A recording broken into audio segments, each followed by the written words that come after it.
what are the best 3D Sonic games in the entire franchise? Welcome to the video. My name is Later Manor, and I am joined by two guests, Two Wiggly and Gino. Say hi, both of you. Yo.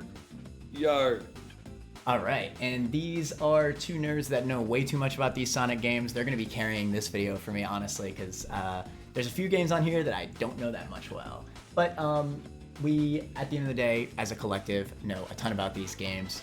We are going to be analytically looking at all of them and based on gameplay, personality, whatever we can come up with and what makes the best Sonic games here. So make sure to leave a like if you like this debate tier list, and yeah, leave comments on how much you disagree with us. That way we can not respond to them. Anyway, getting into it, we have 3D Blast. How y'all feel about my man 3D Blast? It's funny that you shut up. I'm talking. Oh, fine. It's funny that you said we collectively know a lot about 3D Sonic, and then the first one, none of us really know much about it. Does anybody actually care about this game, though? I was just gonna say it is a video game. Okay. This is a great start. 3D Blast has this issue of being weirdly like kind of entrancing in the first few levels, but then it just then you just stop, and then it's whatever. I remember I watched a video based on the later parts of the game, and I think this is a very similar experience to many people. A lot of people probably just remember the first few levels, and that's it. But it looks like the later points of the game become kind of bland or really annoying to control. Either way, what were you gonna say? The original developer released an update, and for the controls, which maybe I think the controls will be updated. So I think it just feels a bit tighter. So maybe with that update, the later levels would be a lot more fun to play. But I do not know enough about this game to say. I feel like it should be good, but I definitely. To be fair, even if we did play it more, I think the highest it would go is Not My Day, to be honest. Or maybe Oh No. Maybe Oh No. But that's what this tier is for. Does anybody actually care about this game? Let us know in the comments if you actually like this game. Something I actually do appreciate about it is that it does adapt the 2D games fairly well. That's true. It definitely has that old like, game feel. Momentum. Yeah. The original, the 2D games have that. Well, the thing is, the isometric viewpoint is I don't really think that carries the 2D formula well, because it's more like 3D Blast is more like a collectathon in a way, where you have to collect the flickies and then bring them to a certain point to beat the level. So it's not like a get to the end as fast as you can type of game. It's quite literally a collectathon. Yeah, I guess so. It doesn't really feel like Sonic in that way. Yeah. Good point, actually.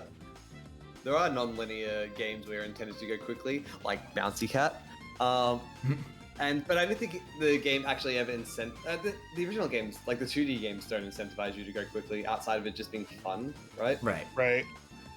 So I think this is a similar thing to that, where once if you're doing a speed run, you can get into the flow of it, and the routing actually kind of becomes interesting with speed running. But then you never actually need to do it, unlike some of the 3D Sonic games where there's actually time trials. Right. So. Anyway, nobody cares about this game. Sonic Adventure!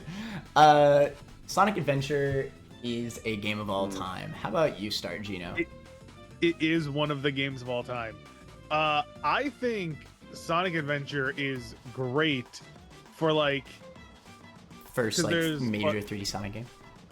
Yeah, for the first 3D Sonic game. I think for the first 3D Sonic game, they kind of captured the essence as good as Mario 64 did for being the first. You 3D think Mario.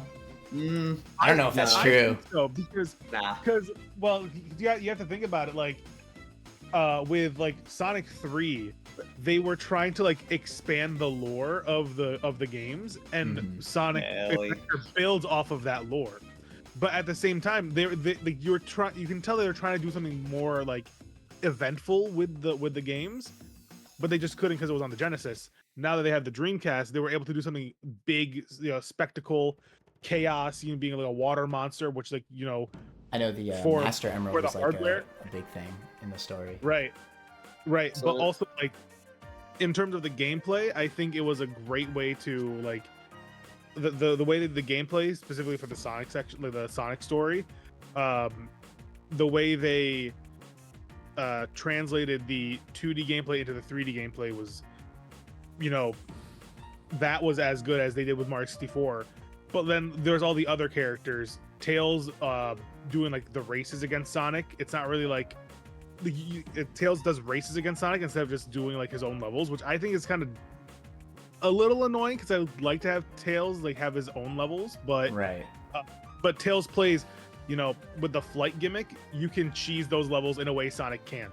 So the actual experience of playing those levels and experimenting with how to beat the levels faster and faster, which is, in my opinion, the main reason Sonic has replayability, is just trying to beat the stages, optimize your routes, and play the games fast, like beat the stages faster and faster. Tails is the way Tails differs in gameplay with Sonic makes his stages a little more fun than Sonic in a way. But then when it comes to all the other characters, they all have their own different gameplay styles, which I very much enjoy. Some of them, like Biggs just fishing, kind of annoying, but like I love the fact that they even thought of like, hey, let's do like every character has their own different story and different gameplay, but then it all culminates together in like one big set piece, being the perfect chaos fight at the end of the game. Oh, I So have seen that final fight actually. That does look pretty epic. Yeah, it is. It's quite nice. One of the best parts of the game. What do you have to say, Wiggly? Absolutely nothing. Let's move on to Adventure 2. No. Okay. Who cares, so- honestly? Who cares about this game? True. Okay, so you said it adapts the 2D into 3D, and At least for the Sonic portions. what is it? Because you said you compared it to Mario 64, and I think that Mario 64 keeps the tone fairly consistent between the 2D games and Mario 64. But then with Sonic Adventure, it's something like completely different. Yeah, it's very altered. It's very different, yeah. Because in Sonic, the Genesis games, you're in Green Hill Zone. You're what's it 1 and 2 called? I forget. But it's still like Grass Zone. Island. Yeah. Emerald Zone. Yeah, an Angel Island or whatever. But it's like a lot of that's like nature. But then with Sonic Adventure, it's like, oh, I am in the city and like I'm talking and I've got this attitude and it's kind of just like. Well, I was mainly talking about like the gameplay but between Sonic 3 and the Sonic portion of Sonic Adventure. No, you talked about the story. You said the lore. I did. What I was talking about the lore, I was trying to say like they were trying to do something. Yeah, I got what you big meant. with Sonic with They were Sonic trying to 3. expand slowly and surely, and this is the game that they really went into it. Yeah, they're trying to. They were trying to start lore with the Sonic series, and Adventure was like where they could really do that. Yeah, Sonic 3 touched on it a little bit, but they didn't go all in like they did with Adventure. Right. I mean, I haven't fully played this game. I've seen playthroughs. From what I've seen, it seems like a good blueprint for Adventure 2. So, I think the alternate gameplay styles are just not that good. Like, even Sonic's not the greatest. Like, okay, so Big just sucks. Like, Nobody if likes you know Big. what you're doing. We can all agree on that. Yeah, No, but Big. I just want to go it is not even just that it's okay or like kind of bad, it's really bad. Either it takes 2 seconds if you know what you're doing, or what is it? Because to reel in the rod, you have to press like, well, when you get a catch, you have to press like D-pad right or something like that, and the game just like doesn't really communicate this to you properly. So either you just reel it in immediately and it's trivial, or you're just spending like half an hour in this being like, why is he not reeling in? What is going on? Mm-hmm. Right. And it's just, but so Omega is I kind of like, what is it? It's kind of in Sonic Adventure 2. They kind of did this better, but Yeah. with Omega, like I kind of like how you're chaining score and you're doing all that, but the levels are just, and this is like with all the characters, they just reuse the same levels, and a lot of time it is to the detriment. So they're But not with, unique with Omega. levels. Well, sometimes it's different parts of the same levels, but Right. yeah, it is a lot of reused assets. It's like the same area, but like a different level. Hear me Like, out. same aesthetic, Hear me out. but, like, We put different- it. Hear me out. We put it in Oh No because that's where that came from. Oh no. Nah, Oh no. nah. Probably just made it though, if I'm being realistic, What is right? it? Yeah. Well, Yeah, at I least think for now, that's a good spot for it. I think that's a good spot for it. No, I need to go over all the characters. So Omega, it's just his levels are trivially easy because they're just reusing Sonic's level, and you just kind of hold forward. The only one that's actually good is the last one, which is the only one that's actually made for him. So Right. Omega is like okay. Amy is just not that fun to play because she's really slow, and the levels just there's a robot chasing you. That's like the whole thing. Like, oh, you're slow, robot chasing you, but it's not a threat at all. It's not even like an instant death. It's just, oh, I lost my rings. I'm gonna get my rings back. It's just like, okay. Yep. So like it's like the reason why I think Just Made it's a good spot for it is because like out of all I think it's 6 characters, right? Mm-hmm. Sonic, Yes. Tails, Amy. Their stages are fine, but like Amy's gimmick is just whatever, right? Her gimmick is actually slow and boring to play. Right, but they No, gimmick's a robot. I mean the gimmick's a robot, but like Knuckles, I personally like the treasure hunting stages because I like exploring stages a lot. I hear mixed But things on I- Knuckles exploration. I can see how people can not like them. Okay, I like the Knuckles stages. I like it like conceptually, like gameplay wise. It's just that they like The implementation's kind of dumb. what is it? When I replayed it, it was like it was a few years ago. I played through the Knuckles levels, and a lot of time they were just like they were done in under a minute, and I wasn't even trying, and it's just like, oh, is But it already over? sometimes, based on how you roll, it could take an hour. No, but it's still like really easy. Like in Sonic, Yeah. like Right. Sonic Adventure 2, it takes a lot longer, and it's like more intricate labyrinths and like a lot more verticalities to the levels. Yeah, With these ones, I might be confusing Adventure 2 levels with Adventure levels. Mhm. They might be like blurring in my mind a bit, but you're probably right on the that. only one that took me like longer than like a minute to beat was the egg carrier one, where you have to like shift the level to shift the boxes to get some of them. Mhm. Right. But then outside of that, it genuinely, like, people complain about like, oh, in Sonic Adventure 2, it shows you the radar for, it doesn't show you the radar for the second and third one. But like Sonic Adventure 1 lets you do that, and then the levels are over so quickly just because they let you do that, and it's just Mm. Right, That's probably why they It's- changed it for the second game, huh? right. Interesting. And then, like the Omega stages, they're fine. And then the big stages suck. So like, Maybe it is But Oh No. anyway, It sounds like an Oh No from how y'all talk about it. nah. no, because you got to remember, it's not just the gameplay; it's the story and everything. Everything comes together. Yeah, the Um, story genuinely is one of the more ambitious ones. Like the whole story with Yep. Gamma and Amy is like pretty emotional. Okay. Yeah, and fair this is the game where like the echidna lore comes in. Yeah. Also, it has Chow with Garden. It's the worst everything. Chow Garden. Plus Chow Garden. We haven't talked about Chow Garden. I love Chow Garden. Chow Garden, from what Who I doesn't love know, Chow I want to bring up Chow Garden for Adventure 2 as well. Well, both games had it. Is it the exact same implementation? It's the exact... No. No. Okay, it's different. It's more simple. It's not. It doesn't have like hero and dark chows. It's Yep. stats. I think are kind of weird. I forget how they work exactly. Do you grind, like, Mini games and stuff. do you get benefits in the Chow Garden from playing the levels, like the original levels? Well, you get animals from killing enemies. There actually Right. are no energy cores, I believe. It's just the animals. Okay. Yeah. Okay. And actually, the overworld's kind of neat. Like you can actually, well, in the Sonic, you need to like get like the light dash boots, and then there's like a few optional ones. Yeah, Um, because Adventure 2 doesn't have an overworld like that. And there's Which- there's different hub areas. There's like there's Station Square. There's the desert ruins or whatever the hell it's Yeah, called. it's true, actually. Jungle ruins, some Open world is kind and of the egg kind carrier. of neat to run around in, right? And get your up. Yeah. And actually, something that's really neat is that it integrates with the Chow Garden. Well, you get like access to different Chow Gardens when you get access to different parts of the overworld. But there's also like golden Chow eggs or whatever, like different Chow eggs like have special Chows in them. Where it's like, oh, a gold Chow came out of that one, Mhm.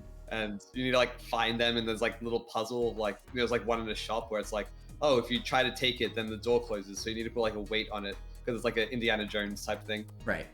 Right. From what it feels like, it does feel like there's a lot of personality in this game, and I think that that carries it a lot. Is this spot fine? Are we good? I think it's fine, mainly because like how we were saying, like half of the characters have really fun gameplay or just good gameplay in general, and then the other half are like whatever. Okay. And then there's Big. Big. Also, just a little bit about Sonic as well. It's just last time I replayed it, his levels aren't as good as I remember. They're still fine, but the first like 6 or 7 of them, I just kind of held forward and jumped, and it's like they're pretty easy to beat. And then like the last 2 levels, like the only ones where it's like, oh wow, I'm like walking on the walls and there's actually like some hazards and everything. So okay, it's still flawed. Yeah, we can talk about more with later games. But maybe Adventure 2 did that better, potentially. So oh no, Tia. Oh no. I removed Big the Cat. I like Big the Cat a lot. So incorrect. Big the Cat is still in the game. Oh wait, no, he is. He is, yeah. I was about to say he is in the game. Like, am I tripping? In some cutscenes. Yeah, more Big the Cat. Wait, S rank. Insidious Ape gets run over by the truck. Hell yeah. Okay, so I have played Adventure 2. I like it. It has interesting story. I like the different paths. And I don't know, it seems like it just does everything that Adventure did better. I think all the paths are just better. Am I wrong about that? Well, no, you're 100% correct on that. But the thing is, like, when it comes to like the actual gameplay, they cut it down from like 6 characters having like slightly, like, 3 characters having slightly different gameplay, Sonic, Tails, Amy, and then the other 3 having like completely different gameplay, to just 3 different gameplay styles spread across 2 stories, which you would think would simplify the story a bit, but I think Adventure 2 has a more in-depth story because it focuses on Shadow and his creation and everything like that, and just all that surrounding it. But like, I think the speed stages are so much better than Adventure. The mech stages with Tails and Eggman, I think, are a little annoying sometimes. I actually don't even like. I still think they're better than the Omega stages. I don't even like the Tails and Knuckles sections. Is that a hot take? Like, I don't like either. That's not a hot take at all. That's not a hot take at all. I think some people. I think that's a very common take. I only like the Sonic and Shadow stages. I'll be honest. Yeah, and then but like for the Knuckles sections, I like them because again, I just like exploring stages. I like Pumpkin Hill. They are way better than Sonic Adventure 1's Knuckles stages because. Well, they're actually designed around Knuckles because because you fly around. Like in Pumpkin Hill, you can fly around it's like the glide. You can glide, and it's designed around gliding. And something that I really like about the Knuckles levels in Adventure 2 is that there's a lot of verticality to them, like in the space. I mentioned this in the Mario tier lists when I said, like, the 2D Mario games have like no verticality at all, but verticality is like half of what makes level design really good. Yeah, like just more to explore. Like, I think that's always a benefit. I feel like most people would just put this immediately in S rank. What are y'all thinking?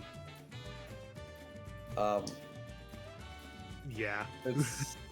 Yeah, I can see it up there. Compared to the other Sonic games, it has better story than Adventure, right? Or is it worse story? Better. Okay, fair enough. It takes itself more story. Yeah, debatable because people really love Unleashed story. Do they? People have come around on Unleashed in recent years. Like Unleashed has seen like a resurgence in popularity in recent years. It's the cycle where, like, game is dog ass when it comes out, and then 10 years later they're like, actually, you know what? Literally Pokemon Black and White. Kind of peak actually. It's like the reverse Mario effect when, like, after like 6 months people started to hate Wonder for some reason. It's the reverse Mario effect. I think I'm fine because when I'm looking at these other games, I feel like it's fair enough to put it in here. One thing I wanted to bring up is that I really appreciate the Chow Garden in this game because I don't. Well, first of all, the Chow Garden just seems to be better than an Adventure, but But what I really liked about it is that it motivated me to replay the stages that I really liked. Because, you know, I was grinding for the crystals or whatever they were. And I just always played the stages that I really liked. And I like to speed run through and then get better ranks and stuff like that as Sonic as Shadow. And I didn't, you know, I wasn't forced to play the Knuckles or Tails levels that I didn't really like, right? So it gave me a little bit more incentive to replay the stages. And I don't think a lot of other Sonic games give that kind of incentive. Other than like faster times. Yeah. Other than like actually getting the better ranks. So I got better at the game. It's like other Sonic games just don't have a thing like the Chow Garden where you have to collect a bunch of rings or collect a bunch of, you know, fucking, you know, whatever, to, you know, level something up in a different part of the game. It's just beat the game and do better, you know. Also, co-op in this game is kind of fun. Yeah, the battle. Oh, yeah, that's alright. It's just Amy's broken though. Oh yeah. The that's right. The freaking like freeze or whatever. So I think what is it? Because when I was a kid, I would just like I had specific routes for the Chow Garden. I would just be like, okay, this level. If I want swimming and flying, I go into this level, and if I want power, I go into this one, and if I want this, and I just like had it mapped out, and I would just replay it and grind it. But you know, playing it like recently, it is just nice to just, like play through a level, and then I'm just like, oh, let me explore more and just like kill more of the enemies and try to pick up the animals that I want. And then at the end of each level, it's like, hey, I can drop them off at the Chow. And then it's just the Chow is getting stronger throughout the game, and it's just and then just like replaying it has that effect. So I think it does like tie into the main game pretty well. I think the Chow Garden's kind of bad if you're just grinding for it, but Chow Garden by itself, that. Yeah. It's like people like Pokemon, like grinding in Pokemon, or, like getting shiny. It's just like it's like that type of gameplay. But the people who want to do that, will do that, and people who don't, just don't do that. But it's a fun little distraction, right? I think you were talking about like the replayability, and I think Sonic Adventure 2 does that the best out of any of them, maybe because it has several objectives. Right, but like. I think Adventure 2 has some of the strictest S ranks in the series. It's A ranks actually. A ranks. My fault. Actually. But also like, again, the Chow Garden gives you reason to replay all the levels. Right. What is it? And it's not just that it has the A ranks, but and it's not just that it has several objectives. It has several objectives, each with their own ranks. So you need to like refine playing the game in a lot of different ways. Every stage has it's 5 missions, I believe. It's the original, then get the rings, then get the Chow, and then get the time, and then get the hard version of the level. Yeah. Right. So it's pretty cool. I think there is like varying amounts of quality with that. Like, what is it? Like doing it in a low time is just what is it? You're basically just getting the A rank again because you already need to do a low time to get the A rank. So you just kind of do the same thing. And then finding the Chow is just kind of like, okay, at one point in the level, you just turn right and then. So the best ones are like the ring one and the the hard mode one. Those ones are still okay. Mm-hmm. Okay. I think we either put it in A effort or S rank. It sounds about right. You think we should leave it here for now, or should we just leave it here? I think it should go in S rank for one thing we haven't talked about yet. What's that? Shadow the Hedgehog is edgy. No, well, yes, True. but no. It gave us Sonic Movie 3. True, I guess. Haven't seen it. And that movie, let me tell you, it's pretty peak. It's pretty peak. I don't know. Well, it was good, but like, I was so annoying that they Jim carried all over the cool live and learn moment. That was so hype. Like, all I'm trying to say, dude. Live and learn moment in the movie could have been hype, but then they had to transfer back to Jim Carrey shenanigans more.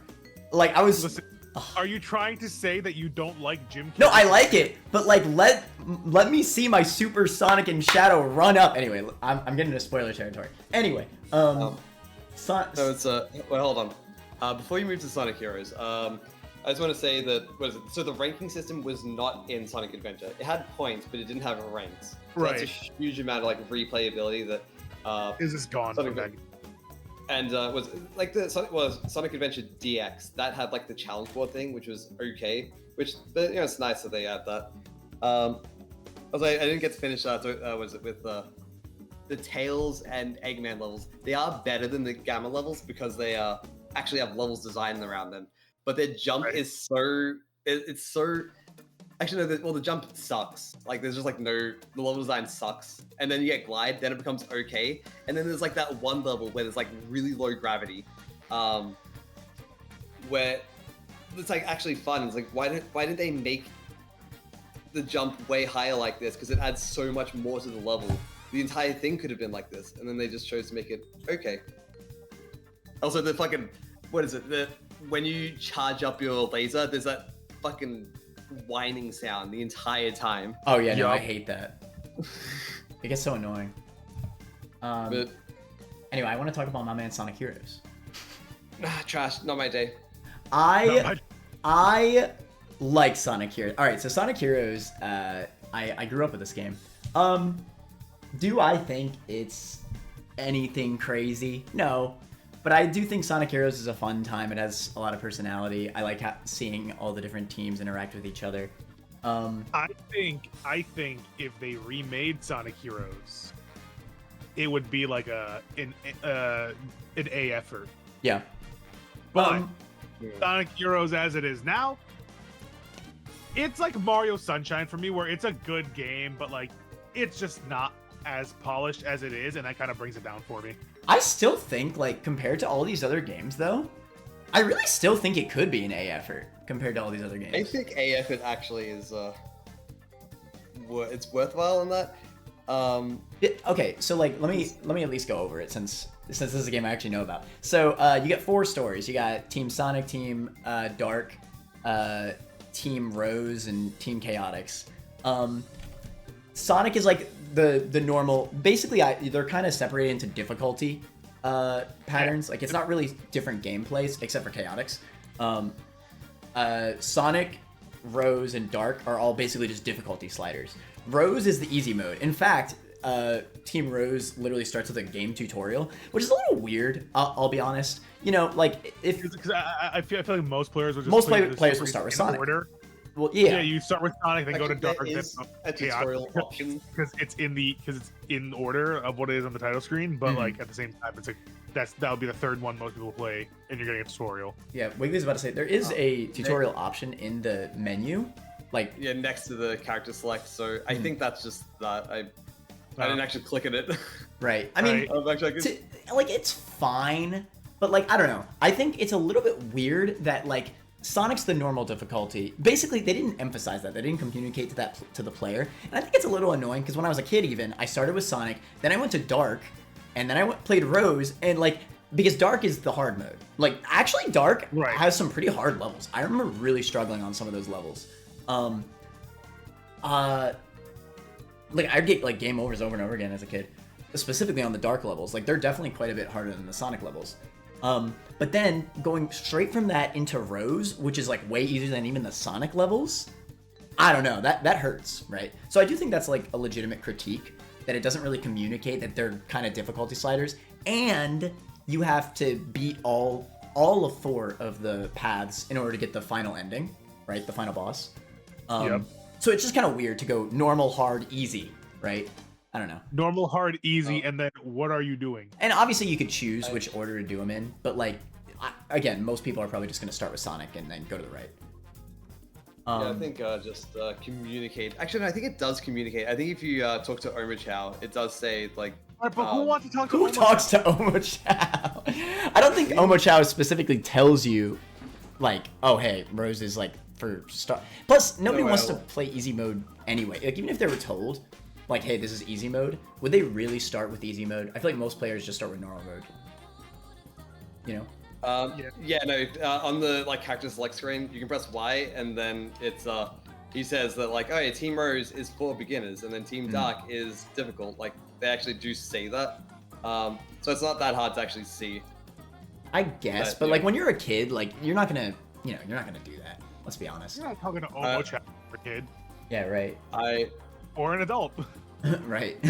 But I don't know. As a kid, I loved Team Rose, so I played them first. Oh, really? Well, fair enough, I guess. Yeah. But I don't know. I don't think that's the majority of players, right? I just think, like, I just think, more importantly than just, like, communicating to the player, I think they should have just made the modes slightly more different. I'm actually okay with Dark. I think Dark was a good idea to make it just strictly harder than the Sonic path. I think that's good. But, and, you know, the levels change, right? Like, they are the same levels, but they extend and they have different paths. They're remixed. Yeah, they're like remixes of the Sonic levels, which I think is fun, right? It includes some nice replayability of these stages that you've likely already played in the Sonic paths.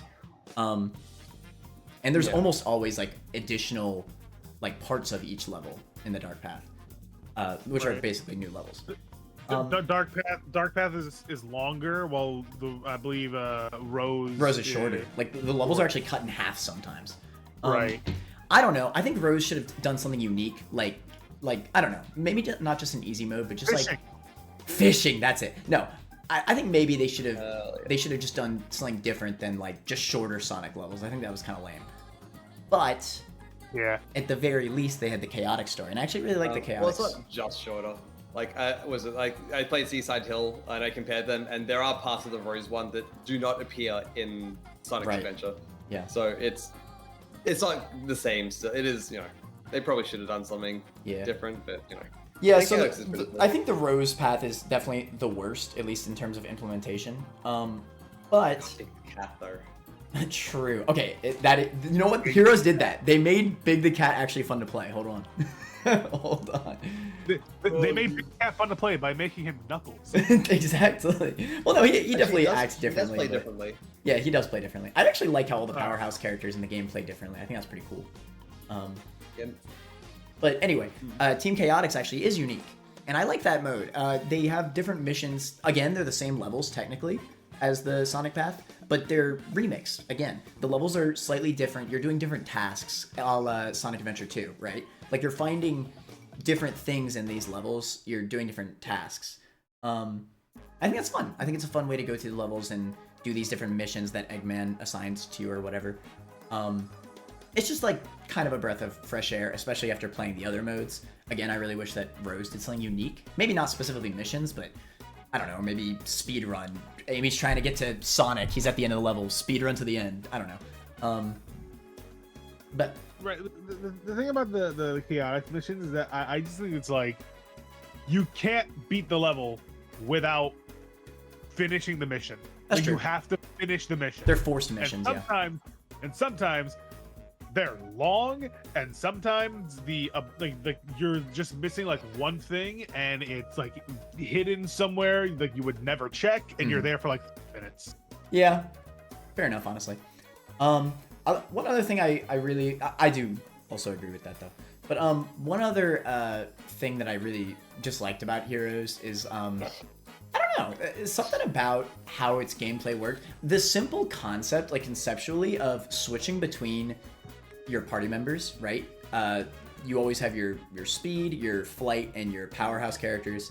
I think that gameplay loop is actually just kind of fun to mess with.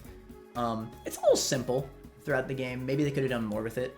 But I really did feel like I was using all three of them. Ironically enough, the speed character was like the least.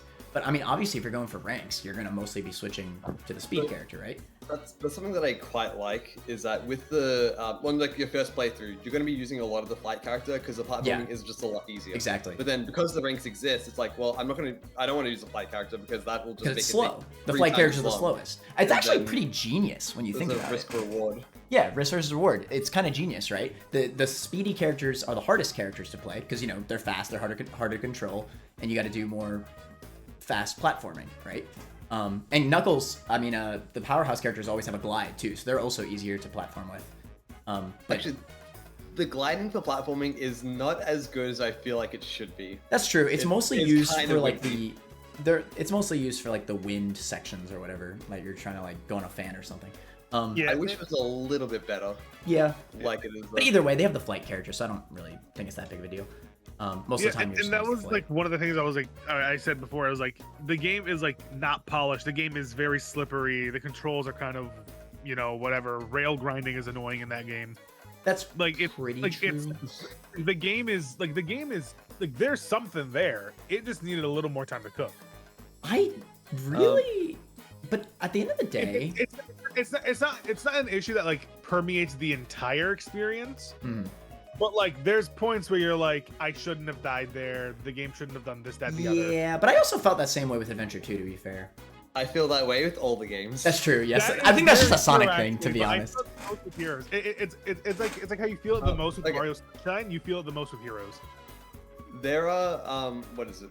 Actually, it was in my recent playthrough I did. With the automated sections, I was always scared because they're automated and I'm not gonna fall off. But there's just like times where it just like launches me into like a non-automated section. I just die immediately, or it just kind of is a bit janky and I kind of fall off. And it's like I feel like a lot of the early games, like a lot of the pre-Unleashed games, kind of have this issue of like they're all just like a little bit janky, and I never feel comfortable because I could just go flying. Like I switch rails, I just went flying. It just is. doesn't work sometimes. Yeah. That definitely does happen. Something I actually did. I'm looking at all these games, and I'm not saying these fights are great, but I think it actually has some of the better boss fights, at least compared to these other games. Yeah, well, that's true, and that's funny. But when I think about like the final Eggman fight, I remember actually having some fun fighting that fight. It's not that good. He just because there's like the missiles at the side, and he just spams take this, and there's a bunch of guys, and like. Well, that's true. No, it is funny. Don't be wrong. It is funny. Okay. But I remember like gameplay wise, I actually or like the big ass ship, like it's kind of fun to run towards it. It is. It's kind of janky, and something I don't like the most about Heroes is that when you get knocked down, you're kind of on the ground for a while. Yeah. That's true. It's you have like barely enough time to grab a ring before like and it's not even that's why it's hard, and it's just like in that last fight it's just like sometimes you get hit and then it's just like I have barely enough time to like grab a ring and then get hit again, and if I don't grab the ring then I will just die. So you're just kind of like for like 10 seconds it's just like yep, hit, get a ring, get hit, get a ring, and there's just nothing you can do about it, and it's just Yeah, that can get annoying. I also like the team attacks.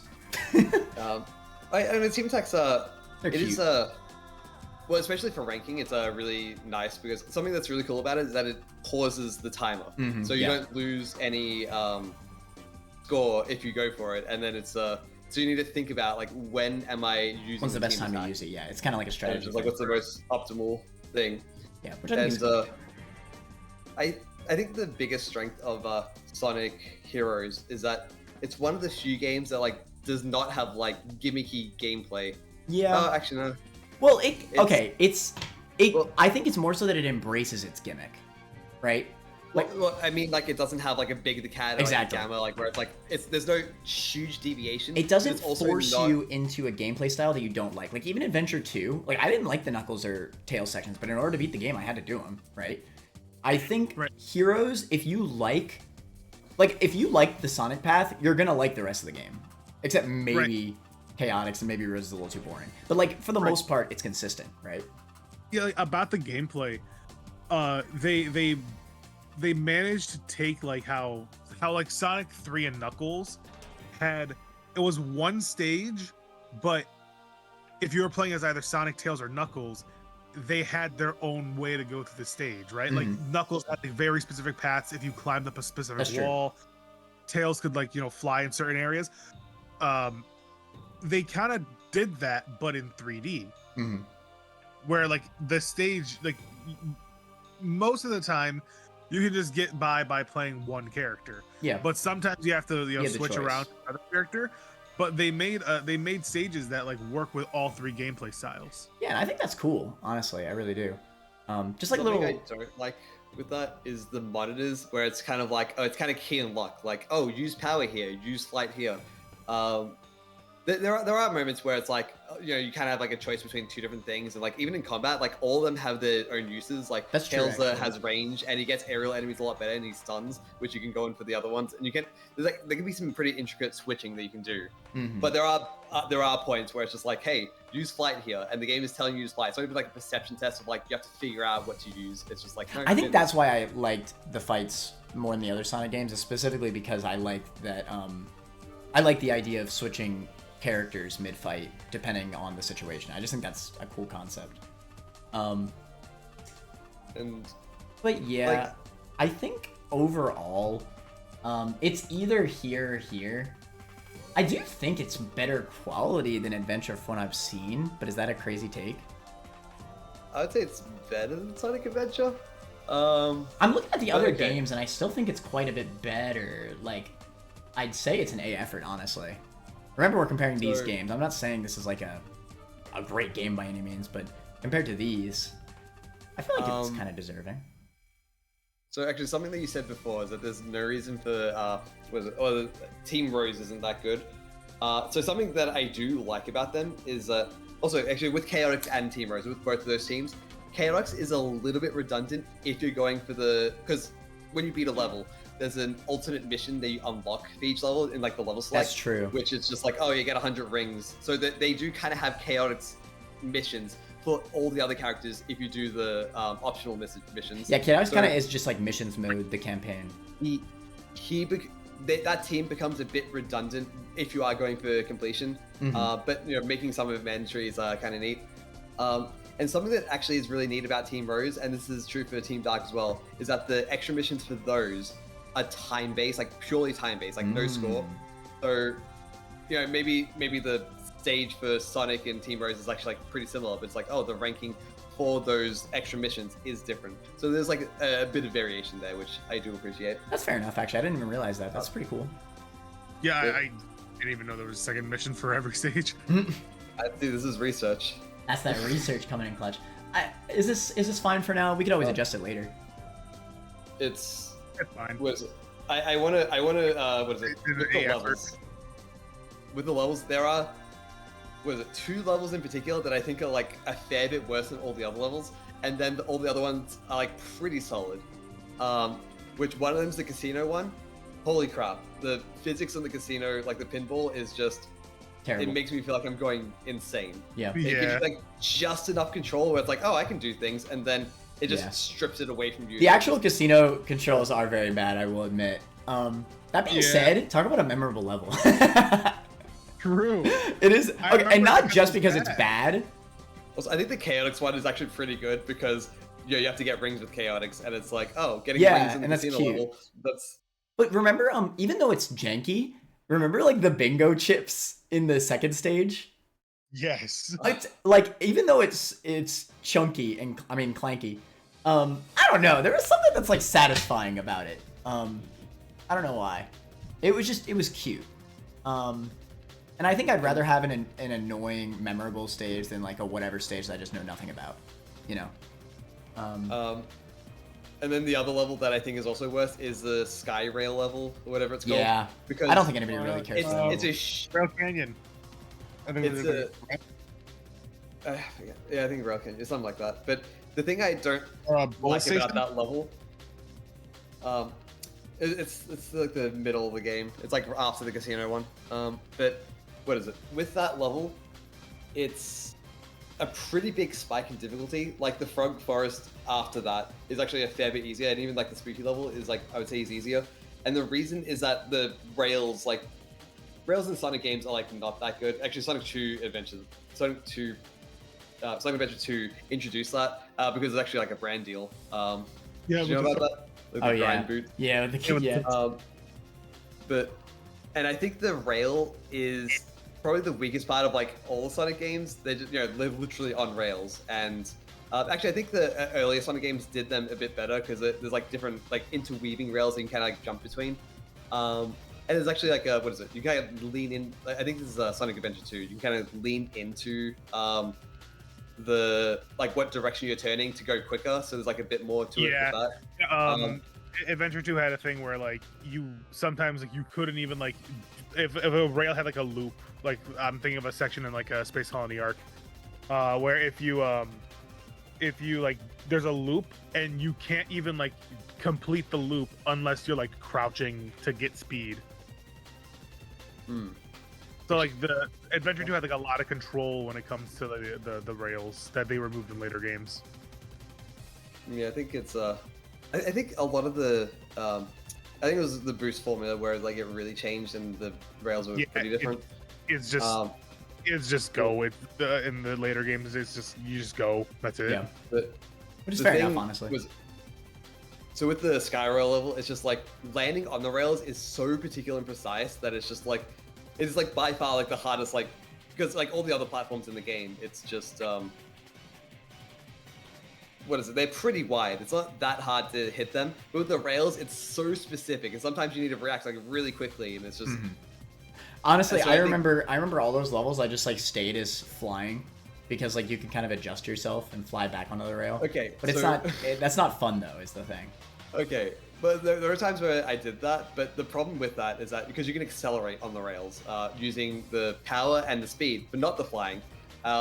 So sometimes it's just like, okay, I'm playing as flying and I cannot accelerate in this rail, and now I'm just like very slowly going forward, and then that is the safe option, but yeah, it's really boring. So yeah, it's just not quite it. But yeah, I think this is good. I think we've said like everything there is to say, honestly. No, I'm going to talk for 3 more hours. So please no. But yeah, let's just move on. We've been talking about Sonic Heroes too long. Shadow the Hedgehog. This is another game that I played when I was younger. It is very edgy. It is so edgy. Is that to its detriment though? Is that to its detriment though? Is it? No, it's great. No, it's great. It's probably to its benefit, to be honest. But the thing about actually has nuance. The thing about Shadow the Hedgehog, not the game but the character, is that like when he first was introduced, coolest character of all time.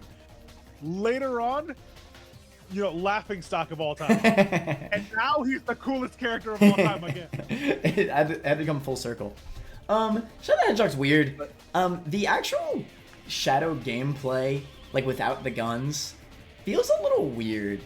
You can play the game. How so? I feel like it's even more slippery than Sonic Heroes. Yeah, it feels weird. I don't know. Obviously, the game's meant to be played with the guns. Yeah. Something that Sonic Heroes does that makes it feel really slippery is that when you land, it just launches you forward, and I don't know why. And like sometimes, and it has like a ledge teeter animation, so you don't fall off of ledges, which is like the saving grace. If it didn't have that, that would be like a huge detriment of Sonic Heroes. But yeah, Shadow the Hedgehog, it actually something I really like about Shadow the Hedgehog is that it makes switching rails like it works like it does in like the boost games, where it actually is like a set animation. Right. Where you will like 100% like switch the rail. It's not just like sometimes you'll get it like in the earlier games. All I can say about this game is that I did not like it. Nah, that's good. Fair. I just didn't like it. Okay, I tried to like it. I really did. Like, and I beat my first playthrough. I know this game has like a million endings. But like, there's 10 endings, but there's like 200 routes. Right. I don't know. Doing all the routes. I can't even like. To be honest, I only played it the one time as a kid, and like, just comparing from what I remember, it really just doesn't even. It just didn't feel good. I don't even have like a good like logical reason for it. I just felt like the game feel wasn't there. And I feel like it didn't use what made Shadow unique, from a personality standpoint. What do you mean? He has guns. That's what made him unique. Okay, but like Shadow is not cool because he has guns. Shadow is cool because of like his powers and like how he came to be. No, it did. No, that's the thing is that I think it does use Shadow like really well. Like his character, he because in Adventure, he doesn't know like what to do. He's like with Maria. It's like, oh, should I save the Earth for Maria, or should I follow what this guy's been telling me? Like, what do I do? And you get like a similar thing here because he's got amnesia. Right. But also, there's like an added layer of like existentiality with he doesn't know if he's a clone. He just sees like all the Shadow clones. He's like, am I one of those? Like, what? Yeah. Like, do I follow Darkman? And then it lets you through gameplay. It gives you like the morality, the different paths. It's cool in concept, but in practice, I don't think it's actually fun. It's the thing is like as I was saying, like Shadow is the most nuanced character in the Sonic series. So the story, no matter what, is one of the highlights of the game, no matter if it's good or bad, because it's more nuanced than anything else in the Sonic series. That's true. But what kind of comes down to is the gameplay, and I think it's a little bit more slippery than Heroes. And then the guns. I forget. Does Shadow the Hedgehog? This game have vehicles, or was it 06? I don't think it had vehicles now. I kind of have like, not really. It has like the little like propeller platform thing. From what I've seen about really. From what I've seen about Shadow Generations, we're not talking about this. We're not talking about this game right now. Yo, S-Rank, let's go. Yeah, let's rank it right now. But what I want to talk about, what I want to compare here, my point with Shadow here is that the guns don't like it. These are like magical beings, all right. And giving Shadow a gun doesn't really accomplish much. You shut your mouth. Shut up! All right, listen.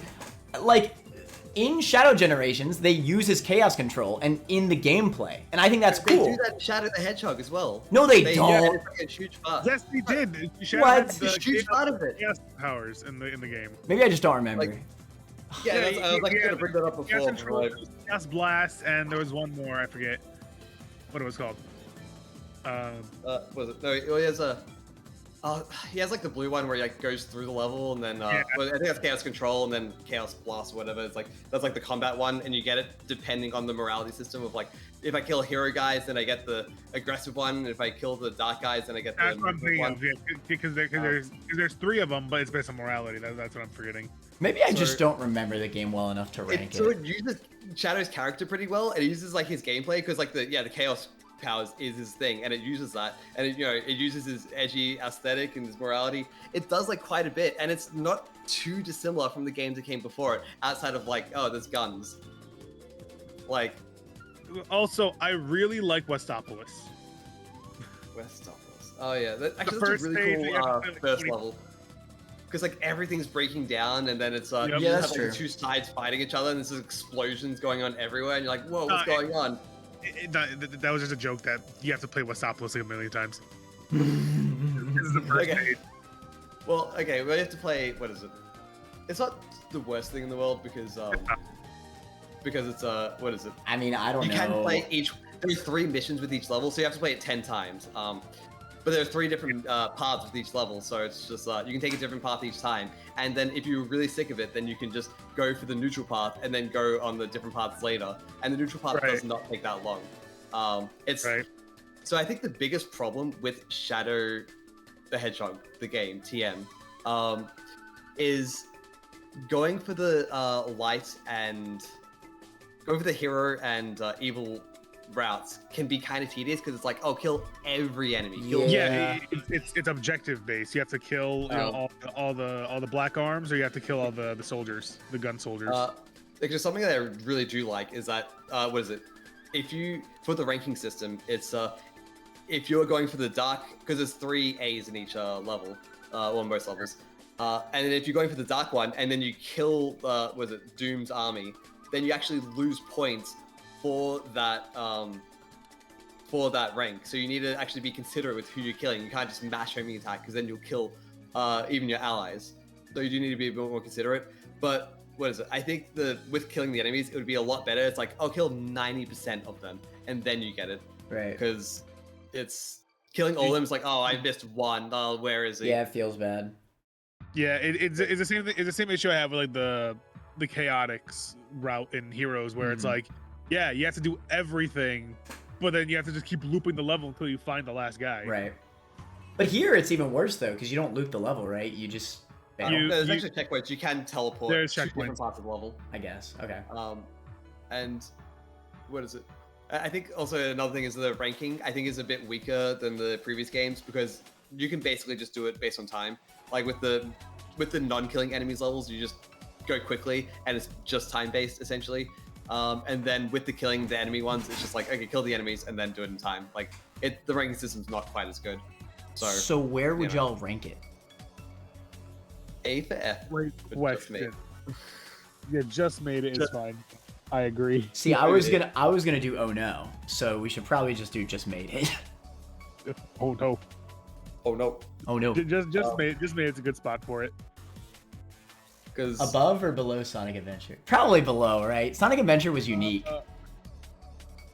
I mean, so is Shadow, but Sonic Adventure, I think Sonic Adventure, this is where like I would consider like Impact to have like kind of a like a small weighting here, because Sonic Adventure did do a huge lot. impact. So many edgy kids were born with Shadow the Hedgehog. Yeah, but this is not a relevant game in the entire Sonic franchise. Adventure literally birthed Sonic Adventure 2, which is like everybody's favorite game ever. Yeah. The literal latest mainline Sonic game is Shadow Generations. Okay, I guess. But like, it's not, okay, Shadow Generations did not happen because of Shadow the Hedgehog, the game. It happened because everybody loves Shadow. It happened, fair enough, yes, but its lore in Shadow Generations. Yeah, I know it has Shadow the Hedgehog stuff in it, but they knew it's like, literally Black Doom. Like, I get it, but the reason they made it was not because of Shadow the Hedgehog, the game. They made it because Shadow, the character, is interesting. True, but still. It's interesting because of the game. Well, exactly. No, Shadow the character makes Shadow the Hedgehog, the game, a little bit more interesting. It's not that Shadow the Hedgehog, the game, makes Sonic Generations interesting. You know what I'm trying to say? I'm just saying Shadow the Hedgehog should be S rank, and we should just move on. No. I agree. Okay. About that should be fine. This is fine. Okay. Probably. All right. 06. Okay. Everybody's favorite Sonic game. Oh shit. So I was playing a bunch of this before, and it's actually good. Like, it's actually good. Like, unironically, I was surprised. But you were emulating it, so that's not fair. Yeah. The thing about 06 is I love a lot of what 06 does. Yeah, I do too, actually. I love a lot of what it does. Silver is one of my favorite Sonic characters, and this is like the only game where he has a prominent role in the game. No, but you see, Sonic Forces, he appears there for some reason. Like I said, this is the only game where he has a prominent role. Prominent role. Hot take, I think a Silver game would go hard. I think probably, yeah. Probably wouldn't sell that well. Like the story in this game is just very convoluted. Yeah. Okay. But at least it's like with time travel, it gets very convoluted. At least it's like it has that personality there, though. At least, which I do like. Because I think right. Sonic 2... It does. It's not bland by any means. I would not say it's bland. It is like, at least somewhat interesting. But then in terms of the gameplay, dog water. I mean, not fully dog water. Okay. That's actually good. The execution, sure, but in terms of like the quality of it, sure, but the actual gameplay of it, it's just more of like Sonic Heroes in a sense, where it has, you know, the speed character stages, the flight character. No, I'd say it's more like Sonic Adventure 2. Well, it's more speed sections, flight sections, and the glide sections. Not really power sections. But like, and instead of like it being heroes where like you just switch between them like on the fly, like whenever you want, there's certain sections that are catered to certain characters, which I enjoy. And then there's also like you would think like in the Sonic story, or like in the Sonic story, you would only play as, you know, Sonic, Tails, Knuckles. But like there's sections in like all the stories where you play as characters from the other stories. Like there's a stage I believe where you play as Sonic and Silver. Oh wait, no, it does have. Oh, I forgot. Yeah, you're just in the middle of the level. So like you're gonna switch. Now, Yeah, exactly. Like you just switch over, which I think is slightly worse implementation than Heroes, because being able to switch on the fly, just whoever you want, is fun. Like having that player. That inherently leads to a different game, and I think. Yeah, but like having dedicated sections based around these characters and what they can and can't do makes for more interesting level design, despite 06's level design being meh and also broken. Fine. No, okay. So again, it has that thing where you switch between characters in the level, but it also has like 3 different campaigns, like Sonic Adventure, where you play as Sonic, Shadow, then Silver. But unlike Sonic Adventure, they're all like fairly similar. Like they're different enough that they do feel different, and they are doing different parts of levels and everything. But they're not just like, oh, I'm fishing now. I'm in a mech. It's, I guess you do drive around in a car sometimes. True. But Shadow stages, yeah. It has like a good amount of variety with the gameplay without like going crazy with it. And I think it's probably like the best implementation of the variety that we've seen. Yeah, but like also like you're correct, but I just thought about this, the story. Like Sonic's story is not about Sonic at all. It's about Elise. Mm-hmm.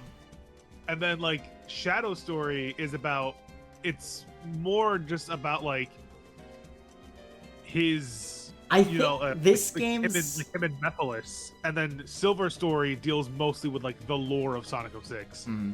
I think Sonic's story just feels very cringe.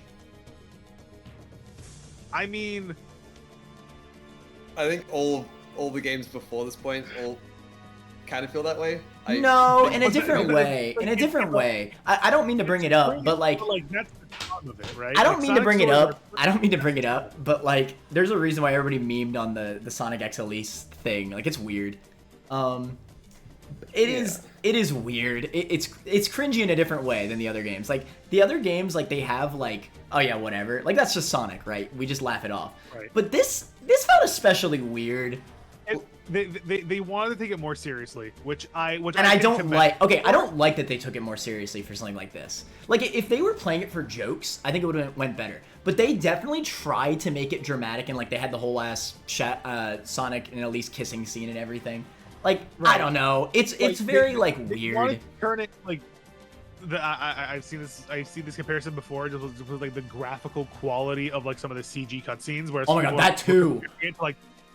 Like with people like we're comparing it to like Final Fantasy, and I'm like, they were trying to turn the story into something that could be more like an RPG story rather than a Sonic story. But it doesn't work for Sonic. It doesn't really work for Sonic, and I agree with that. But like, I do like it when Sonic games do take themselves seriously, like Sonic Adventure 2. Adventure 2 like did it right, and like Sonic Frontiers, where they take themselves seriously, but it's still cartoony. You know? Yeah. That you're right. I think the cartoony nature makes those games work. But the moment you try to take it a little too seriously and be a little too realistic, I think it's also the fact that you just included this human character as like one of the most major important characters. Like even Eggman is like cartoony. You know what I mean? Like right. But here's the thing about Sonic. Here's the thing about Sonic 06's story. It doesn't matter. It never happened. Yeah. There's at the very end of Sonic 06, there's a scene where Elise blows out the flames of disaster or whatever, and essentially it erases all events of Sonic 06 from the Sonic what the lore fudge? timeline. Like I know that. Like it still happens, but no one remembers it. It's so dumb. I don't know. I appreciate it because it has a lot of heart and ambition, and it's just more interesting than a lot of the games, the story of a lot of the games that came after it. And I would rather have something like this that fumbles a bit, but is like interesting, than something like just like doesn't exist. Baldy McNose hair. I love Baldy McNose hair.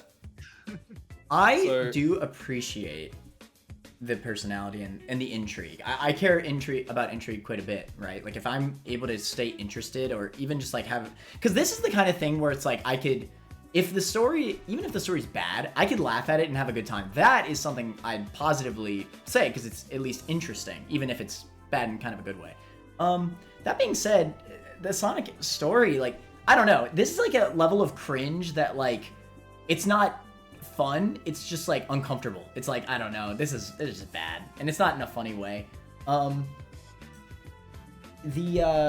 then that's just the story too. The gameplay is glitchy, not as glitchy as something like Sonic Boom, but that's like an extreme, Sonic Boom's like an extreme glitchy mess compared to every other game.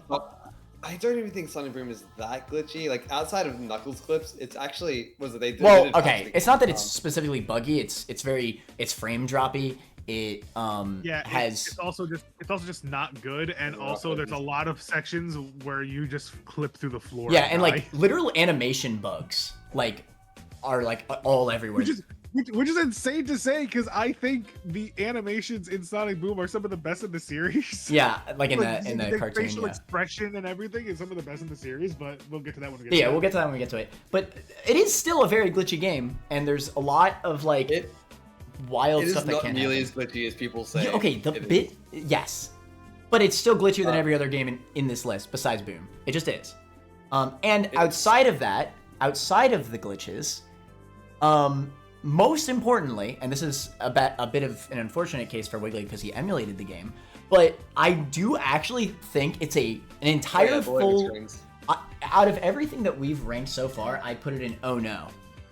But just from all that, but the moment I consider the load times, because in a Sonic game, I'm trying to like play these levels, I'm trying to get that rush gameplay experience, and the fact that these load times are everywhere. They're literally everywhere. You talk to an NPC, you accept the quest, you go to the level, you do the quest, then you get back, talk to the NPC. Oh no, or no, worst case, you fail the mission. So then you have to go through a loading screen to go talk to the NPC again. And then you say, oh no, you fail. And then you gotta talk to him again so you can load into the screen. Each and every time that you activate that loading screen, that's upwards of 30 seconds, or maybe even more, depending on which area is loading, that you have to wait.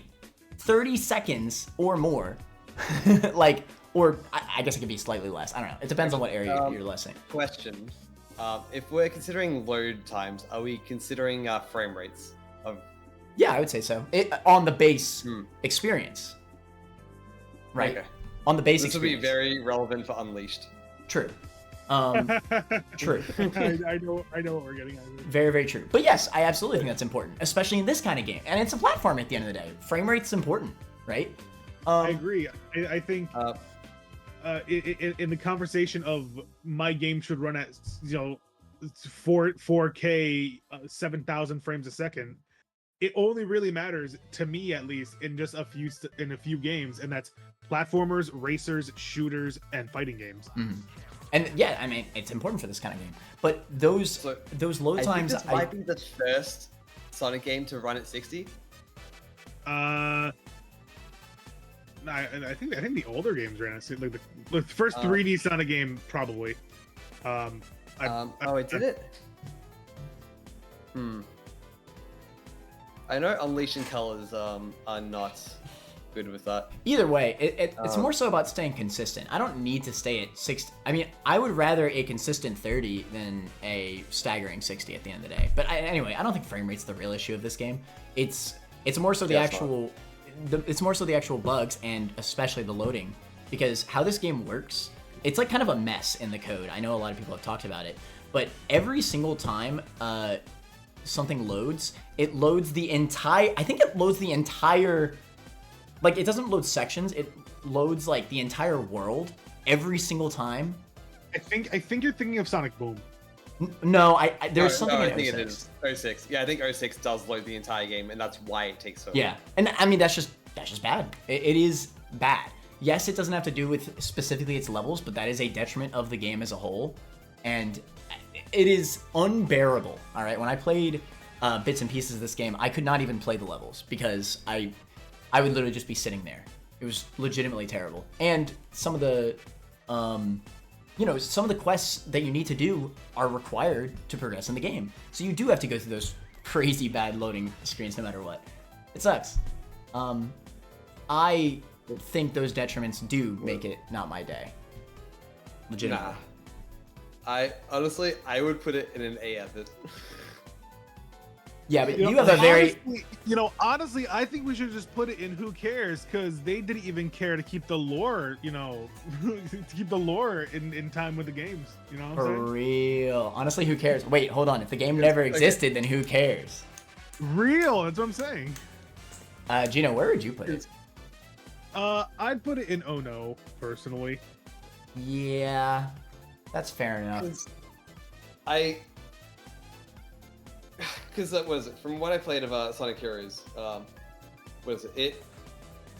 gameplay, like the bugginess around the gameplay, has been worse from what I played of Sonic 06. Mhm. Like it has been more like uncomfortable, just kind of like. I mean, to be fair, wonky. did you only play? Okay, Which character did you play as? Did you only play as Uh, Sonic? Also, what is it? In Sonic 06, you can homing attack to rails. Thank God. Thank God. But actually, I played as all three characters a bit at least. I'd say Silver's probably the worst character, but he's still he's still better than like what is it like the alternate characters in Sonic Adventure 2, and much better than Sonic Adventure. But yeah, I did play mostly Sonic, and it really does like function fine. Like the biggest like issue, I didn't even like clip through anything, and there really wasn't really that many wonky bits. Like the biggest issue was just like the hitbox on like the running section, and even then, like I didn't really get hit that much. I didn't even think about that though. The running sections are bad. Like It's where you're like running towards the camera and then like you know everything is behind you. Or no. No, I think you do go forward, but they're kind of weird. but like how they with, control is awful is kind of bad. like Crisis City, I expected to really struggle with that, but then I beat it like, only like two or three deaths or something, and those were like my fault. Like it definitely wasn't like this is a struggle to get through, because there's nothing is like balanced or well designed and buggy. It's just like, oh no, maybe there's like a few. I think the biggest bugs are like graphical ones, like when you get hit, your rings just kind of come out and there's no like animation for it. But outside of like a lot of it is like just like visual, like minor visual stuff. But the way the game actually plays, it does feel like pretty solid. Like, because in a lot of times in something like Heroes and Shadows and Adventure, when you homing attack, sometimes you just don't homing attack where like you're clearly next to the enemy, or sometimes you do homing attack and you circle them like 3 times, then you get hit while you're circling them because it just, I don't know, chose to do that. The homing attack in 06 is actually pretty consistent. Like it kind of just works how it does in like, boost formula, where it's like, yeah, you just go towards the enemy, and I have not had an issue with that really. I think it's just like, I can't exactly explain, because I do agree that the actual levels are not that bad. It's just, I legitimately do think it's just so much of a detriment that it's just a slog to actually play like on actual console, that like I think that slog just brings it down so much to a point where I actually do agree the levels that I did play, like they weren't that bad. I don't remember them necessarily being bad, but it's just like the light ring dash was like, it feels more consistent than in the earlier games as well. Like I just did not have, there's just not like, the bugs are just like outside of the loading screen. I don't think the bugs are, I mean, yes, I do think it is buggier than most of the games here, but I don't think that's its main issue. I think it's just a slog and it's kind of cringy. And also the what is it? Also it's like kind of like, this is more so a funny thing, but remember that first cutscene, like the like a really high definition like first cutscene where Sonic's like killing all the guys, and then it like It cuts to the in-game graphics. the in-game graphics are so terrible. Yeah, Like, I do not like how the character models look in 06. Yeah, I think they look great it looks, in the CG cutscenes. the CG cutscenes look amazing, like some of the best in the series. Like, yeah, Sega's, whoever was on Sega's CGI team from like the mid 2000s to like the early 2010s, like that's some of the highest quality CG animation. Like that's Pixar quality, yeah, dude. it is good. Those are great, but then to flip from that to Directly like into the in-game graphics. to some of the worst in-game cutscenes I've ever seen, like worse than Adventure, I'd argue, because at least Adventure stays consistent and like there's personality there.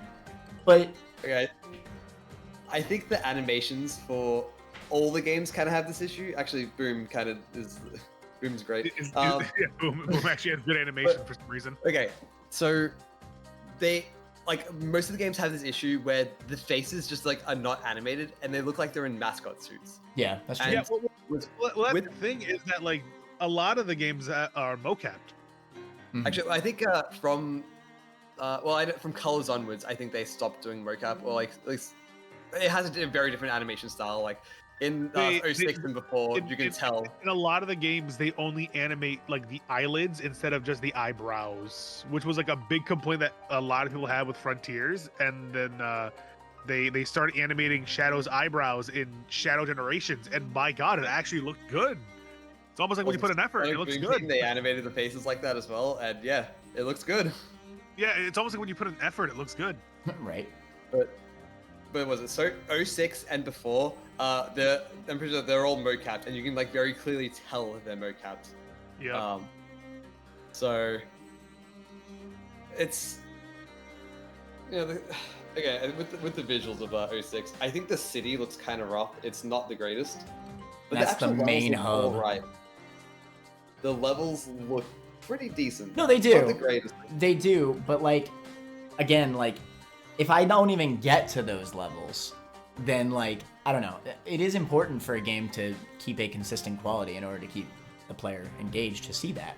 And the game's also long, but like, kind of in a bad way, I think. I don't like With that one. I don't. It's those campaigns can last a really long time. I actually think this might be the longest Sonic game on this list, actually. No, Frontiers is longer. Yeah, Frontiers I think is. That's longer, fair. I didn't actually. finish Frontiers. But besides that, it still might be. I think it's not that long. It's long. Did you beat enough. I have not beaten it. It's like 15 hours, and that's like Yeah, about reasonable. 15 hours. My first playthrough of Frontiers took me like 20 hours, so. Yeah, I mean Frontiers could be longer, but I just mean like compared to the other games, I still think it's very long. And again, those loading times, they just add up. I think somebody did the math. I think somebody did the math. Like 10 to 15 hours. Somebody did the math, and it was like an insane amount of the game. Like 10% of their gameplay or something was all loading screens, which is just ridiculous. Yeah, the loading screens is not good. I do legitimately think that's a major detriment. I think it is decently long, but I don't think it's drawn out for the most part. Like I would rather like the way that it makes itself long is not by putting a werehog or doing fishing. It's all just like, oh, it's like Sonic-esque gameplay. Yeah, Yeah. and that's fine. Again, I don't think the gameplay is atrocious by any means. I just think it gets bogged down by its other negative aspects. When I think of a game that's a slog to actually play through, if I was to sit down and play one of these games, this would definitely be one of the least appealing options to me. Unless I was, I guess, playing through emulation, which I'm not gonna rank. But yes, not my day. I'm pretty good with that. Gino, are you still good on Oh No, or would you move it? I think Not My Day is where, because I'm looking at all the other games on this list, and I'm like maybe got like one more Not My Day in them. So I feel like just to balance it out, I think we could put it there. I do think that's more fitting, personally, but I think Wiggly is probably going to end up moving it to Oh No. I genuinely, from what I've played, it is like a effort. See, like, that's just wrong. The The problem is that you have a bit of a biased experience with the emulation. It's important to account for what it was originally released on. Like, you have kind of a rose-tinted glasses experience with it. I don't really care too much about technical limitations. Well, it's important. Optimizing your game for what it's for is very important. It's important to an extent, but it's for me, I don't actually mind the most. It does drag it down, and I think, like, conceptually, I think it might be the best Sonic game, gameplay wise at least. And then it's kind of a bit janky, and then it's got like some loading screens to it that they bring it down, and I just don't think it gets pulled down that far down. Just because like the loading screens and a bit of jank. Because if we're pulling games down because of jank, like all the games that we've ranked so far have a lot of jank to them. They are not smooth to play. This game's more janky than those, though. This actually it has felt less janky than the other ones. In my experience, it did feel jankier. or at least, maybe not jankier than all of them, but depending on the situation, then yeah. Like, I think the janky situations are like pretty egregious, but maybe they're less common. That might be true. I feel like this game might have just gotten a bad reputation because people just see like glitch compilations online of like a lot of glitches that you just would not see otherwise, and that's a similar thing happened with Spyro Enter the Dragonfly, where that, you know, just the perception of that game is like, oh, it's a buggy mess, unplayable. Then I played it and I'm like, oh wait, there are some like visual bugs and everything, but it is perfectly playable. To be fair, I would not rank this. I would not rank this the lowest on this list. I have a game under it, 100%. I don't think it's like as like. I just think like compared to every other game, I'd rather play every other game to a point of a tier shift over this game, and I feel good about that. I would genuinely rank it like 3 tiers higher. So we could just do Oh No then. That's fine. Yeah, fine. What can you do? I think Not My Day is too harsh. That's fine then. We can move on. The Secret Rings. Also, actually, I get a question before we move on. Where would you just say Project 06 is finished and like, you know, the technical I saw about issues that. with that thing? Yeah, Project 06 is it's just Sonic 06 if it was good. Yeah. So okay, with that version of the game, where would you rank that? Because it doesn't really fix, to my knowledge at least. I haven't really played. I haven't played the Silver release. Even though it's been out for a while, I haven't really played it. I don't think if I remember correctly, I don't think it. I think it's just the. I think P06 just fixes the levels, not the actual like story or anything. So. And I still do count that as a pretty lot of major negative as well. Like Sonic's gems actually work in P06. Right. Yeah. They have like different moveset stuff. Yeah, it's like a completely different game. Yeah. Like, probably upwards of like. Fan games in general are just really good usually. It could be as much of an S rank. It really could. It's not S rank. It's definitely not S rank because it's still Sonic 06. Right. But like if it was altered enough, anything can become an S rank. Is kind of my point, right? But at what point is it not Sonic 06? Yeah, it's not Sonic 06 anymore. Exactly. Yeah, well, I'm just gonna ask, like, if like there were no bugs and the loading screens were improved. If the game was perfect, where would you place it? The game was perfect. Where would I place it? Obviously, an estimate was perfect, but nothing's perfect. Okay, I get what you're trying to say. But you have to include a combination of all the negatives in tandem with everything. I'm just saying bugs and right under Heroes. Probably right under Heroes. Yeah, like maybe something like that. I'm just saying technical implementation. That's it. Like it's actually basically just like the same If the game. technical implementation was perfect, then yeah, maybe below Sonic Heroes. I just think the technical implementation is very important. It's not just like the levels are buggy, the controls are a little weird. It's that like some stuff in the game just doesn't work. Like for example, none of Sonic's gems work in the game. So like that's an entirely new gameplay mechanic that is added just by the game working. Yeah. No, literally, that's a massive bug. Like that is just a bug. Yeah. So yeah, the game is buggy. It would be silly to not say it's buggy. It's buggy, but I think the bugs are exaggerated. Maybe a little bit.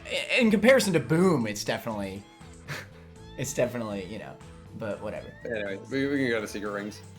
Secret Rings. It's funny. It's funny that of all the games on this list, Heroes, Secret Rings, and Black Knight are the ones that I like know the most about.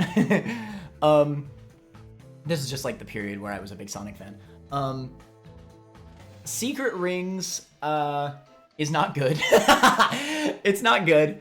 But something I do got to give it credit for is that it does have some personality. The cutscenes are cute. I like the storybook aesthetic. Secret Rings and Black Knight are both part of like a little mini series, the storybook Sonic games. I would love to see a new storybook game. Yeah, I think someone had an idea like around the time Princess Peach Showtime came out where they could do another storybook game with Amy and make it based around Alice in Wonderland, and I thought that was an incredible idea. That'd be cute, yeah. Yeah, no, conceptually I think the game is great. You know, it's just cute, right? It's trying to do its own thing. And you know what? I gotta at least give it props for that. and it is memorable. I think that's another thing I forgot to mention about 06. Somehow it does all this interesting stuff, but it just feels so unmemorable to me. And I don't know why. It's memorable. 06 is memorable for the wrong reasons. Yeah, but Secret Rings, I look back on it and I actually only really think about the positives. I actually have to think hard about the massive negatives. And these are massive negatives, don't get me wrong. Biggest negative easily is the controls. The controls, yes. The controls and the gameplay does not feel good in this game at all. And that's obviously terrible. I'm wondering if that alone is enough for me to just instantly put it not my day. Because the thing is, right, is that they're like the personality of this game is like higher than like most of the games on here, like actually. But if I'm being realistic, I do kind of like this game. It also has like a fun little Mario Party-esque side mode, which I think is cute, and just fun little co-op mode on the side. It's very mission-based, this game. Actually, it's especially mission-based. You go through like a few like standalone levels, like typical Sonic gameplay, and you homing attack. And this, I think that's another thing. This game, Secret Rings specifically, focuses most on the homing attack more than any other games. Some games do get pretty homing attack heavy in some stages, but that's the point. I do want to mention one thing about these games, just as a pair of games. Probably some of the best characterization for Sonic. Oh yeah, definitely. Actually, you're right. Like, I love Sonic in these Dude, games. that first cutscene in Secret Rings. Oh my god, that was so hype. He comes up into the storybook world, and then he like kills all these guys that are like attacking Elise or whatever, and then or is this Black Knight? I think you're thinking of Black Knight. Oh, well, either way, the cutscene where he comes up and then he like kills all the guards or whatever, and then like he throws the chili dog in the air. He throws the chili dog in the air, kills all the guys, and then catches it. That guy was badass. Or it was funny in a badass way. Hold on. But what is it? Yeah, I don't know. I like how he acts. I like his voice actor. Jason Griffith did a great job in those games.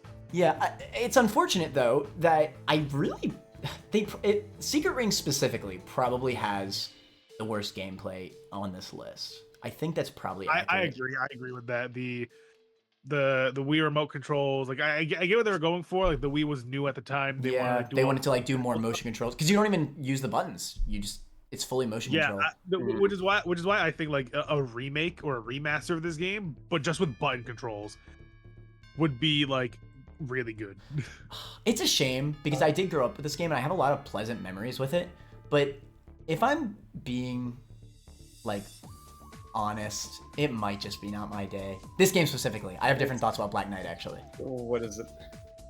Even if it had button controls, the gameplay still is just kind of on rails, like not too dissimilar to Sonic on the Run. Which isn't a bad thing. Being on rails is not a bad thing as long as the game is designed around it. Yeah, the game can be designed around it in a good way. That being said, I'm not saying it necessarily is, but there are some interesting set pieces. Like I like the dragon world, and I know we're not really counting music too much, but like this game has great music as well. Whatever. I love like. I love when you get to the dragon world and it's like Dino Hunt, yeah.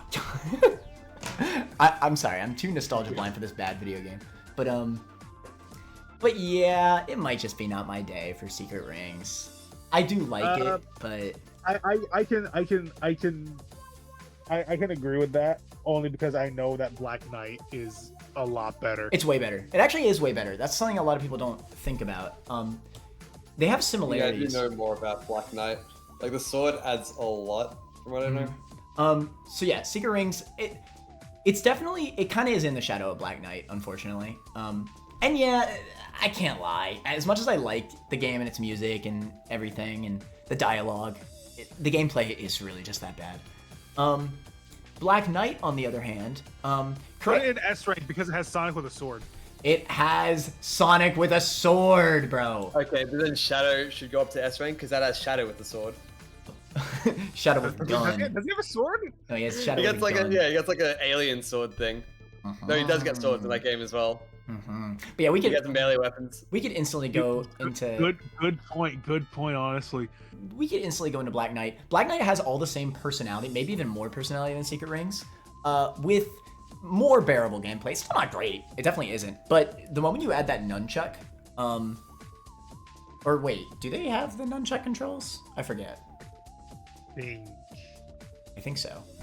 I forget. Either way, I remember this game not being nearly as bad to control. I feel like it had to have been. Am I misremembering? Let me look this up. So we're gonna look this up. What's the base way to control this game? Is it one Wiimote or Wiimote and nunchuck? This is very important information. I think it's nunchuck.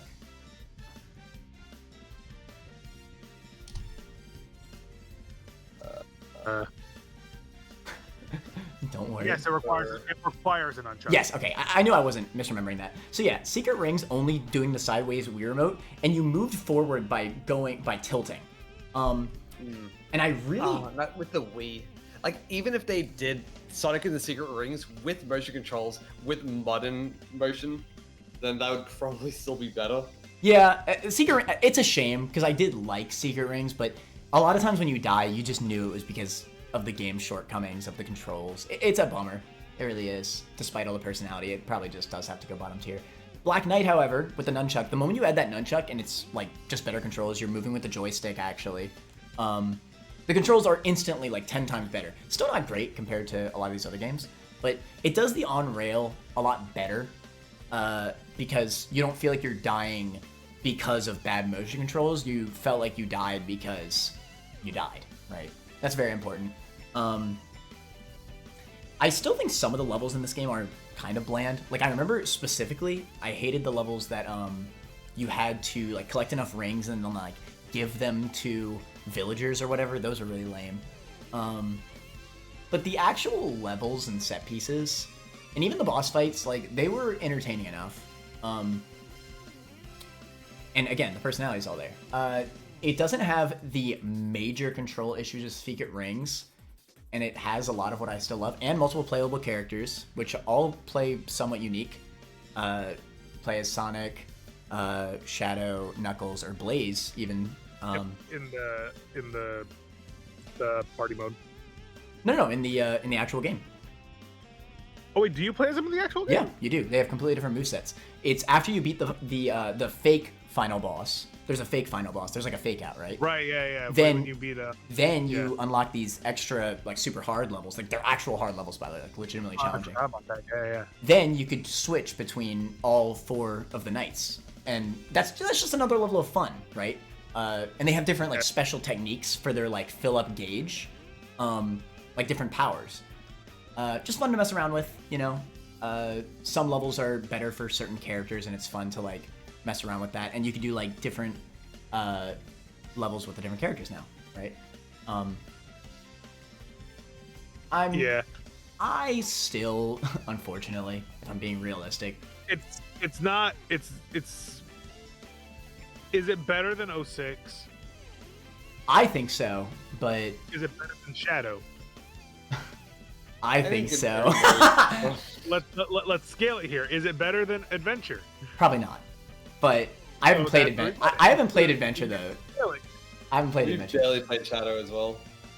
I have beaten a Shadow campaign. It's I feel like it does the on-rails better than Secret Rings, but it's still like very restricted in what you can do. Yeah. It's got like the combat's like okay, I guess, but it's not. It's certainly not great. I do still think the game gets carried by personality mostly. And I just think its gameplay is not unbearable like Secret Rings is, right? So like Secret Rings gameplay fully brought it down, right? Whereas I don't think Black Knight's gameplay is bad enough to really warrant a tier shift. Maybe 1 tier shift actually. Yeah, maybe. I actually don't know. I don't actually think the controls are that bad. It's more so that the levels might just not be as interesting, right? I don't think the controls are an issue. I think maybe some of the levels are an issue. I feel like with the games in Just Made It, they have like just a bigger scope and they just like achieve a lot more. There's just more to them. Mm-hmm. So unless you think the what is it, like the execution, like the polish on this, manages to make up for the simplicity, then I don't know if I think memorability is also very important here. I do think there's no one remembers this game. Who cares, TL? Let's go. well, you didn't play it. No one remembers Black Knight, dude. I remember Black Knight. Yeah.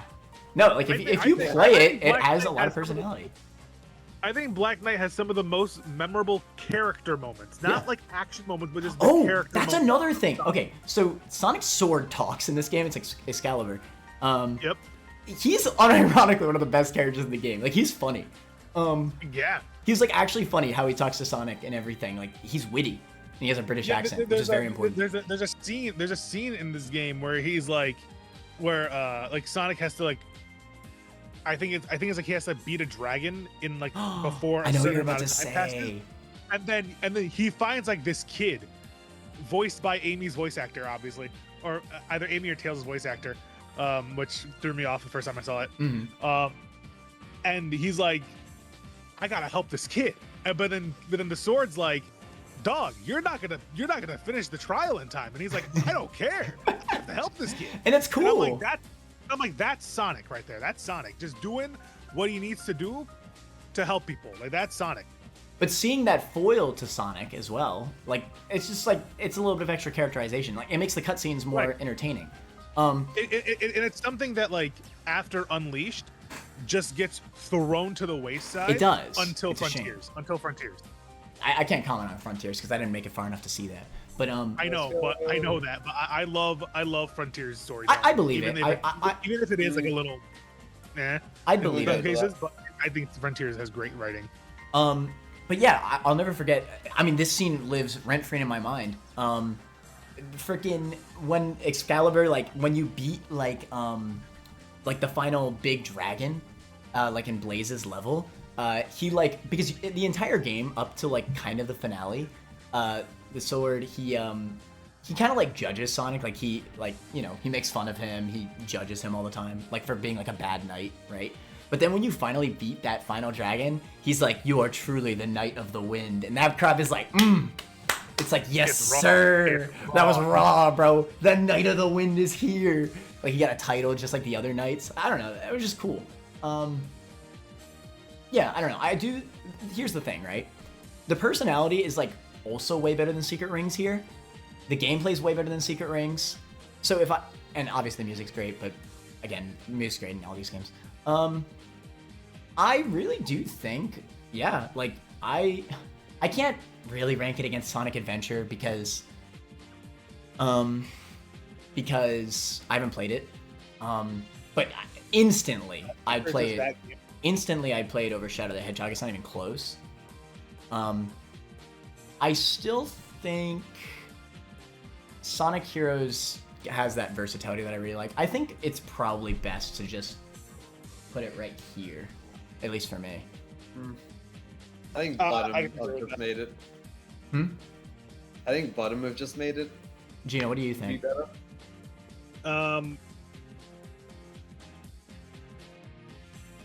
Be a little tiebreaker. Yeah. I think above Shadow. Okay. Personally. Okay. That's just fine. because it's got waggle controls. Well, it does have waggle controls, and I'll be honest, I'm a fucking child. I like so true. Okay, listen, this is important, all right? Sonic is, especially this game and like these older Sonic games, they're meant for children, right? So when you're a kid, tell me you didn't have a blast slashing people with that Wiimote, bro. That's what I'm saying, dude. That's why people bought like fucking Twilight Princess and Skyward Sword. See, like even as a kid, I hated controlling with the motion controls of Secret Rings, but like the moment I played Black Knight, it was like a completely different experience. I actually enjoyed it. Like, especially in boss fights. Like in the boss fights, because they have like these little quick time events where the shaky Wii remote comes up on screen. Like, I don't know, when you're a kid and you do that slash, come on now, bruh. I was hype. Oh, listen, I don't care what age you are. If you're 5 years old, if you're 23 years old, if you're 75 years old, if you don't feel like an absolute Giga Chad. If you don't feel like the greatest anime swordsman when you're swinging around a Wii remote and you see the sword swings on screen. You're lying to yourself. For real. Yeah, honestly, the more I think about it, yeah. I think I honestly rose Sonic and the Secret Rings in my mind just because of how much I like Black Knight. But yeah, when I really think back to it, Secret Rings is pretty bland in comparison. Well, it's not bland personality-wise, but it gets just brought down so much by its gameplay. I really just don't think the gameplay is that bad on Black Knight. And it has all that, like, way more personality even. Like, legitimately more personality than everything on this list. Legit. What? No. I agree with that. Oh, wait. Okay. Like when it comes to like stories and Sonic games, again, like Secret Rings takes itself seriously enough to where it's like still kind of cartoony. Like it's still very cartoony, but still kind of serious. Mm-hmm. And I think that's when Sonic stories shine the most. Right. Okay, so you mean personality in those ways, or like the interactions? I thought you meant like personality as in just like the whole vibe of the game, and it's just like, what is it? Like Shadow the Hedgehog has more personality. Is that good personality? Debatable, but I think it has more personality. No, because like personality, like when I talk personality, I mean in terms of its storytelling, its writing, and its character. Yeah, and Shadow does not have interesting character. I think Shadow is the only interesting character in Shadow. Yeah, Shadow is the only interesting character in that game. Whereas Black Knight, all the knights, Excalibur especially, and Sonic himself, and even Elise, who, spoiler alert for all the people who don't want to be spoiled for Black Knight. That's not Elise. Oh shoot, I always get confused. What's the other one? Merlina, I think is her name. Merlina's the one from Black Knight, or is it the other one? Yeah, Merlina is in Black Knight, and I believe the one in Secret Rings is Shara. Oh, okay. Oh wait, no, Elise is the one from 06. Oh my god, I'm so dumb. Yeah, this is the one from 06. Okay, yes. Yes, she's the secret final boss fight, and I don't know. Listen, when you're a kid, that crap was hype because she's an actual character at like half the point of the game. So they really pulled a twist villain on your ass in my 3D Sonic game. Hello. Yeah, I don't know. Very, very cool stuff. Yeah, Also, With Me, banger song. Oh yeah, of course. No, 100. Oh my god, it's such a good song, and I love Night of the Wind as well. That's actually my go-to Sonic song to pick for Smash. It's like kind of a weird pick, but I really like that song. Wait, it's in Smash. I know the one from Secret Rings. The dun, dun, dun, dun. What is it called? 7 rings in hand. Honestly, just for that song, S tier, bro. Genuinely, yeah. God, okay. Unironically, I actually, maybe I'm a little biased, but I love the songs in these two games. I really do. But yeah, Night of the Wind's also in Smash. I love that song. But anyway, let's finally move on. Okay. Unleashed. So this is the boost formula. And yeah, I think first boost formula game. I think the boost formula is the worst thing to happen to Sonic. Really? I get it. But really, the worst thing that happened to Sonic. I think the worst thing that happened to Sonic was going 3D. No, I think what is it? Yeah. Okay. So Sonic had he had a rough transition into 3D. Okay, that's something that I really hate when people say that. No, I think that Sonic works better in 3D than he does in 2D. It's just that Sonic Team is incompetent enough to make it look hard. Because Sonic is essentially a racing game that's a platformer, and every racing game, you're looking into the horizon because then you can see really far ahead of you. Which, if you do a top-down or a side-scrolling racing game, it's really hard to see ahead of you. No, I agree. I agree. Right. I agree that they just make bad games. I agree. I agree that the 3D Sonic game could be really good for that reason. I agree that Sonic had a rough transition into 3D. So Right. it had a rough transition, but that's because they're incompetent, not because Sonic is hard to do in 3D. No, not at all. No, that's not what I meant. But still. No, it's definitely hard to do in 3D. It's just that you have to give it like the time that it needs to do it right. Right. And that's something that Sega doesn't really like to give Sonic Team. Mm. And that's something that came to the very forefront in the development of Frontiers, which we can talk about later if you want to. It's crazy. how much money they make off of the Sonic movie, and then Sonic Frontiers is just like, hey, let's just give like a mid-sized team to it. Right. Yeah. Like, This is sounding like, does this sound like Pokemon all of a sudden? Let me stop. Anyway, no, Pokemon has way more development. Like those games are way harder to develop because there's like a million Pokemon. It does sound like Game Freak until you realize that like Sonic Team is actually making an effort to do better. That's true. I guess. Are they trying to make an effort to get better? Anyway. Really Yes. hard. Yes, we can talk about it later. Unleashed, Anyway. though. Okay, so first and foremost, we all know the Werehog, probably a very bad decision. Not probably, it just is. I actively dislike the Werehog. Yeah, I mean, I think Okay. most people do. The Werehog has nothing. The Werehog is fully just a completely different gameplay style than what Sonic is supposed to be. But it's not in the same way that like switching to Knuckles is in like a different game, like in Sonic Adventure. Like it just feels so, because at least Knuckles is still like fast, right? And he has like interesting movement. The Werehog is just like it's literally a beat 'em up all of a sudden. It's completely different. But it's a worse beat 'em up than Sonic Heroes and Shadow. And, Oh, yeah. even Sonic 06, because Sonic 06 has like combat elements. Yeah, that's the other thing. It completely changes to like a slow beat 'em up, and it's also just not a good beat 'em up. So yeah, and the combos are just not interesting. Like you always just like spam the same combo. I beat the game by mashing triangle. Exactly. Yeah. Exactly. So I have Sonic Unleashed I have on my Series S, my Xbox Series S, and I actually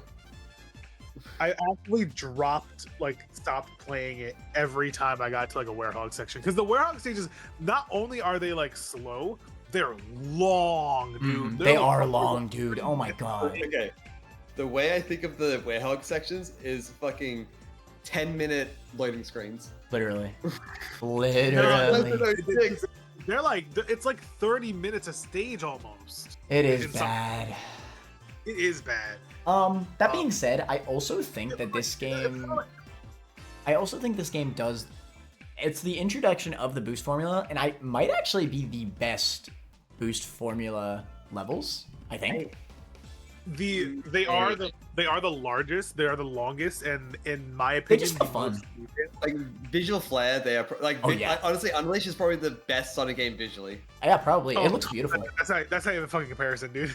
Yeah, I love the way it does look beautiful. I think the only one in the same ballpark is Generations. Yeah, I agree. You're not even wrong, but dude, the opening cutscene of Unleashed The opening cutscene of Unleashed is so good. is Oh my god. the greatest Sonic cutscene ever. Oh yeah.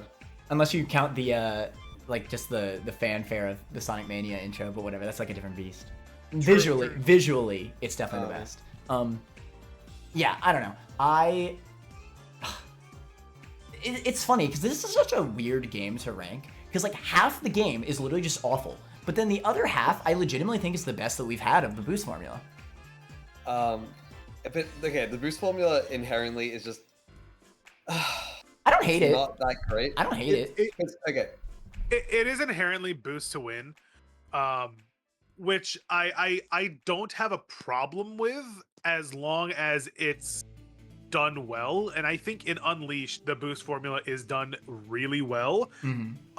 Maybe it's a little too fast, because like sometimes reaction based, like it is just literally learn the levels, because a lot of the other games, when you fail something, you go into like the lower path, but then Unleashed it just kind of kills you a lot of the time, and you know, your boost is going that quickly that it's just like you just can't react. So it's just like, oh, either just don't boost or just trial and error it. It's just and then what is it? It has the 3 lane sections.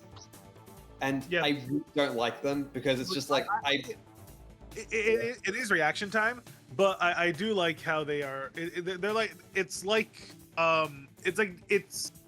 downtime between like the major set pieces of the stages. And okay, I think this is a thing with Sonic, is that it has always been about spectacle. Yes. But even the 2D games, it has been about spectacle of like, look at how fast I'm going, like the S's and the Green Hill, and just like I don't know, other things. Yeah. It's always like things going on, and it just feels like, because with actual gameplay, like Sonic going that quickly with like that zoomed in camera is just awful. But it feels nice, and it's just trying to sell. It's all based on feel. And look at like there is something about Sonic and again, this is quickly going to Frontiers for like a split second. Sonic feels a lot slower in Frontiers because the camera's pulled way back, but when the camera's pulled forward, like close to Sonic, you feel like you're going like a million miles a minute. And that's something that Unleashed does really well, is that it makes you feel fast. It makes you feel like Sonic, you know what I'm saying? Was in Rooftop Run, there's like sections where like you're in alleyways and then you're like dodging things left to right, and whether the camera's like really zoomed in and it's like, wow, I'm really zooming through this alleyway. Gameplay wise, it's but spectacle wise, gameplay wise, you're pressing boost and pressing the triggers. That's it. Yeah, I think maybe the gameplay is not as engaging. You're right, but that spectacle is there, and I think it does something in your brain when you're actually playing, especially that first level. The dopamine hits. The dopamine hits of the boost formula are unironically just good. I mean, like the novelty and spectacle of it is quite nice, but beyond that, beyond that, it does have like decent gameplay because getting the S ranks is actually the S rank. Getting S ranks is actually pretty fun. Hard, I would say. Yep. The first playthrough I think suffers, but actually going for ranks, I think is actually pretty interesting. Maybe even better than old Sonic. Am I crazy? I think maybe going for S ranks is more interesting in boost. Okay, the thing I don't like about the S ranks in Unleashed is that it is basically, well, just go quickly and then don't get hit. Because rings give you so much. Yep. Okay, they give you a lot of points, but only if you are holding them by the end of the level. Right. And there are so many rings. You get 700 rings by the end of the level. And then you just kind of, if you're going at a moderate pace and you don't get hit, then you'll get the S rank. And it just kind of becomes like really punishing. And like the amount that enemies give you isn't like that much. And the tricks are like okay, but they're like a drop compared to time and rings. Mm-hmm. So, and I prefer like Sonic Adventure 2, where it's more of a balance of like getting tricks, getting enemies, getting rings. Because there are times where you want to like slow down. We're like, oh, I could go quick. Oh, I can take this detour, and that I will probably get enough points to make it worth doing that. But then Sonic Unleashed, it's just kind of like, well, I'm just going to boost through things and get things on the way. I'm going to slightly alter my path on the way, but I'm never going to go out of my way for things. I'm never going to like make a decision of like, do I want to go for that? Because it's like, no, just go quickly. Mm-hmm. Right. The thing about and I it's kind of what I wanted to say was progression in the game with the Sun and Moon medals. Mm-hmm. Annoying. Yeah, because you need them, don't you? Yeah, you need Sun and Moon medal, but you have to, it's like a collectathon where you just have to explore and find them, which is in the Werehog levels. Fine, you're already going slow. In the daytime levels, you're blasting through that stage in like 2 minutes flat. Mm-hmm. You're not finding or like 2 minutes flat. They're longer stages, I but like feel like finding them. You have to slow down to find them. I feel like with the red rings, generally it's like, oh, find the top path, find a specific path, and then you'll get the ring. Right. But then with the medals, it's like, oh, find the path, and then look at a crack little nook in the side, and then you'll get the medal. Mm-hmm. Yeah. And we haven't mentioned it yet, but the Wii version is also on this tier list. In the Wii version, who cares? You're just given the Sun and Moon medals as Really? rewards for doing well in the stages. Like your rank gives you medals. Your S. Yeah. Oh, it took a Werehog, so just made it. Just made it, yeah, true. Yeah. We gotta account for half the game, yeah. Wii version S rank. It probably is still just a who cares though, right? I mean, does anybody actually it really is, because like the Wii version, like it doesn't have the hub worlds. Its stages are shorter. I think it's like talk to NPCs more, which is like annoying. Yeah, there's a couple cut worlds. Oh wow. And then also the boost works differently, where instead of it being like a flat meter, it's a boost like rush, where you just get like press the button and you just boost for a time, instead of you just boost as long as you're holding the button. So it's a little different. I see. Anyway, nobody cares about that version. True. But just saying that, like the boost, the sun and moon medals in the Wii version compared to the HD version, it's night and day, right? Right. The collecting the Sun and Moon medals is tedious as all hell, and you need a lot of them to progress through the game. And I just think that's annoying in a Sonic game. It is annoying. I'm having trouble ranking this. Where would y'all put it? So, I would put it. Oh no, maybe not my. Oh no. I do also want to mention performance of the game. Yeah, it is terrible. I think at the start it's okay. The PS3 version runs at like it's locked to 30 frames, but it sometimes struggles to hit it in some areas, and then Really? the Xbox version is 60 frames. I played the PS2 version. True. So you played the Wii version. So you played the Wii version. Was it really the Wii? Wait, it's the same as the Wii version, really? Yeah. Yeah, it's the same as the Wii version. Oh shit! I didn't know that. The Xbox 360 version, it runs at 60, but it like chugs. Mm-hmm. No, I think Like- that's also true for the PS3 version. Like, I Oh, genuinely felt sick. No, At certain points. the PS3 version chugs, but like the Xbox version, you can get like into the teens in that frame rate. I feel like that's maybe that's true for Like what was it? specifically I think, Eggman Land was a nightmare. Yeah, I think like Jungle Joyride, like the stage where you're just running on the water, right? In like the forest. That level is so like just it chugs in that level. Mm-hmm. And I played it on Xbox Series S, which has the FPS boost, buttery smooth Mm-hmm. for like 90% of the game. But yeah, it's just the performance on that game. That game was graphically and performance and like graphically ahead of its time, because even on Series S and Series X, it's still there's some areas where it still drops frames, even with FPS boost, which is wild to me. It's like a Can It Run Crisis thing. Yes, it's literally Can It Run Crisis. I still don't know where to put it. Where would y'all put it? Because A hot take above Black Knight, because I love Chip in the game. I like the story. The personality. Why do you is like there. Chip? Why do you like Because Chip? he's a silly little guy. He is a silly little guy. I love I silly find him little annoying. some of my favorite characters in all of games are silly little guys. All right. I find him really annoying. You know what? Put it down in tier for that. Put it down here. Who cares? Who cares? Put it in who cares. Honestly, who cares? Nobody cares about this game. I care about shitting on Chip.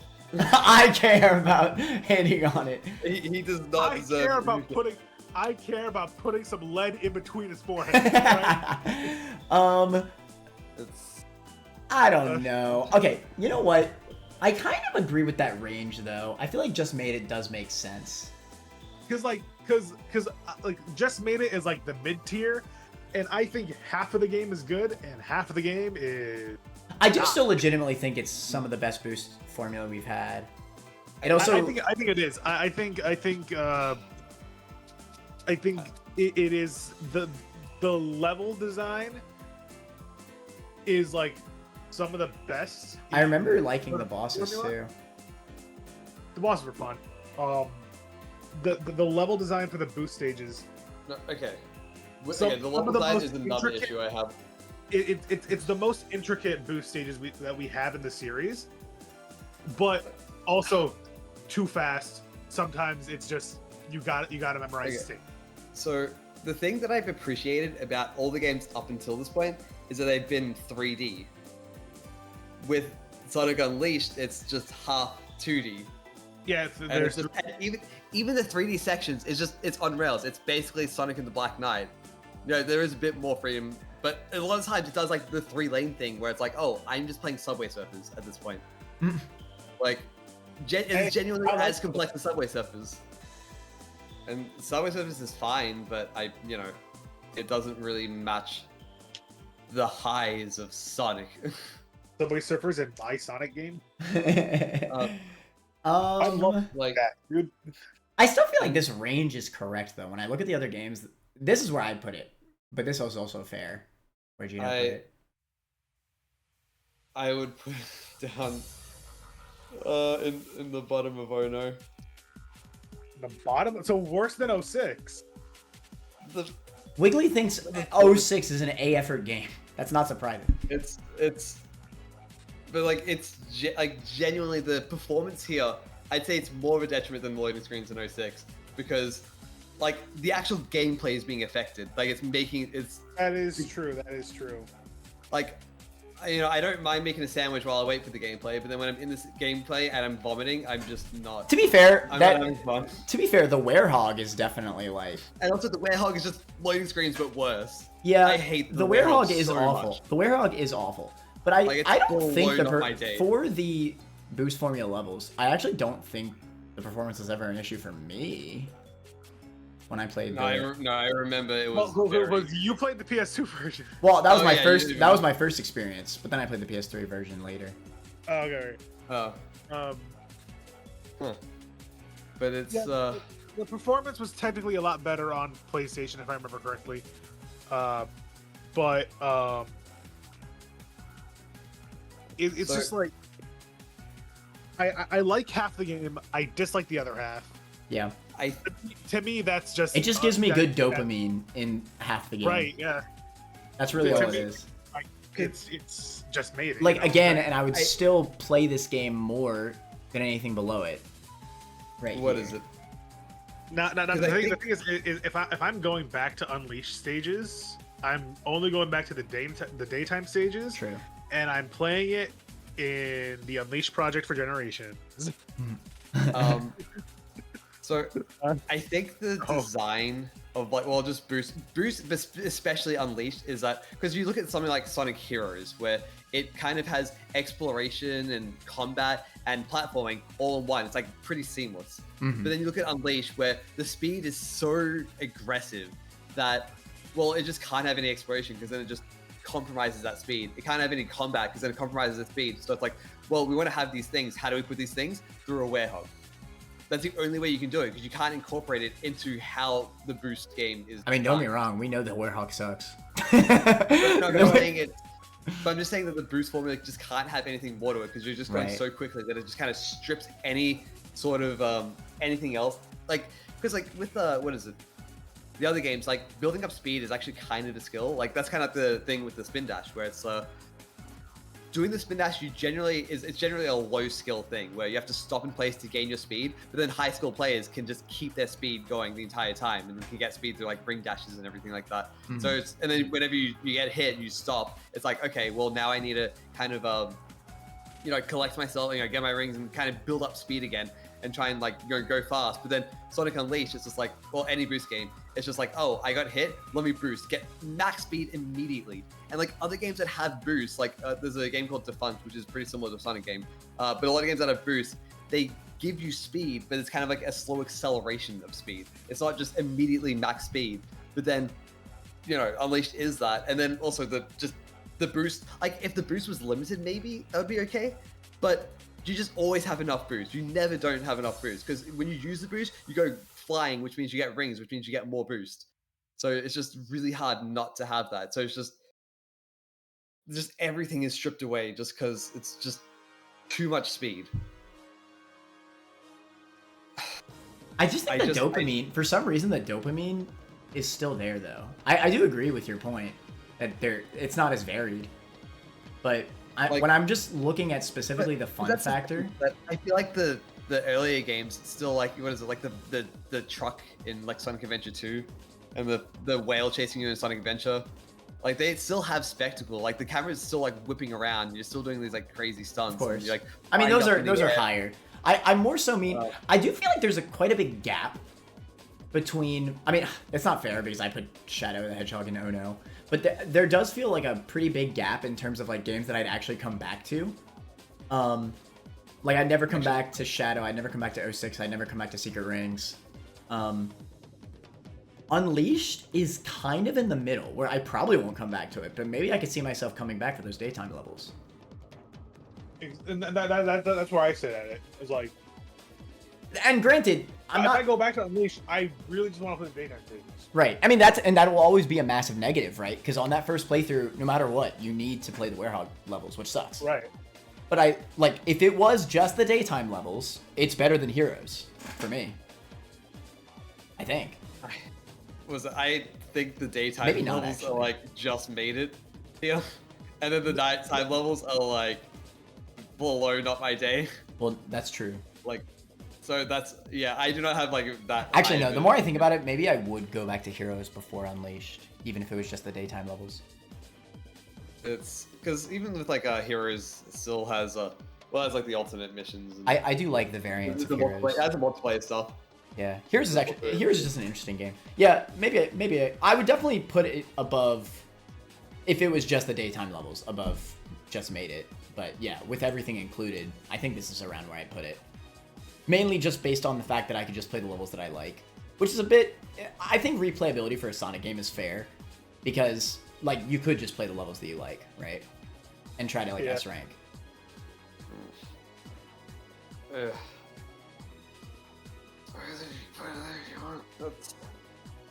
Also, I think that what is it? With the boost, like how much speed you get in Sonic Unleashed for the 3D sections, it's still hard to see because it has like the motion blur. I really hate the motion blur because it just can't see anything. It's just like it was one spectacle at the cost of gameplay in so many cases. But it's in the 2D sections with the boost, it's just like at least with the the Genesis games, it's like okay, you have to build up your speed and it's a lot of times you aren't going that quickly. But with Unleashed, it's you just can't react if you use the boost at all because you're going that quickly. But you kind of can in the 3 sections. I also still just really like. I think the personality of Sonic is still here. Like, there's something that I like about Sonic in this game, and I don't know. Like honestly, even though I hate how the Werehog is implemented into the gameplay, the cutscenes around it are still pretty charming. I feel like. Actually, the animations are some of the best. Yeah. And like him doing like all the stuff with the stretchy arms. Remember when he stretchy armed to catch that ice cream cone for Chip or whatever? That was kind of cute. Yep. I don't know. There's something there that's like there's still charming bits about the game. More charming than I think a lot of the negatives of the games that I personally have below it. I do agree with your points though, Wiggly. I just don't think it lowers it below the other games below it for me. Is all. Like. And another thing is that just the spatial navigation of it is just significantly reduced. Of like, because in like Sonic Adventures, actually more so Sonic Heroes and Sonic the other games that came before it, like you are platforming. You're kind of like, okay, I'm thinking about my positioning. There are a lot of things that are on rails, but with Sonic Unleashed, everything's on rails. Like, because with the platforming in all the other games, you still have homing attack where it just locks you on and there's no spatial part that you're thinking of. And when you're on a rail, you're not thinking about the spatial part of it or anything like that. You're not positioning yourself. But then with Unleashed, everything is that. Like, there's the parts that are literally on rails, but then there's the parts that are essentially on rails. And then even the parts that are not on rails, just still kind of just holding forward. And it's just, there's a lot of like, like the shooting things that, you like press X and then it shoots you upwards. It's just like, it's just a reaction. Like a lot of like all the things are just reactions. Like react to the launcher things, react to homing attack, react to sidestepping, doing the slide. It's just react. That's what the game is. It's essentially a rhythm game. What'd you say? It's like a fast-paced obstacle course. Right. It's essentially a rhythm game. Mm-hmm. And I think I think we're kind of going in. I think we're kind of going in circles now. I think I do agree with all your points. It is so simple that I'd rather come back to this game than any of the games below it. I just can't ever see a world like, because for me it's more like this, right? There is a gap there that I can mentally see between Unleashed and Shadow, right, and the other games, right? I cannot fathom them being in the same tier. Obviously, this is like a midpoint placement for Shadow. So there is too much of a gap for me to be like, oh yeah, it should be like here or something. No, that doesn't make any sense. So yes. Gino, where would you put it though? Has anything changed? No, probably like right about there, yeah. And Just Made It. So yeah. So you put it lower than Black Knight now? Oh wait, no, I think you always had it lower. I think I had it here. Yeah, that's right. Wait, no. Yeah. No. I did have it here. You had it above Black Knight, right? I did have it above Black Knight. You But had now, it below. but now you're lower. Fair enough. Yeah, I think overall like lower, just because the Werehog takes up so much It more does. time in the game. I don't like the Werehog, so that's half the game I don't like, and it's the longer half of the game. So I just put it lower. Fair enough, I guess. I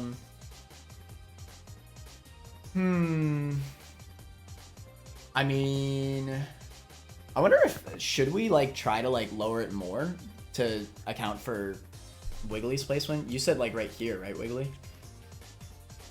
Well, that's kind of where I would put it, but then like midpoint would be like top of or no, maybe bottom of just made it. I think since it's both of us who think it's this spot, we either leave it here or leave it here. I think that's how that works, right? A whole tier shift when both of us think that it's here wouldn't make any sense. I just also if we're just going up with the Werehog section, like the Werehog sections are so bad. Well, they are. Listen, there's no doubt that they're terrible. At this point, that is already being 100% like. Yeah, so it really is. Do you like the speed sections or no? It really is. And speed sections, what is it? Like with the amount of depth it has, it's not that good, and then the Werehog sections is terrible, and then the spectacle is like the biggest thing, just like kind of pulling it. It's understandable. I don't think that's a terrible take by any means. I think other people would share that sentiment. It's just I do think the charm's still there, and I definitely see myself coming back to the game. Yeah, I don't know. That's really all it is. Yeah. We can just do this then. We can do the other boost games and see how they compare, and then we'll Yeah, we could always come back. Colors. This is probably the most consistent boost formula game, no? Yeah. This consistently 2D. Yeah. It is mostly 2D. But I don't think that's a bad thing for what they were going for with this game. I do like the wisps. With the wisp. I like the wisps in colors. Don't like them in Lost World. Don't care for them in Forces. Yeah. Don't care for them in Team Sonic Racing. Or they really messed them up in those games. I wonder why. I like the wisps in colors because like it's different, but the entire game is still just Sonic with these sporadic moments of wisps. Yeah, they're cute little power-up sections. So you don't even like have to use the wisps. No, yeah. It's mostly for like red rings or whatever. Yeah, it's mostly just for the exploration aspect. And like I said before, I love exploring in levels. And it's optional here. It's not like the medals in Unleashed. You don't have to go. Yeah, the game being in 2D, it's like, or the game being mostly in 2D, I don't think works towards its detriment. But it is a 3D Sonic game, so I guess. See, the thing with it being 2D for me is that when I compare like the games that are purely 3D to other 3D platformers, it's like, okay, it's maybe not the best, but it's like it ranks like highly enough. But then when I rank like a 2D platformer to other 2D platformers, I feel like 2D platformer the bar's so much higher that it's just like, if I'm thinking about it compared to like Celeste or the 2D Mario's or Dust Force or Fly Wrench, there's a lot of 2D platformers, a bunch. It's like, well, there's so many that are like significantly better. Right. Well, yeah, definitely. I think that this is, to be fair, I don't think it's fair to completely compare it to other 2D platformers because this does have that mixture of 2D and 3D that is not very common, right? This is... Well, that's the thing. I feel like, like Unleashed or Generations kind of has that more so, but then Colors, it kind of is just like... It's just too much 2D. There's a lot of 2D in Colors. It's like the first world is okay, then beyond that, it's just... Right. It's essentially a 2D platformer. I see. I mean, either way, we're not really comparing them as 2D platformers to other 2D platformers. We're comparing them to the other Sonic games. I feel like 3D 3D has more spectacle and is just like inherently more complex. It has more to it. Yeah. Maybe. Yeah, that's true. There's like less dopamine in 2D, right? Yeah. It slows it down. The thing about me is I love Sonic Rush on the DS. and that's like the first game where they actually had like the boost. Yeah, I like Sonic. I like bad take, but I like Sonic Rush Adventure. Yeah, the 2D the 2D sections of Colors, it's just like Sonic Rush. So like, it's like a slower paced version of Sonic Rush that has a little focus on exploration due to like the red rings and the wisps. But I don't think that's a bad thing. Yeah, fair enough. It's like the game's quality. When I think about games that I'd come back to, I do feel like this game's very consistent. Not like I heard the recent remake though is really bad, but that's not really what we're ranking. The Colors Ultimate, it's a. Also, this game runs at 30 FPS, by the way. Yeah, on Wii it runs. Is it consistent at least? Like, does it drop? Yeah. If it's consistent, like Sonic. For Sonic, Sonic platforming is not precise, right? So I don't care too much about having 60. But you're moving quickly though, so there's a lot of camera movement. And when you're whipping around, there's a lot of camera movement. So I don't think it was ever an issue. I never like died by like I'm like, oh shoot, I couldn't. No, that doesn't happen. But it just feels worse. It just doesn't. Yeah. I mean, no doubt 60 is better, but I just mean like I don't really think that matters that much as long as it's consistent at 30, right? Frame drops are way worse, right? I do think it's kind of an A effort. So yeah, this is like the whole. With me, I just think like most of the boost games are just worse than the games that came before it. So I just put a lot of the boost games like low. That's fair, but like to me, like I think it is an A effort, not because it's better than the rest of them, but it's just a more quality title than the rest of them. Also, again, we're talking about story as well. It's just nothing. That's true. There is no story. But the story, there is no story. That is true. Like. And that goes. There is no story, and that goes for this game. That goes for Generations. That goes for Lost World. That goes for. Okay, but Generations had funny dialogue though. Does it? I don't even think it has funny dialogue. Maybe it doesn't. Where does it have funny? It has like 3 lines. I still think the best line in the game is "No copyright law in the universe is gonna stop me." True. Oh wait, is that? That is Colors, yeah. Oh, it's not Colors. It's. Yeah, well, they're just kind of making quips, and it's just, yeah. Yeah, it's Saturday morning cartoon. Yeah. Which is funny because Sonic is quite literally a Saturday morning cartoon. I don't know. It's just again, like I'm starting to look more at these games, and I'm like, and I keep thinking like, yeah, what would I actually go back and play? And like, I think this game, from what I remember, just had like pretty, consistent quality.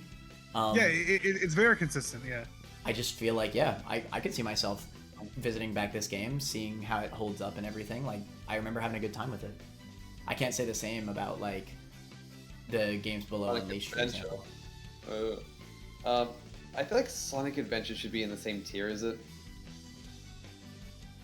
Why? Well, just was it? It has. I feel like it has a lot more. It was kind of has a lot more heart. Like there's a lot more. They were really trying to do something like ambitious with it, and like the story is actually pretty involved with like intersecting parts, and they tried to create this like big world, and they really tried to push a lot of things. And it was just that thing I was saying about like the spatial part, like because the thing I was saying about Unleashed, where the spatial just the positioning isn't relevant at all. It's it applies to all the boost games, so that's just kind of something that it has over Colors. Mm-hmm. So I'm looking at this list, and I feel like we should put Colors in either an A effort or Just Made It, but like there's too many games in Just Made It. It's like very lopsided. Which, to be fair, if it's accurate, it's fine. I've said this before. That is true. If all these games in Just Made It are comparable, then that's fine. Yeah, it might not look as visually appealing, but I'd rather it be like accurate. So if you really think that Colors is comparable to these games, then that's fine. But when I look at Colors and Heroes, I feel like they're comparable. But I don't think this game's quality is comparable to the ones below it. I just don't. It's something I do like is what is it? So actually, with was Unleashed onwards with the boost games, they added a reticule to your homing attack. Oh yeah, which true. having a context sensitive move where the context is not communicated to you at all is just, sometimes, oh, why did I not I hated that in Adventure. That pissed me off. Why did I homing attack this? Why did I homing attack into nothing instead of the enemy that was right there? Like, there are still issues with it in Unleashed in Colors where sometimes you press the homing attack to just like dash forward because that's what it does outside of homing attack. But then, at the last second before you can even react, it's just like, oh, now it's locked on, and then, I'm just saying, Secret Rings introduced that reticle though, Wiggly. Come on now, Secret Rings should be S rank anyway. That's true. That's true. So it's still not perfect, but it is a lot better with that. That is really nice. Yeah, I agree. And also, what is it? It has like the thing of like Sonic 06 where you basically always dash directly to the enemy instead of kind of like wiggling around, sometimes circling around them, being like inconsistent with that. So homing attack is just like way more consistent with these games. But something I like about Colors over Unleashed is that the boost is not ridiculously fast. It still is like pretty fast, but it is not. Yeah, it's more controllable. Like you can actually like react to it and do things, and I actually like how the what is it, like actually building it up works. And there's something that I don't like about Sonic Colors Ultimate is that you get it for homing attack, but what is it? The way you get it in.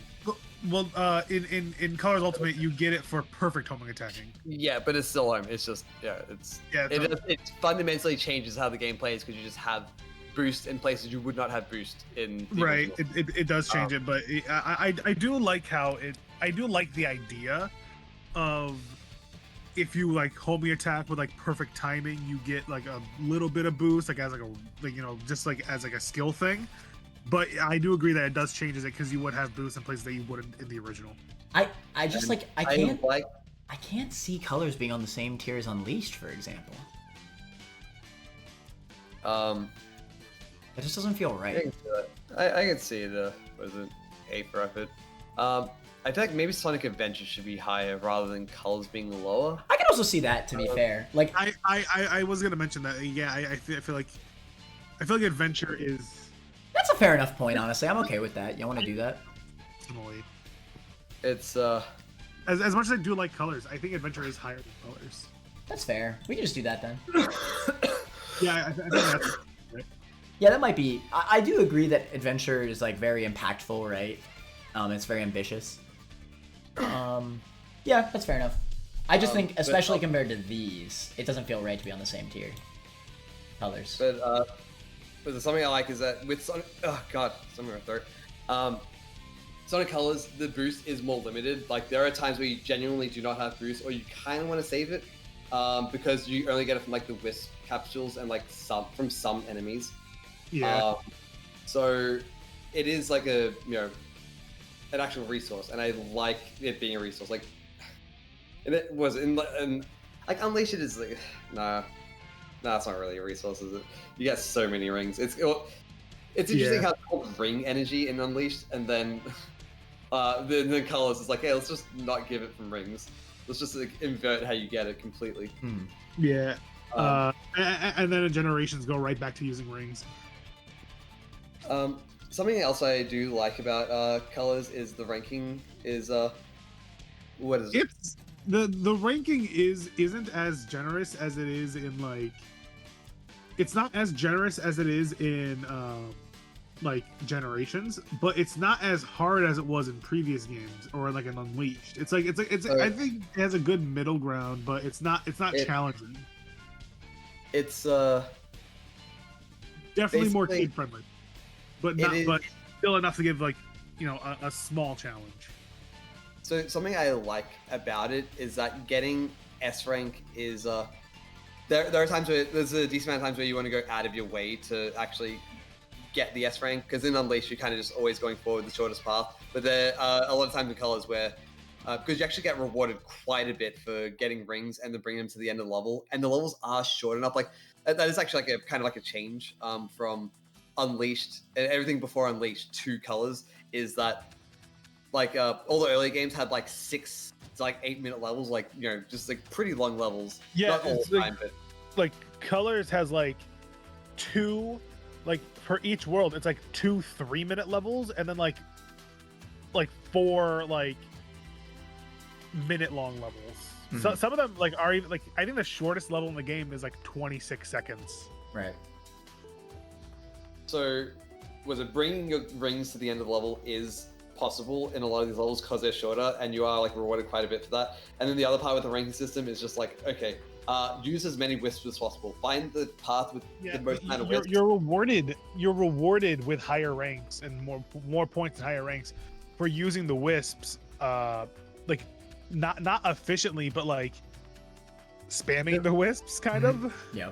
Like there are times where you just want to like genuinely just stand next to a wisp spawner and just be in the wisp. Yeah, and like just, in got, like, was it? I know this is.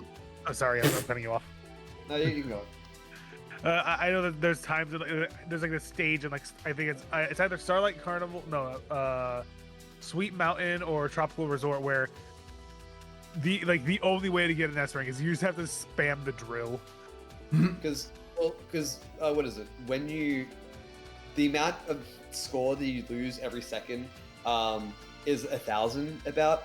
But then when you're in the drill form, you get like 4,000 per second. So it's just like, oh, I'm just going to be in the drill form forever. And then there is an upper limit to how much you can get. You can't just do this forever. And something actually I do like is that after a certain point, you actually just get no more points. It's like, okay, you're in the level for 5 minutes. No, you can get nothing more after this point. Yep. So it does disincentivize that to an extent, but also there are a lot of times where you do just want to farm it like that. Actually, something that I really like about Sonic Adventure 2 and Heroes is that they don't actually start deducting points until, for Sonic Adventure 2, it's a minute in, but then Heroes, it's a minute and a half in. So if you want to get optimal score, like just say if you beat those levels like really quickly, then it's like, oh, maybe you actually do want to go out of your way to get more points, because it's like, oh, I've got an extra half a minute where I'm literally losing nothing by going out of my way. But then with all the later games, it's just like, okay, timing becomes a more relevant factor. Right. So it's less score based. So I think the ranking in colors is decent, not the greatest, but it's solid. Mm-hmm. I remember enjoying getting the ranks. I did too, yeah. Okay. We've talked about colors forever, though. We should probably move on, no? No, let's go back to Adventure and Unleashed. Okay, so I actually agree. Okay, no. Actually, we should talk more about Sonic 3D Blast. Actually, true. Anyway, Sonic Generations. So Generations is very, very good for a Sonic game. Keyword for a Sonic game. Generations, when it came out, I think Generations is a very good game. It really is. I think it's a very good game. Okay, so Generations. When this game came out, I cannot actually think what anniversary game was this for? This Sonic? Was the 20th. The 20th anniversary. This, I actually think, is the best anniversary game for any series I've ever played. Full stop.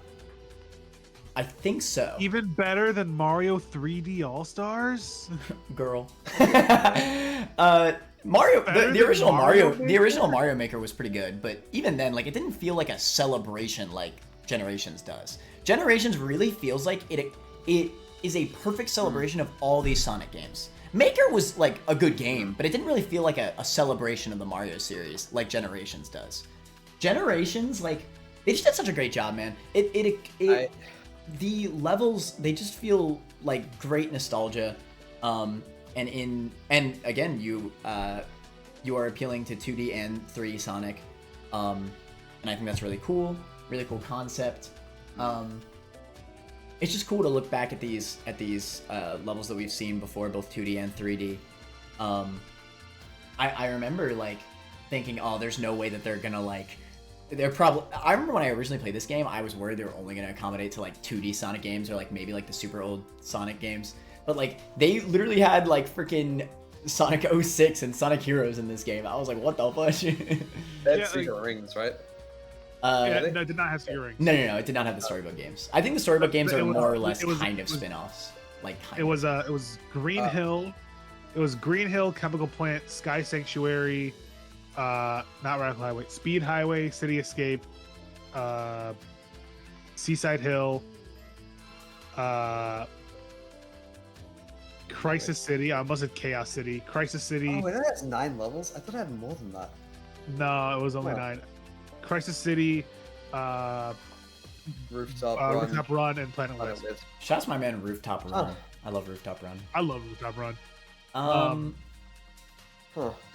I know, like I think when it comes to the 2D stages, the 2D versions of the stages from the 3D games were really cool, like reimaginings of how those stages. I think work. that's so sick, like, especially the adventure like the ones. 3D stages, like 3D Chemical Plant. Oh my god, like, yeah, so that was cool fire. how you just jump on the other rail, on the other paths. What, I thought that was sick when that. It actually was. Because usually they take the lazy way and they just, like, whenever they redo, like, Green Hill or whatever, they'll always just, like, redo the same 2D sections, right? But for when I played that Chemical Plant 3D, it was kind of cool, bruh. And then in Sky Sanctuary, like in Sonic 3, Sky Sanctuary had this pillar that you run out, you run around and like everything falls. In the 2D stage, there's different paths, and each path takes you to the same pillar, but on a different route, like a completely different route. And at the end of each route is a red ring, so it makes you play the stage 3 times to get all the red rings to see all the paths, which I think is a really cool idea. Because you don't need the red rings for progression; it's just collectible stuff. So that gives that stage replayability, but also it's different every time you play it. At least for the 3 routes. Because it's 3 completely separate routes, but it all leads to the same spot with the same set piece that was in the original game. You know what I hate about 3D Sonic? Everything? Right? Everything? No. What I hate about 3D Sonic is that Super Sonic always has to be the finale. Like, why can't you do like 2D Sonic did, where like you get all the Chaos Emeralds through the mini games, then you can just use them in the levels. That crap was so cool. In Generations you can, and Colors you can as well. No, you Colors can't. doesn't have. That's after you beat the game, though. Yeah, Colors doesn't have a Supersonic finale, but you can unlock the Chaos Emeralds by doing the simulator stages. Oh, so you could be Supersonic in the regular levels? Yep. Oh, that's cool. And then in Generations, after you beat the game, you unlock Supersonic as a skill. That's cool. And then in Forces, you actually unlock Supersonic DLC. Does it cost You money? have to go to the digital store and download Supersonic. What the fudge? Or in Forces? In Forces. Oh, in Forces? What the hell? Yeah, in Forces. Alright, anyway, whatever. Anyway, that's kind of a side point. I remember Generations, no Supersonic was kind of like a big thing, because, 2D Sonic was, like, in this game, right? It just felt like, I don't know. I remember for this game specifically, we were like, we're Supersonic. But when I look at these games, none of these games did that, so whatever. Or at least most of them didn't. Anyway, that's kind of a side tangent. Generations still does really feel like a great celebration game. I think it's, like, such a great celebration of the series. Even the games that a lot of people held really negatively, like Sonic 06, especially Sonic 06 at the time. I remember everybody was like, what the hell? City, modern Crisis City is one of my favorite stages in that game. Great stage. It shows, right? Like, with a better engine, better game, like, Sonic 06's levels could really shine. Better design philosophy, too, in my opinion. Absolutely. I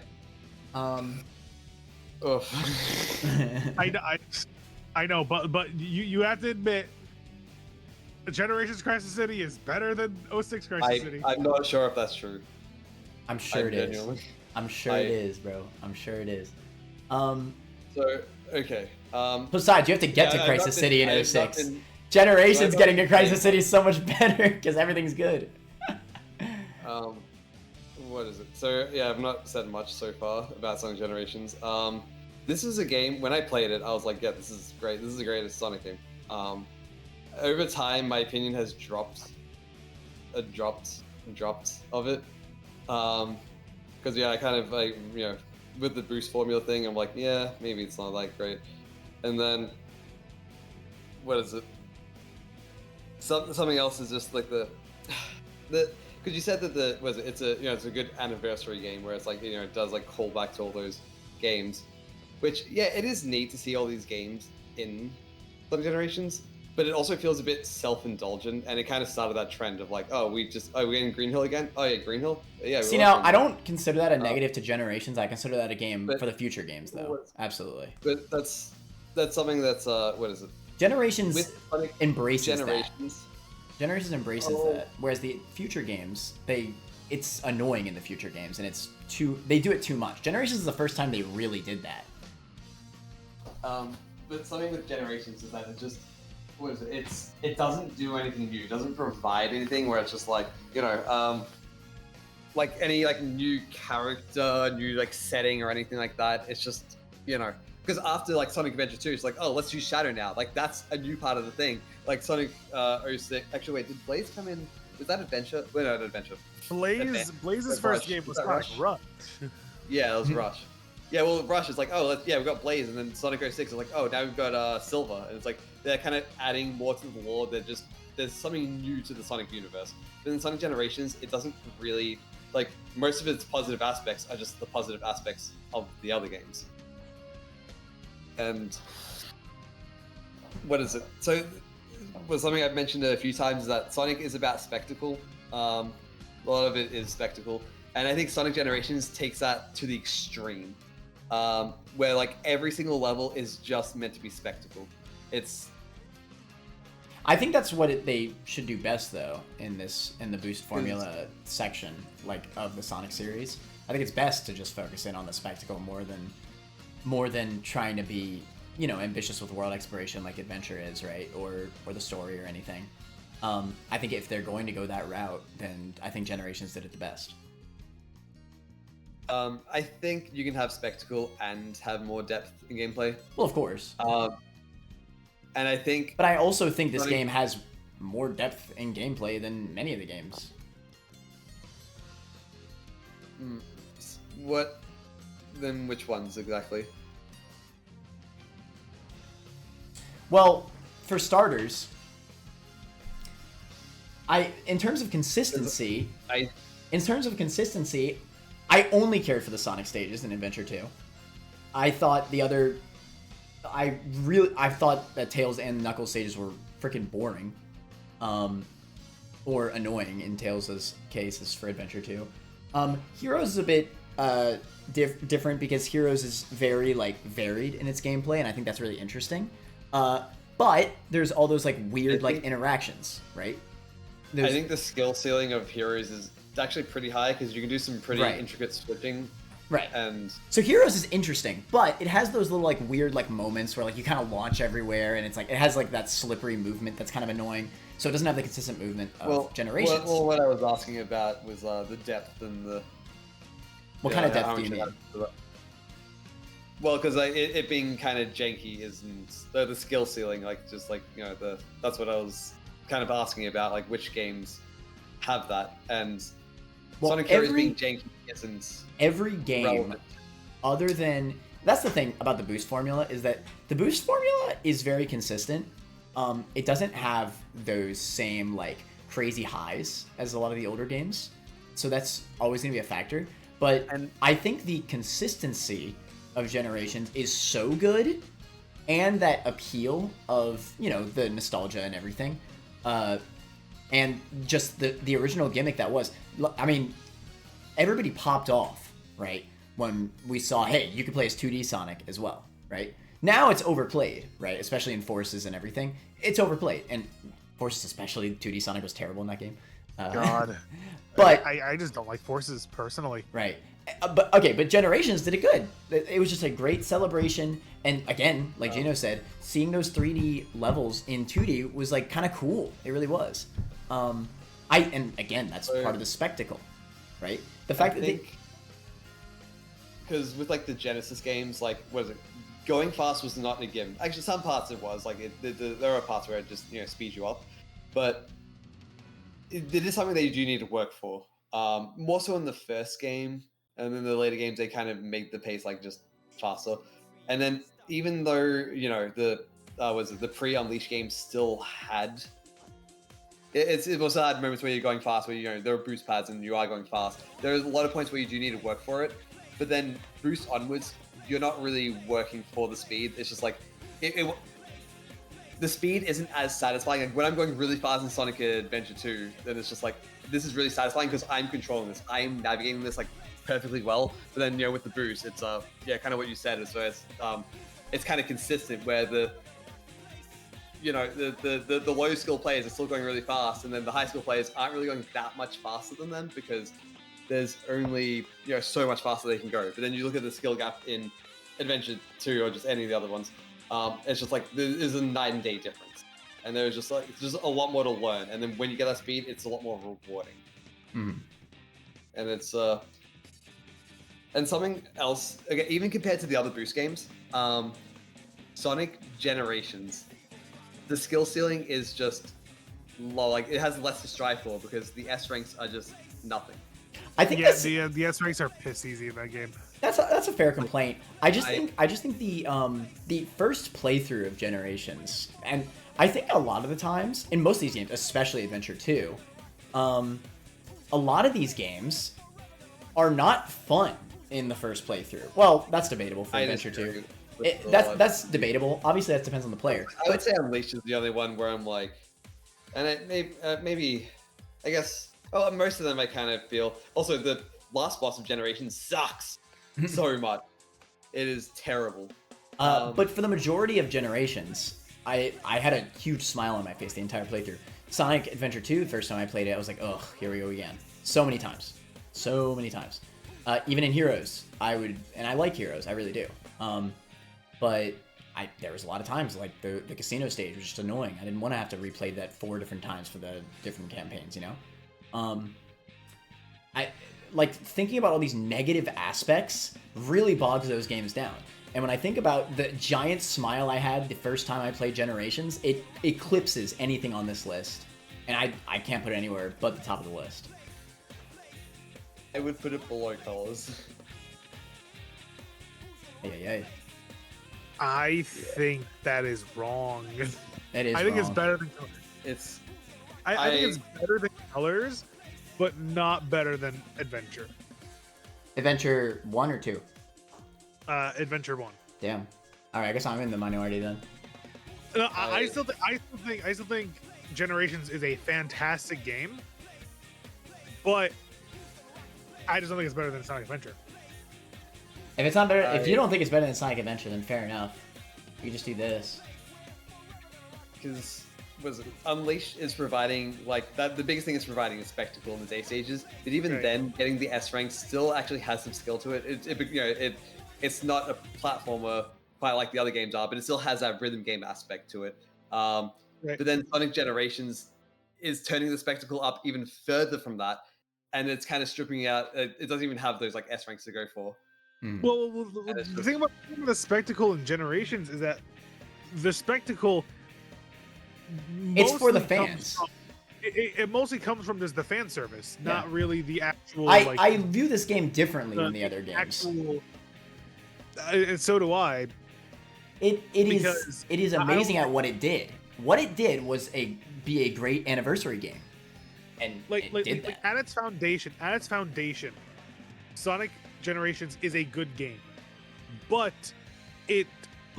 if it didn't have all of the references, the callbacks, and everything, it would still be a good game. Yeah. But it's an even better game because of that. Yeah. The callbacks and all the references and everything, because that's what the game was made for. What is it? It's kind of that thing I was saying before, where just I feel there's no point in this game where it like really surprised me, where it's like, wow, I've never seen something like that, because it wasn't trying to though. It's it's not trying to do that, but I think that is a strength of the other games that it is not trying to have. And then when you first here's the surprise that hit me. I was playing a Sonic game and was happy the entire time. Damn, that's crazy. That's the surprise. Dead ass. I got that with Forces, so it should be S tier. No. Are you serious with Forces? No way. I'm joking. I was gonna be like, hold on, we need to pause. No. If you want to talk about a Sonic game that didn't really do anything like new, Sonic Lost World. True. Lost. I mean, I guess it technically is something new for Sonic, but yeah. It didn't though. I mean, for Sonic specifically. Okay, a Sonic game had not done Mario before. That was new. Yeah, for Sonic, not for gaming. But yeah. I think Colors was trying to be Mario a little bit. Yeah, maybe a tiny bit. I think Lost World. But Sonic definitely still felt more like Sonic. Lost World Lost World just does not feel like a Sonic game. One thing I gotta give Lost World to. This is the 3DS version, by the way. We're gonna put this in Who Cares as well because nobody cares. But who cares? But what is it? This is actually the only version I've played, the 3DS version, and it's funny because I didn't get the actual game. I played the demo stages on the 3DS. I played those demo stages too. The 3DS version, I don't like it. Okay, but that first demo stage, I played so much. I don't even know why I liked it so much. I think it was like the music and like, I don't know. I basically just played that one level over and over. I do love the music in Lost World. Yeah. I think the music in Lost World is really good. I don't know if that's a hot take or not. Yeah. I know Sonic music is always good. Sonic music is always good, yeah. People always go for like the more rock tracks, and I love the orchestral score of Lost World. Right. But hot take, Sonic Lost World has something that all other Sonic games do not have. It has Zelda, and it has Yoshi. Put it in the S tier. True. Put it in the S World tier. Sonic? We've never gotten that before. True. Honestly, where's Mario and Sonic at the Olympic Games? Anyway, I think... God, where do I even begin about Lost World? The writing is just like bad. Like it's not. I think Lost World with colors, it's nothing. But in Lost World, it's kind of just. It's like cringy. It's like it's just flat out Holy bad. McNose head. I think the best part of Sonic Lost World was that one cutscene where Eggman just gets really serious for no reason. What did he do? So he like the Deadly Six like taunt him or whatever, like via like a ice wall that is also like a screen for some reason. And Eggman's like, "I will burn your world," or whatever the fuck he says, and he just punches the wall and it fucking shatters. And I'm like, Eggman swole. Serious for no reason. Eggman swole. Characters just archetypes. The story is just the weakest part of it. From what I remember, those characters are terrible. The Evil Six. They were the Deadly Six. Yeah, like Wiggly said, they're just caricatures. They each have one character trait. Yeah. And that's it. One of them the is the one, big the fat one, the woman, the old one, the leader. It's literally just big bad, old dude, crazy dude, emo dude, fat dude. Who's the emo one? What the emo one? I forgot about the emo one. Yeah, there's an emo one. The emo. Every word out of his mouth is like, I should probably kill myself. Like, girl. It wilts like a flower. I don't know. I can't rank this game. Y'all rank it. I haven't played it. I genuinely think this one is like, who cares? Because I do not. No. I feel like this should be actually ranked, though. Yeah. Where would you like actually rank it? Not my day below Secret That's unfair. That's unfair. Dude, it's like it's not it's not a badly made game. Like it's not like glitchy. It's not. It's just mediocre. It's boring. I do not care. Boring is okay. Hold on. You might be slightly cooking. I do think that's too harsh, but that is true. Okay. I do care a lot about boringness, like appeal. I'd much rather have a game that fumbles a lot and is interesting than a game that is just boring the entire time. And that's the thing. That's a point I do want to bring up with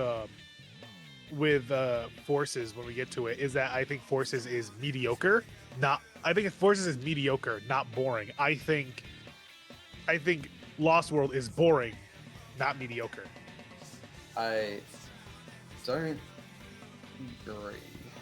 Like, where would you put it? It is tricky. At least no tier. Maybe it's at least because it is like a oh no no because it is like a decently competent platformer.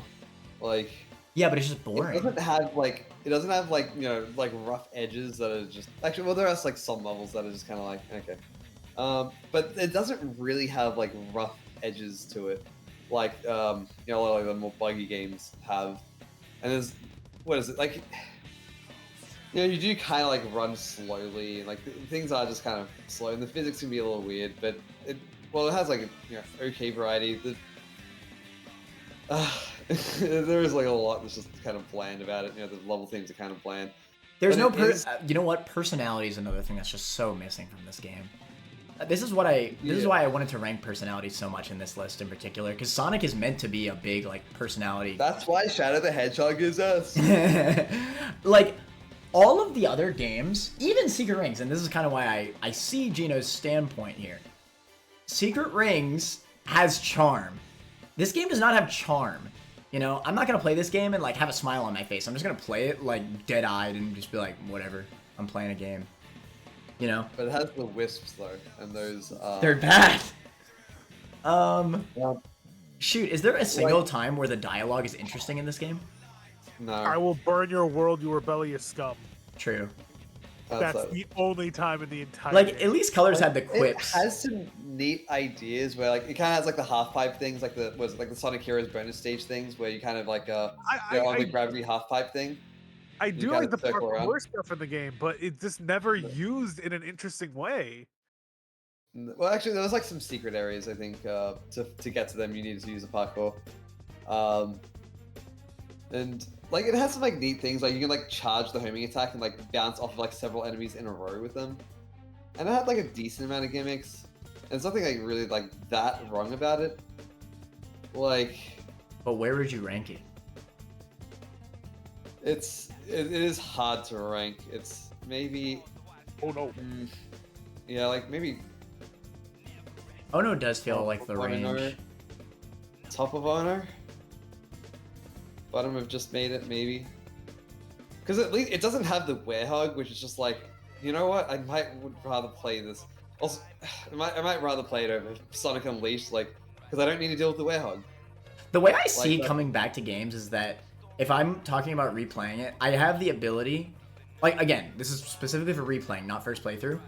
I will just assume I can choose whatever levels I want to play, like if I want to S rank. But that's only on replay. Well, sometimes that isn't the case, and what is it? Even for the first playthrough, well, I don't need to worry about Hedgehog. Of course, no, that's still definitely a factor. I just think that the like the first experience of the two, considering charm, I still think the first experience of Unleashed might even just be a better overall first experience, just because of charm, like legit. Like, yes, don't get me wrong, the Hedgehog is a slog, but so is a boring platformer that does nothing interesting. It's like I think it does more than is being given credit for. It doesn't do anything crazy, but it does have like level gimmicks, and it does like switch up things, and I don't know, man. And it does provide like a level structure that like isn't typical of the other games. It is providing something new in that way. I just do think the Ono range is correct. Yeah, I can see it in Ono. Where are you putting it, Gino? Are you still putting it at bottom of Not My Day? I do not care enough to even rank it, actually. Wherever you guys want, I'm fine with it. As long as it's like... So I'm like the only person ranking it at this point? Because fucking Matt hasn't played it and you don't care, so... I've seen enough of it, though, to give like enough of an informed opinion. I don't care. I don't care where you put it, as long as it's not an S rank. Think about this, right? This is the only Sonic game where Sonic, when he jumps, he squishes. He has squash and stretch on his jump. And it looks so nice. I love how it looks. And they just chose... Actually, no, I think there's some other games that did that. But they just chose not to do it. Like, honestly, that alone, make a new tier above S tier. That's such an important... It really does feel nice. Stretch tier, dude. I really do like it, unironically. I like that too, but that's like the one good quality the game has. I legitimately think I'd rather, like, if I look at the two games, I think I'd rather play 06. I'd rather play 06, but 06 is S rank, so that's unfair comparison. But yeah, I think this is because I could play so many games that are like Lost World that, you know, that are just better. It's just Mario Galaxy if it was dog water. Mm-hmm. This is. Let's just leave it here then. It's that's probably enough. from one game, from one dog water to the dog bowl. Sonic Boom. Everybody's favorite game. Anyone. Sonic Forces. Perfect. Sonic Forces. Anyone. I'd say Sonic Forces is a little bit higher than Sonic Boom, so like maybe X rank. True. Sonic Boom, to anyone's... Okay, can I just, like, say, what a wild game. That how did this happen, is my question. How did Sonic Boom happen? Because... I actually did, like, a little bit of digging into, like, how this game happened. After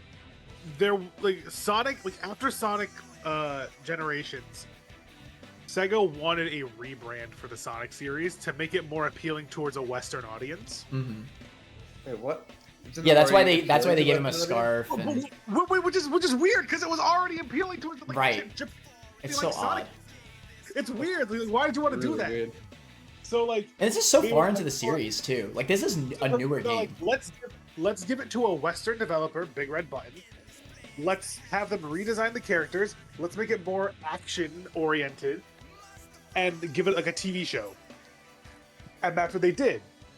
This is the outcome. I don't know. Sonic man. Lost World was never meant. Oh, sorry, Sonic Boom was never meant to be a Wii U game. It was built on CryEngine, which is what Crysis runs on, if I remember correctly. And remember how like nothing can run Crysis. So how do you can. How do you Wii can run. You to run it? You know what I'm saying? So they literally had to work with the creators of CryEngine to make a Wii U version of the engine, because it was originally supposed to be a multi-platform game for Xbox and PlayStation, but they essentially, because Sega signed a deal with Nintendo to get 3 exclusive Sonic games on Wii U and 3DS, they had to quickly shift it to Wii U. The Wii U could barely run it, and then because they had to put so much time into bringing the game to Wii U, they had to reorganize the entire game, and this is the outcome. Which the game has a story that doesn't make sense, has characters who really cares, like who cares. No, Tak. Wait, is it Tak? I think that's the name. Tak? Who? It's like she appears in the show a lot. Styx. No, wait, Styx. Oh, Styx. Yeah. Well, I'm really bad with names. Yeah. I like Styx. Styx is I like cool. Styx. I like Styx in the show. In the game? Oh no, Styx is referenced in Frontiers, right? Yes. Yeah. I like Canon game. Let's go. Styx, to my knowledge, doesn't even appear in the Wii U game. Only in the 3DS games. What the fuck? No, I'm pretty sure she does appear in the Wii U game, but she's. I've never seen her in the not Wii that U game. big. I don't think I've ever seen it in the Wii U game. No, I'm pretty sure. Just Google it. I'm trying. True. I'm trying to find it. Sonic. So I saw back when this game first came out, I saw a. This is like pretty old, but there's like a Grump Out video. If anybody watched like Game Grumps, and Yeah. back when like Barry used to work for the group, he made this like basically this deep dive into literally the first like minute of the game and its cutscenes, and it was just unbelievable. The amount of just like animation, the bugs, and the and just like the pop in for the literal first minute of the game. It's not a stable game. It's not an optimized game. The game doesn't really play well. It's kind of just a button masher beat 'em up. I don't actually think this game has a single redeeming quality. It's anime. I guess. I don't think kids would like this game. I've never heard of any single person that said a positive thing about this game. Just now that you said Well, that that's about to change right now. So I think it's actually just me. I think it's not as bad as you're making it out to be. It's it's not that good. Is this a real take? Are you making a real take right now? I feel like you're joking. To an extent, it's obviously like. Have you actually played this game? Now I watch Grumps play it, and it's. See, now that's not fair because that playthrough is funny, but that's because they're making fun of it the whole time. Well, no, it's not even just that it's fun. It's just this game is it is buggy and it's not good. Like it probably deserves to be where it is. Think about you yourself playing this game alone with nobody. Do you really think you'd have fun with this game? Maybe more than Forces. I agree. Okay, but for the quality of the game, it's so much worse than anything. A lot of it's actually not. It's not super buggy. Like it is actually like perfectly played. Like even especially after the patches, because they did patch the game, and it doesn't run the best. It's not the most polished game, but it does like run well enough that the bugs aren't a huge issue. And the game is mostly just bland than anything, and it's But yeah, bland is very. Like, legitimately, when I look at this game and Secret Rings, as bad as the motion controls are for Secret Rings, I could never see myself playing Boom over Secret Rings. And that's, like, crazy. Because, like, the Secret Rings gameplay is terrible, but the funny thing is that even though Boom technically has better controls, the gameplay is so bland and boring that I just don't care. Like, I thought, saying Lost World was below Secret Rings, for context, I thought that was a crazy take, because Lost World, like, it has some okay platforming, right? What gameplay here is engaging? What is actually engaging me as a player in this game? You know? It's more engaging than the Werehog. Actually, okay, compared to just the Werehog, is this better or worse than just the Werehog from Sonic Unleashed? The funny thing is that that's, like, I'd have to think about it. The funny thing is I'd have to think about it, and the Werehog is, like, easily, like, the worst thing on this list. I think it's better. Like, actually, not even, like... That's fine, but the thing is that it's close at the end of the day. I don't even think it's close, honestly. I just, like... Is, like... It does the heroes thing, where you can just swap your characters on the fly. But everybody plays the same. No, everyone plays... No, they do not. I mean, they play differently, sure, but, like, they're not... None of them are fun to play. That's true. Like... They all play different. None of them are fun, but they all play different. I don't know. I would say it's more of, like, a Lost World case where it's actually just, like... like, the platforms are okay. Like, if you look at, like, the levels, it's, like, okay, but it's just... Well, it's just very bland and also kind of buggy on top of it. Have you seen the first, like, little bit, that Grump Out video that I'm talking about? I don't think those are actually too relevant. Like, no, they are, bro. They are. It shows the quality of the game. I've seen that several times, by the way. I've seen that several times. I know about that. And with a lot of games, you can actually, pause. Like, not to the extent of Sonic Boom, obviously, but there are a lot of, like, little seams and edges that, especially in, like, the pre-Unleashed games, like the cutscenes like Sonic Adventure and Adventure 2. If you pause, there's, like, a lot of, like, really weird things going on. It's not just about pausing. Like, when you're watching it, like, in full time, you can notice that it just looks really jittery and bad. And, like, everything just looks off. Like, the game runs at, like, a very solid, like, It's not even about how the game runs. Like, literally, assets and properties look terrible. Hell, that first cutscene at the very beginning of the game... The game has insane pop-in. It does not run at a solid frame rate at all. No, not at all. It's jittery to all hell and back. Wait, how is this even a conversation? The actual gameplay is borderline unplayable for the speed sections. Like, you get hit because the game... No, it actually is unplayable. Well, okay, obviously, if you're being literal. Obviously, if you're being literal, then yes, you can play. Like, no, even as an exaggeration, I don't see... It's... No, like, you get hit because of the game, not because of you.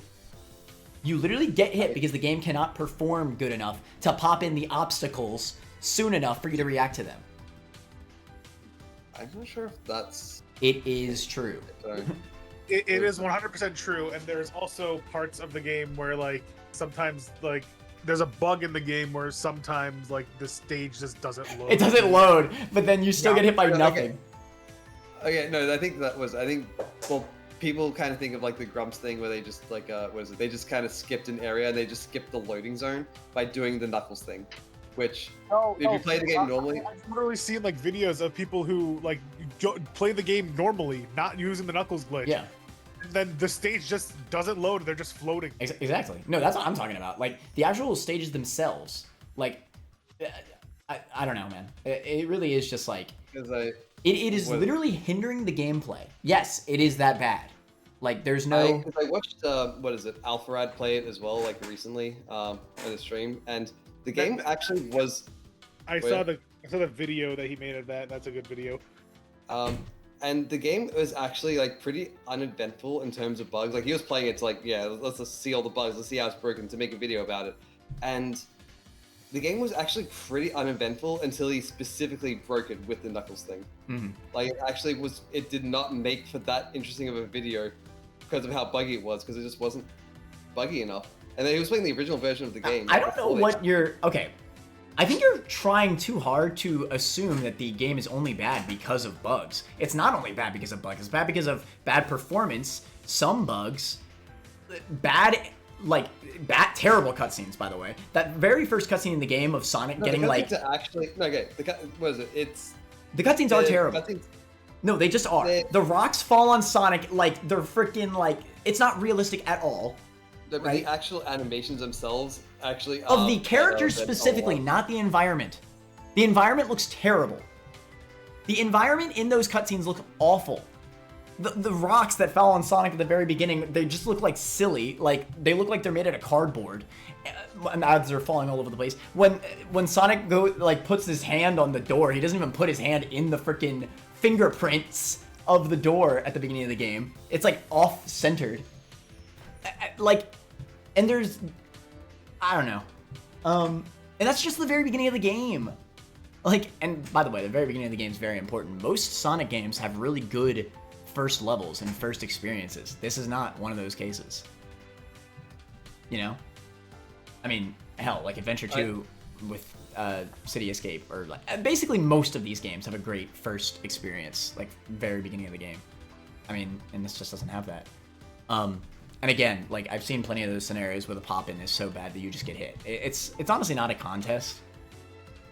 This could be a whole tier below Not My Day. Actually. I agree. No, okay, so I'm not arguing for it to go higher than this. I'm arguing for it to not go a tier lower than this. Ha! I mean, we're not gonna make another tier, but I'm saying that like, what is it? The gap is not as bad as you're making it out to be, is what I'm saying. Between Secret Rings and Boom, I could see the argument for somebody wanting to play Boom over Secret Rings, just because, admittedly, the Secret Rings, controls are that bad. But when I look at the quality of the game as a whole, it's no contest. Secret Rings is a far better game. Like, it actually just is.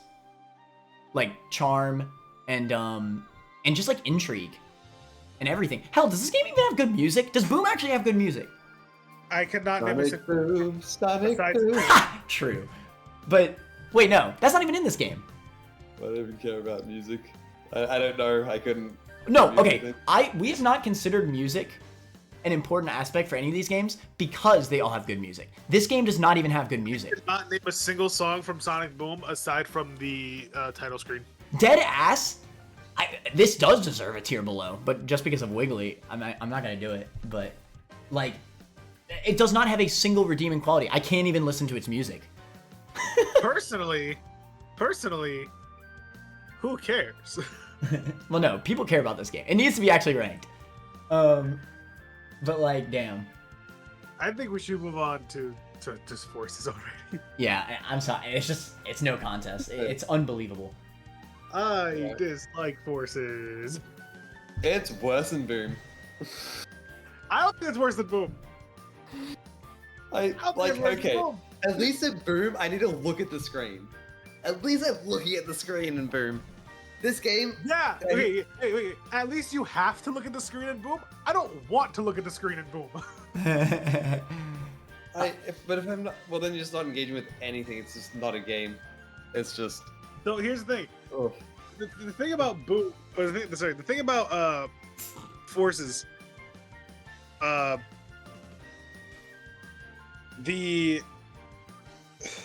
The thing about Forces is that it could have been something, and it wasn't, and that's why I think it's mediocre. Yeah, I think that's the biggest problem. It has a really great concept. It's exactly what they set out to do, and it was just not good. I really think the biggest problem with this game is that they focused way too hard on like the character creation and like trying to be like friends with Sonic. Like, right. It just made it feel so much more bland. Like, also What is it? The bird is broken. You get a double That's true. jump. It's That's easily true. the best one. And okay, it's a cool concept, right? I mean, literally they put Sonic OCs into this game, but when you look at the story, and it's a shame for this game in particular, because this game, above any of these games, has the context to have an interesting story comparable to like Adventure 2, right? It's trying to have an Adventure 2 story with the writing of Sonic Colors, which doesn't work. Yeah. Sonic Colors is just fucking quips. Forces is not edgy enough. It's too friendly. It's too... But Infinite's theme though? Huh? Damn. But Infinite and his theme, that's got some edge. See, because like Infinite should be badass. It should be cool. Listen. I want you to do me a favor. Can you on your screen, Connor? Can you just open up a new tab? Okay. What? Open up a new tab. Okay. Go to YouTube. Okay. Search edgiest song ever. Get the frick out of here. Edgiest song ever.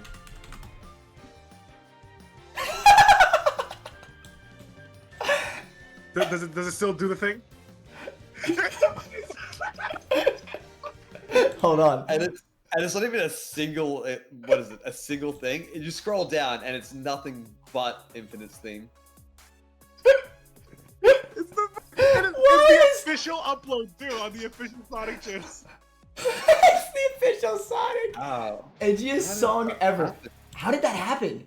And it's like all of these. Scroll down, it's all of them. It's all. How did this happen? I don't know. What? I don't know. Wait, this is actually blowing my mind. Edgiest song ever. I think it's S rank now. I think S rank for this alone. I don't understand how this happened. The official Sonic the Hedgehog. It's not anywhere in the title. Is it in the description? No. Wait, is it like the comments? Like it's just like they're all saying edgiest song ever?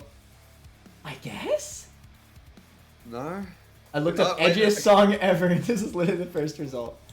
I suppose it's getting reinforced after a certain point because now the comments are picking up on that. But how did it start? I don't know. I don't know. It's just so funny, dude. That's. I'm blown away. You know what? S tier. S tier alone, honestly. No, but like, how? So the story of Forces barely makes sense in terms of like what the Phantom Ruby can and can't do. I hate how to get the story you need to read a comic or whatever of Edge's. Yeah, you have to read Infinite. I just called him Edge. Yeah, and then the gameplay, modern Sonic gameplay is boring. Classic Sonic gameplay barely works. Like the physics, there is no physics. Like the classic Sonic, the main thing about its gameplay is the physics. Classic Sonic has no physics in this game. It's they could have just reused Generations physics. That's and what then I'm they were like, saying. hey, let's use it. Let's make it worse. Yeah, and then the best stages in the game are the Avatar stages because that's the stages that have the most spectacle. But that's the thing. 99% of it, or not 90% of what's good about those stages is a spectacle, and there's no stage in this game that's longer than 2 minutes. And there's no spectacle even because it's just the game is bland. It's just Green Hill Zone. Just like visually, it's so much worse than like Unleashing Generations. It doesn't even do spectacle right. Yeah, I think this game is just a boring game is worse than a mediocre game. Yeah, I agree. So God, I think this game goes next to Sonic Lost World. That is honestly where I was thinking of putting it, like right below Lost World. That's too high. Is it too high? No, I genuinely would put it at the bottom. Is it worse than Secret Rings? See, like, okay, you gotta be honest with yourself. As a game, it is still more quality than Boom. Come on now. It is. And honestly, as boring as it is... Boom at least has platforming. This game does not... just above Not My Days just feels too generous. Because, okay, when this game first came out... I'm okay with Not My Day, but I think at highest... I think it has to go at least here. Like, putting it next to Lost World that's disrespectful. It is... Like, Lost World... Really? I feel like they're kind of comparable, at least from like... I think it's disrespectful to Forces. Lost World actually has like platforming. Like, it has things to play. Just forces. Have you seen that video where it's Yes, all where the Sam three- procrastinates, makes a sandwich. I know what you're talking about. What? Wait, what? There's a video. It was a review of Sonic Forces by Sam Procrastinates on YouTube, where he literally just puts the controller down, makes a sandwich, and the game plays itself. Oh, I wasn't even talking about that. I was talking about Oh, the I one thought you were where talking about that. I was talking about the one where they compiled all the 3D sections from that game, and it's 15 minutes, and Oh yeah. 80% of that 15 minutes is hold down boost. Yep. Damn. Like, and like genuinely, like the most complex 3D platforming in this game. I'll be honest. I'd have more fun playing that than Lost World. That's I just just don't bias. like That's bias. don't like Yeah, Lost that's just bias at that point. It is. 100% it is, but I just do not like Lost World. Because the most complex 3D platforming in Sonic Forces is. Okay, hold on. switching Hold lanes. on. At least Forces has. Together we can do the world what we can do. You are next to me and I'm next to you. Like, I do not like Fist Bump as a song, but it is catchy. right? Oh, the fist bump and Infinite's theme are like the two best parts of the game, and then everything else. Together we can do the world. My favorite vocal song in Forces is the one that no one remembers, and that's the credits music. Oh shoot. That crap is so funny. Actually, the music in this game is bad as well. Like, it is. Because, like, But together. the OC character has the most grating vocal soundtracks that I've heard. Like, it just stood out to me. Like, I usually don't know the soundtracks, but that stood out to me of like, oh, I'm getting annoyed at this. So And then I'm not the classic biggest Sonic. fan. I'm not the biggest fan of EDM. Classic Sonic music in this game sucks. It's Modern terrible. Sonic music in this game is okay. I like the custom character music in this game. It's Aqua really Road, annoying to me. I believe it's called Aqua Road, is like one of my favorite songs in the game. As someone who has not played the game, it looks like it lands right here. Fun fact, it does land right there. Sonic Frontiers. I mean, Wait, that's- okay, well, Wiggly, do you truthfully, like, really look inside of yourself? Do you really think it's worse than Boom? No. That's just Not like, a day in the the thing is outside that of laughing at it, it's just incorrect to say that it's worse than Boom. It actually is just incorrect. As the quality of the game. Gameplay of Boom right now, and it's like, wow, okay, that's No, Okay. dude. No, dude.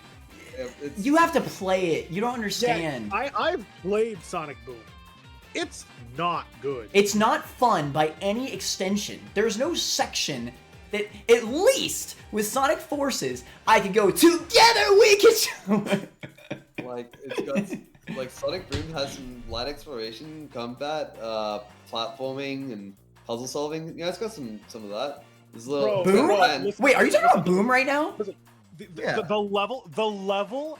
Are you talking about for toddlers? Bro, listen. The level of exploration and puzzle solving is like if that they added to that game was whispering those words into the developer's ears. Oh my god, That's it. we didn't even talk about it in Boom. You know what's one of the most annoying things about Boom when you're actually playing it? Is all the freaking characters saying the exact same thing over and over again. Like, they go, oh, hey, a bounce pad. Hey, a bounce pad. Or like, whatever. Like, My favorite one is there's a section where you're running on water, and Sonic's like, That's hey, the look, outro video. ramps. Hey, look, ramps. And then Tails is like, we can use these as ramps. oh my god. Okay, but like, unironically, like, even the boring gameplay, it doesn't become boring, it becomes annoying. That's the other thing. Like, it's not just boring then. It's then annoying because of all the characters just saying it over and over again. Yep. Because also like the enemies in this game in Forces are nothing. They actually just stand there like doing nothing. Because this is like a problem since Unleashed, where the enemies are kind of just fodder where you just boost through them. But in this game, it is like if you stop and look at them, they don't even have like an animation. They're just white. They're just nothing.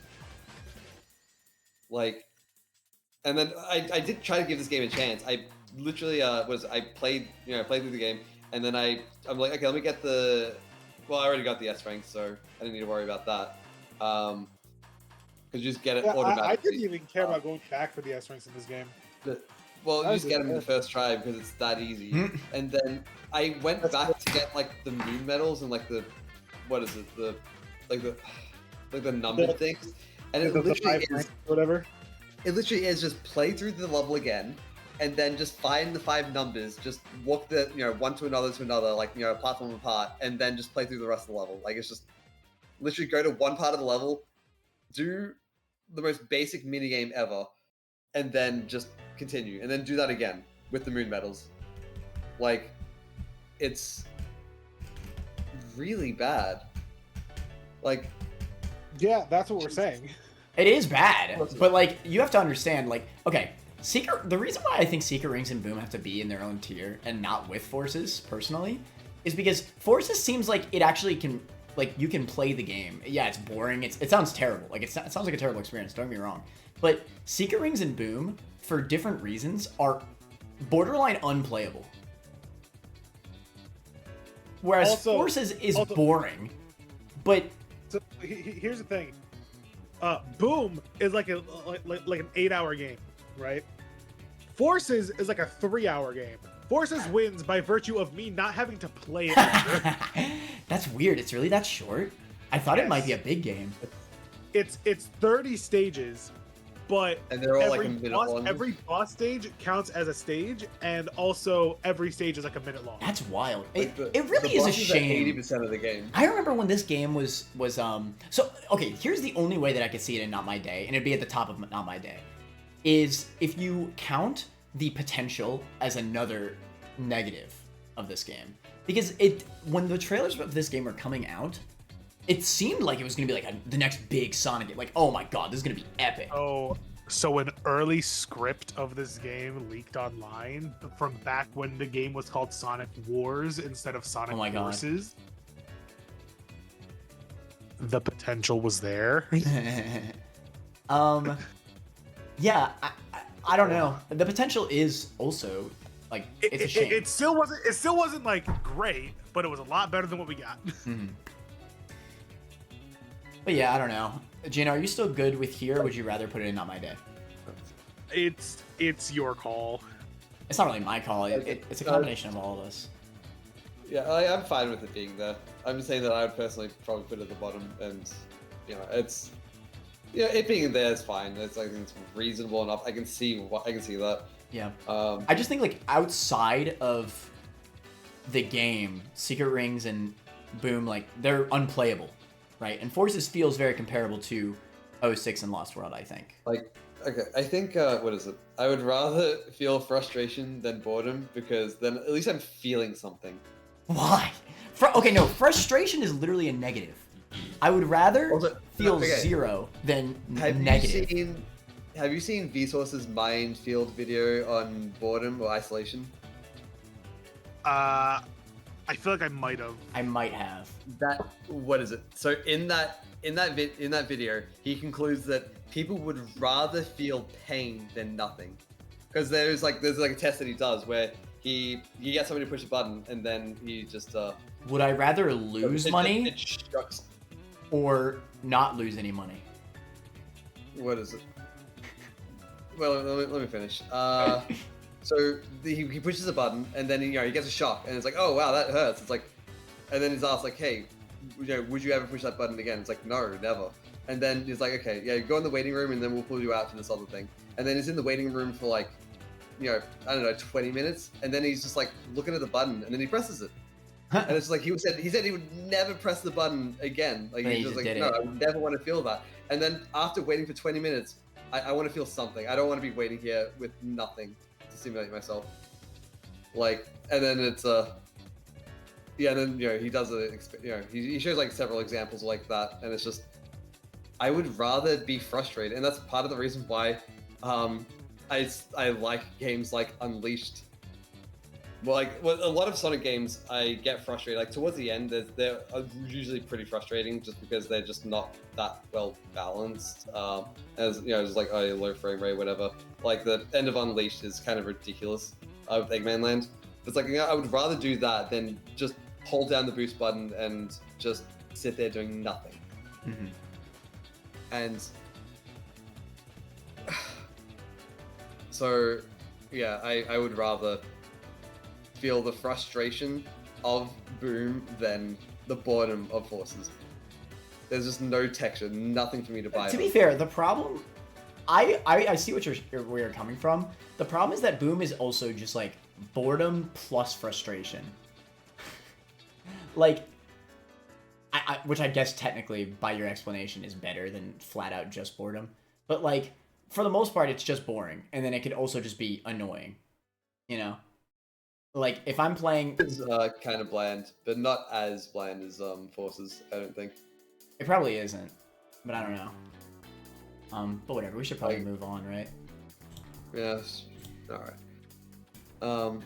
Frontiers better than Forces. Who wants first? Connor, do you want to go first? I'll go Go first because yeah. I have the least to say. All I'll say about this game is that I got it on release, and I'll be honest. When I got this game, I hadn't realized it, but I hadn't played a Sonic game since. God. In case you couldn't tell, I've only played bits and pieces of Boom. I played the first level through the demo of the Lost World on 3DS.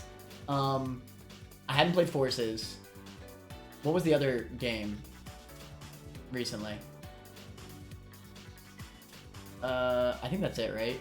Wait. That was Frontiers is the most recent 3D game. Forces. Other than Shadow Generations. Boom. Lost World, yeah. I hadn't played it the most recent Sonic game I had played, I think, was Generations. So I missed on a lot of Sonic. And when I finally played Frontiers, I was like, there's just something about it that, like, when I played that intro, I didn't get that same, like, high energy that I really liked out of the earlier Sonic games that I had played. Maybe this is just a problem with newer Sonic games, but, like, I really hated how the beginning of the game was just so bland. Like, very just dead, you know? And I know that they're trying to, like, set the scene, right? Like, oh, it's like a rainy level, you know? It's, like, all moody, right? I get that they're trying to sell that atmosphere, but in a Sonic game, I just really, that was not what I wanted, you know? Like something like City Escape, or even just like, I mean, that's like a pretty high ball, to be fair, but like most of these games, even Lost World has a first level where like you just run through it, and it's just like, it's just a chill vibe, you know? Here, I'm playing it, and it's just like moody, and I'm like, this is not like the personality that I wanted from Sonic, right? And I played it for about 2 hours. I was really trying to enjoy it, like really hard. It was okay. Getting the collectibles didn't feel good for some reason. Like I thought, because I love collectathons, I really do. Like some of my favorite platformers are collectathons, and that's basically what this game is, right? It's a collectathon. But for some reason, it just didn't feel appealing to like go to all like the disembodied rails and everything without those set pieces, right? That connects everything. Like that's a big joke about Frontiers, right? That like there's just like parkour just like floating everywhere. Yeah. I didn't realize how big of a deal that would be until I actually played it, but like it did just kind of feel like I'm just going from like scene to scene.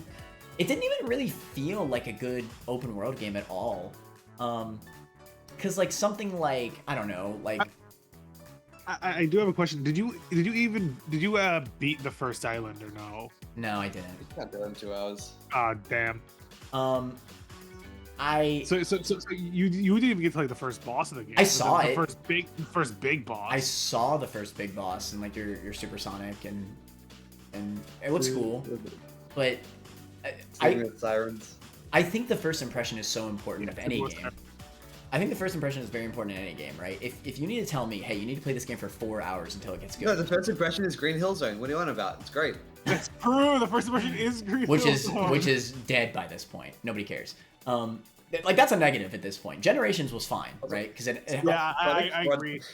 The asset reuse. This is where context is important, like impact. Like the impact of it happening in Generations was cool, right? Because it hadn't really been done before, right? Like all those references, but they did it in Forces. They did it. Technically, Sonic Mania was a callback as well. Like, freaking, and now they're doing it here. Forces. Yeah, Forces. So it was Sonic 4. Episode 1 and 2 had both like the grassy, tropical, green hillish areas, and then it was Generations, and then Mania. Correct me if I'm wrong, but Lost World technically also had like a Green Hills area, Windy Hill. I'm pretty sure all the levels in this game are rehashes of old Sonic levels. That is copy and paste. I really don't like that for this game. The thing about it is, the way they play it off in the story is that it's Sonic's memories, which makes sense in terms of the storytelling, but it's just lazy for the developers. I don't like that. It's Green Hill, it's Chemical Plant, it's Sky Sanctuary, and then it's like a random city, like a random highway. But like all the levels, like half of the levels are original, and the other half are taken from Generations, Unleashed, and Sonic Adventure 2. It sounds like silly that I'm complaining about this because I was just talking praises on it in Generations. But the context is, well, first Generations did it first. Yeah, but more importantly, Generations was meant to be a celebration game. This is not. This is supposed to be the next new transformative open world Sonic game, and they're still stuck in the past? Like, why? I think it really highlights how important spectacle is to Sonic, because it has the same level design as a lot of people's favorites, but then they just remove the spectacle and it just feels so much more bland compared to it.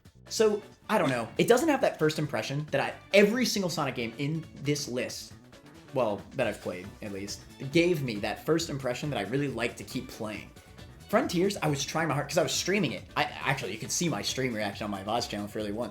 I was trying so hard to enjoy it the entire time, but it was just, it felt bland. Nothing was connected. I didn't feel like there was interesting world design. It was not fun to run through the world. And it's a shame. It really is. I really wanted to enjoy it. But I don't know. And it also, the controls didn't feel great either.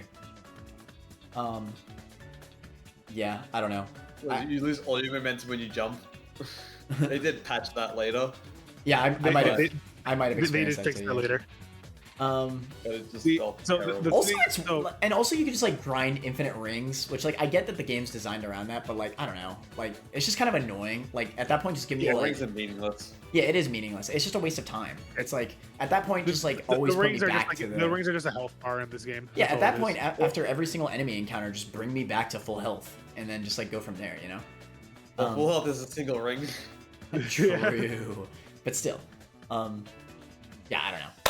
So, I did not have a good experience with it. Yeah, I am going to be fighting the losing battle here because I think Sonic Frontiers is a 10 out of 10, 7 out of 10.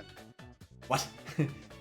It is a 7 out of 10 game, but it is the best of all the 7 out of 10 games. It's the best 7 out of 10 game I've ever played. So I've put well over 100 hours in Frontiers. That's crazy. I really like Frontiers. Damn. So this is like, in terms of the storytelling, so let's start with that, because you mentioned how the opening of the game is like not what you expected. The game is written by Ian Flynn, who is who writes for the Sonic comics. So essentially, Frontiers is meant to be like a soft reboot of the series, where it's less of a plot story. There's not a lot of action in the story. The story focuses on establishing the characters. Who is Sonic? Who is Tails? Who is Knuckles? Who is Amy? It focuses on reestablishing who they are after, like, whatever happened in Colors. Whatever happened in Lost World and Forces, where the characters were like completely out of character. It focuses on reestablishing who they are and how they would react in certain situations. So that's mainly why the story is a little bland, is just because it's a character story, it's not a plot story. I didn't think the character... Okay, like, if you're gonna make a character-based story, then I need the characters to speak to me instantly. Sonic wasn't interesting in this game, which usually he is. I think I was about to rescue Amy. There's a good video on Sonic in like Sonic stories that was like I saw recently, where it's like Sonic is not a character who's supposed to be dynamic. Sonic doesn't change. Yeah, I know. Like, I'm not saying that. I just meant like he wasn't giving me good character dialogue. Like not even like dialogue that I'd expect from Sonic. Like something just like I just wanted something to latch onto, right? To build my intrigue in the characters. Like I was about to save Amy and like nothing interesting was said. You know, to keep me interested. The game was originally going to have like an amnesia angle where like Sonic doesn't remember anything. That like got like half cut, where like some lines are still there, some lines aren't. It's really weird how they wrote that out. Interesting. Yeah, because again, Frontiers was very rushed. There was an interview where they said they had to fight with Sega management to delay the game a year. It's crazy how they have 5 years to develop it and they still rush it. Yeah, no, because they were like struggling to find like where should we take the series next, and by the time they like they said that first boss took them 3 years to like get the way it was. What the hell? Like, because they were just like, how do we like reinvent the wheel essentially? And the reason why I like Frontier so much is it has less to do with the game itself and more everything surrounding the game. The director of the game went to Twitter and was like, "Hey, I'm here. What do you guys want to see?" And then they took a year to do patches to the game, add new features, add new modes, add a whole new alternate ending to the story. Oh, so they kept updating the game and added new content for free? Yeah, all free. 100% free content. That's nice. There was 3 major content updates. Each one added new content, new modes, new gameplay stuff, and a new story. You can play as Knuckles, Tails, and Amy. I brought this up in the Pokemon list. My one issue with stuff like this, so it reminds me of Kirby, Star Allies. Allies. Where the game wasn't much, and then they added more over time, and now it's like good. Now and then suddenly it's good. I never realized how important a first release is until Star Allies was a thing. Oh yeah, that's because Frontiers is it's not a very different game, but it's a very different game. The thing is, they added like new customization options like for the controls. Like the game already had like the sliders you can do, but they added even more of them. They added new stuff, like new challenges in the overworld, more collectibles, like a jukebox.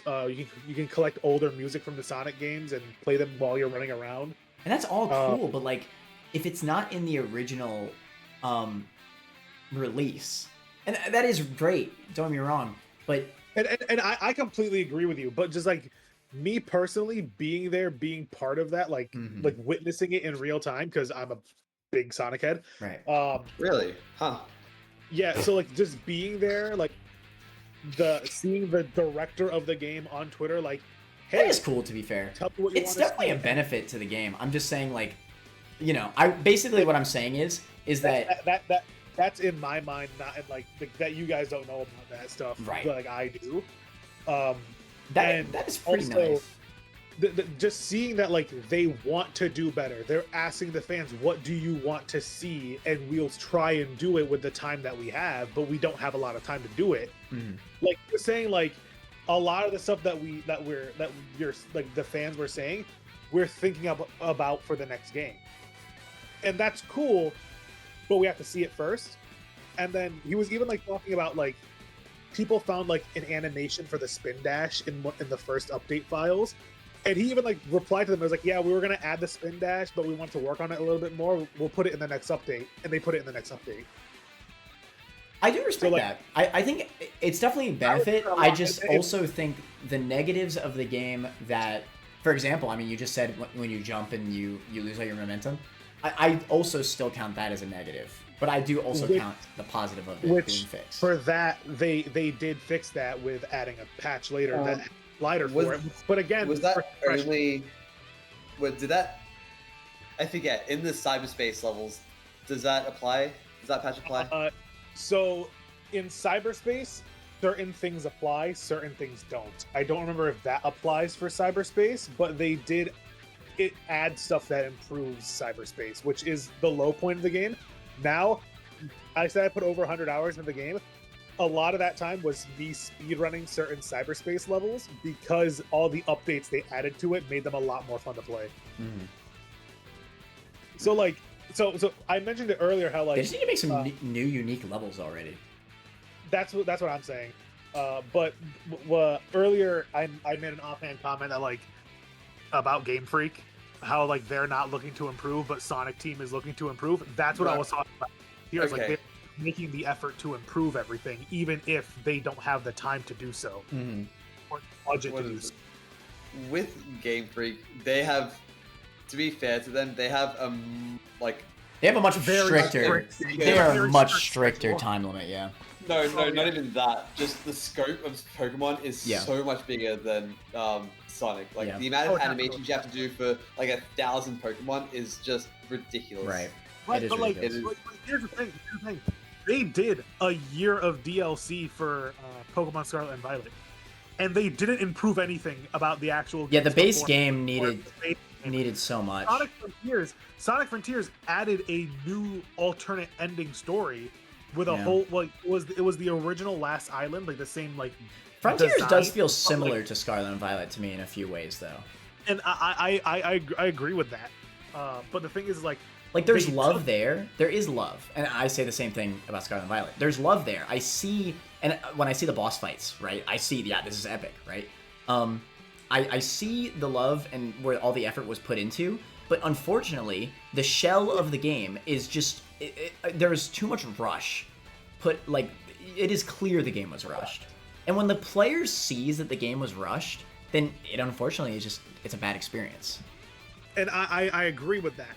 But like when I see that like they're making the effort to improve it. Mm-hmm. Scarlet and Violet, they never made that effort to improve it. They just kept adding stuff to it. Sonic Frontiers, they added more caca to a mess of caca.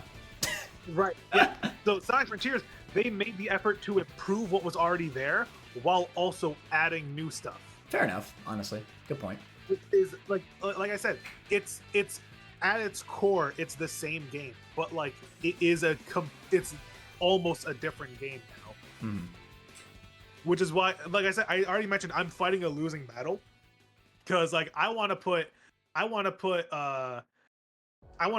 Frontiers at the top of Just Made It. I'll only have waiting for myself. I am fighting a losing battle because I know none of you are going to agree with me. But I just want to make that point known that like they put that effort in there. They're trying to do better. See, the only thing I thought you were gonna say S rank actually. Just Made It seems more fair. No. Because I know where I stand on Frontiers. I think it's a 10 out of 10, 7 out of 10. Fair enough. It is the best 7 out of 10 game I've ever played. Wait, Mano, where did you say you were going to put it? I didn't even say. I don't have a fair ranking because for these more recent games, I'm just going based off what y'all say, and I'll like kind of maybe have a little bit of edge within the same tiers. Based off of your experience I guess you. Wow. Have you played the game, Wiggly? Oh. No. You haven't played either. No, I have been. No, I have 25 hours in it. Oh. I played it on launch, and then when the DLCs came out, I played them, and then I stopped. And then that's 25 hours. I still think that like Frontiers, the ending of the DLC, like the final fight, is like one of the.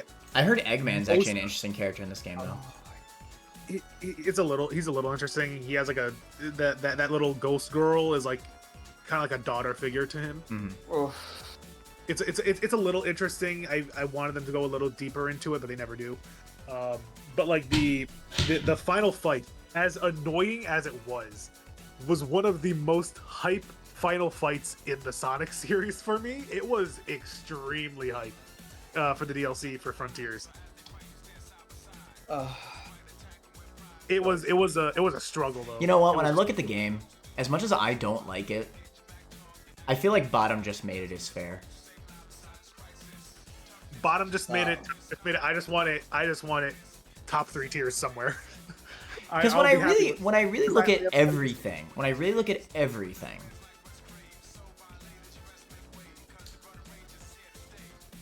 I think I would, as much as I did not like my first experience, I mean, especially with what you said, that they're improving it, you know what? Legitimately, I think I might come back to it.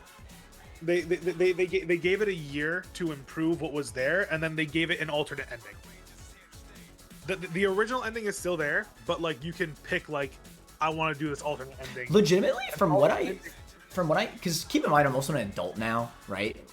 I have like adulting things to do. I know, right?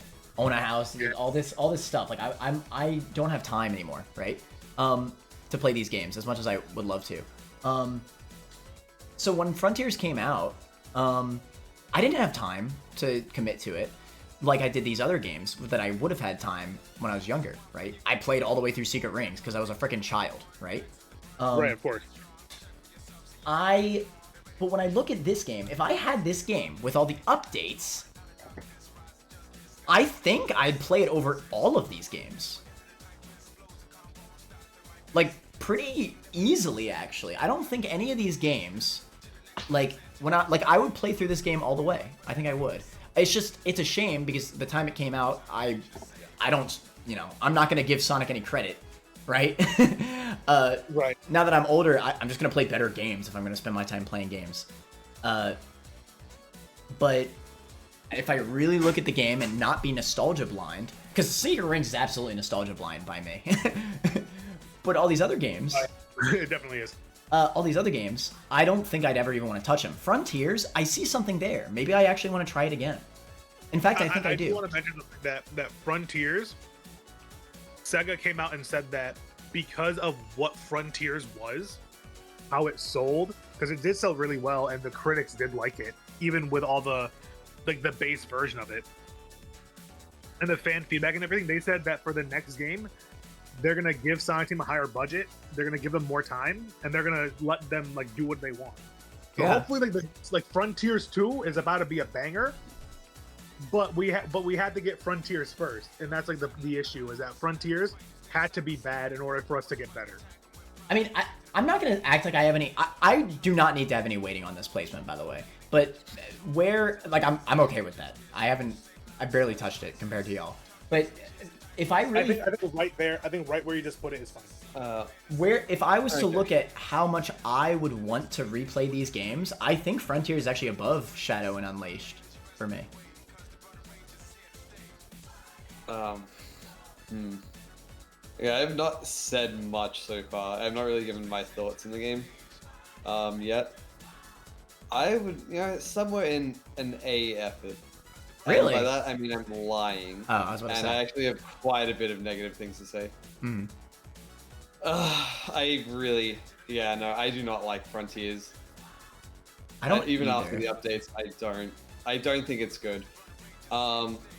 It's almost as good as Boom, I would say. What the fudge? That's an insane. Okay, everybody. That's a joke. Come on, dude. Why are you such a Sonic Boom lover? Wiggly is the Boom lover. Listen, Sonic Boom killed my grandma. No, I wouldn't even say I'm a Boom lover. I would still put it maybe bottom of 0 at best.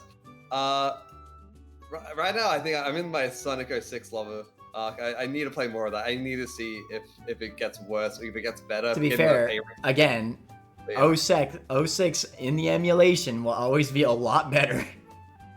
Well, it'll be worse in several ways just because emulation is buggy. No, no matter what, the load times will infinitely make the game so much better. That's actually its biggest negative. back to what we're talking about. So when they showed the trailers of this game, people were saying that it's it looked like the Nintendo hired this man type of Unreal port type of games. Because it does. It looks like a fan game. people were looking at the pre-release footage, and it's like, wow, this world looks bland. Like there's nothing to do in it. Like there's just people were like quite negative. Actually, something that's really funny. So yeah, I made a game called Bouncy Cat, and there was a Sonic Frontiers thread on Reddit, and what is it? Somebody linked Bouncy Cat, saying this game is more Sonic than Frontiers is, and actually got like a huge boost in sales because of Sonic Frontiers. That's funny. That's crazy. Like most of my sales are because of Sonic, people shitting on Sonic Frontiers. You know what? Just for that. Okay, no. Let's go insane. Wait, this is not insane. Insane S rank. Look, there's an S in insane, so it's insane rank. True. But so people were saying those negative things, and then the game came out, and then people were positive on the game, like much more positive than pre-release, despite everything all the criticisms they pointed out pre-release still being true. Like nothing actually changed. It's just people. Like, yeah, that's the thing is like even like on release, like I have my criticisms of Frontiers, but like the thing is like I still very much enjoyed what I played. That's the thing. Like despite everything, I still enjoy the game a lot. I don't need to have any waiting here. We can honestly just go based off y'all if you want. That's just kind of my gut where I put it. It's mostly between us at this point. Actually, you don't really have much to say about the rest of this. The rest of wait, neither of you have played Shadow Generation. Yeah, that's basically just you. I imagine it's just you Shadow Generations. Put it above Sonic. But no. But no. Okay. Before we get to that, I have a lot to say about Frontiers. So the way I was watching somebody stream it, and the way they described it is just it's a Skittles game where you go into a parking lot, you throw Skittles in the air, they're just all over the ground, and you're just picking up Skittles, and it's just like collection kind of like mindless gameplay. And it's like, you know what? I would enjoy picking up Skittles enough. And that's like where my enjoyment from Frontiers comes. Is just that like mindless, like, oh, I'm cleaning something and look at my progress I'm making. Yeah. Just like the collectathon aspect of it didn't feel interesting. You see, the thing is like where my enjoyment of Frontiers comes from. It comes from just like you guys know the opening of Sonic CD. Yeah. Yeah, the animated. The animated opening where he's just like running around. Mm-hmm. Yeah. That's how I play Sonic Frontiers. I just run around, and if I find something, I run into something. That's how I play Frontiers. See, that's the thing with the worlds as well. Is just the world itself is really boring. You just boost to where you want to go. There's no texture. Like actually navigating the world is like they did get a little bit better with it in the second world. There's actually like actually some cliffs and like okay, how do I get up there? Like it became a bit more interesting. I do want to mention in the second update when they added the spin dash, it is the most powerful spin dash in the entire series. Yeah, no, it's ridiculous. It breaks the game. You spin dash, you hit the tiniest of pebble, and you go flying in the air. It's so much fun. Yeah, what is it? For like any sense of like challenge of like actually like thinking about how am I going to navigate this. It trivializes that, but it makes it fun in the sense of like I'm just going to muck about and just see where I can fly. It's like it's that childlike wonder of just like running around Peach's castle in Mario 64, where like that was just fun to do. This like running around in Frontiers is just fun to do. Right. So, what is it? So the second world they made it a bit more interesting to navigate things. And then in the third world, it's kind of just run to where you want to go again. It's pretty flat, pretty easy to run around. And then the pretty 2D. Oh, a lot of 2D sections. Oh my god. Yeah, something that I really hate sections. The things you circle, like the treasures you circle, it's like, oh, sometimes it's a spring. Okay, that's fine. And then the spring just goes sometimes back. It's a boost pad, and then you get stuck in a 2D section.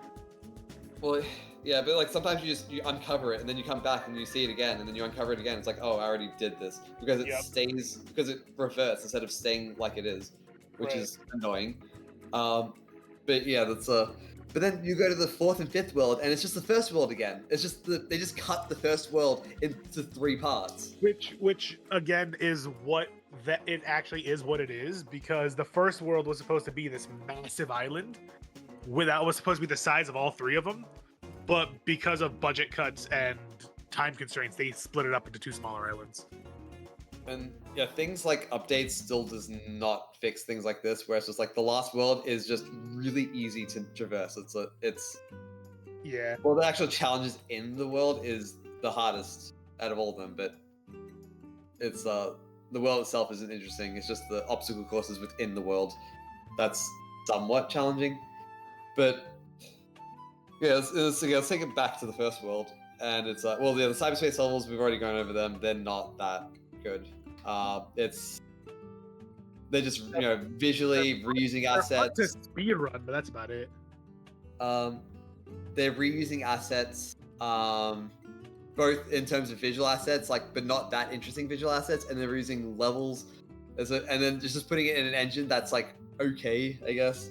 And they made the engine a bit better, but it's still and then also getting the S rank is just trivially easy, except for 2 levels. 1-2, everyone talks about that one, and that's just because the high path is a trap. You just go to low path and it's easy. But with exploring the world itself, it's there's not really much to do in it. There's the map things where it's just to unlock more of the map. It gives you these little challenges, and they're just trivial. It's circle this thing, circle these 3 different things, put out the flames. Congratulations, you unlocked more of the map. And then what is it? Running these tiles in a path, and it takes you 5 seconds, and then it's just dodge left and right for 5 seconds or whatever, just to hit the buttons. And these are really easy, just not engaging at all. And there's one where it's parry this thing, and the parry's broken. It's just hold down the button, and you can parry. You can literally just, it's a block that lasts forever, and parrying is trivial. You just hold down the button, and then it just does it. And there's one where it's literally just walk in a straight line. These challenges are not interesting, and only in the final island do they become remotely challenging. And even then, they're still pretty easy. But then, you got other, what is it? So that's one of the things to collect. Another thing is to get the gears and to get into the cyberspace levels, and for that you need to combat. But you also, the combat is just really trivial. You just mash buttons and then things just die. It is, but hot take, I think it's better than Unleashed. Well, that's maybe, yeah. Well, that's not a high bar. It's not a high bar. Yeah, it's better. But if they want to continue doing combat, I want them to build off of Frontiers, not off of I want them to build up of Heroes. Yes, please. But you said you played Frontiers. Did you play the DLC story or no? yes, I did. I did play all the DLC, not the most of it, but with the final update, I got to the final battle, and I'm like, fuck this, I'm out. Oh, did you not know you could target you do you not know how to target stuff? What do you mean? The final battle in the DLC, you have to target the back, his back, the Titan's back, and the game doesn't tell you that, so you kind of figure it out on your own. Oh, it's just that it's what is it? It's just a huge difficulty spike, and I just don't. The little cord thing. It's it's just playthrough. No, I just didn't.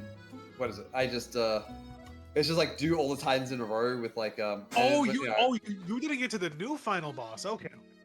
I just was do all the Titans in a row. That was annoying because you have to do the perfect parry, and those bosses were not designed with a perfect parry in mind. So I was just nah, I'm out. I'm not gonna do that. So yeah, I have played a decent amount. Not 100 hours or anything, but a solid chunk of the game, and I'm aware of things things are updated. Not the most aware, but I know.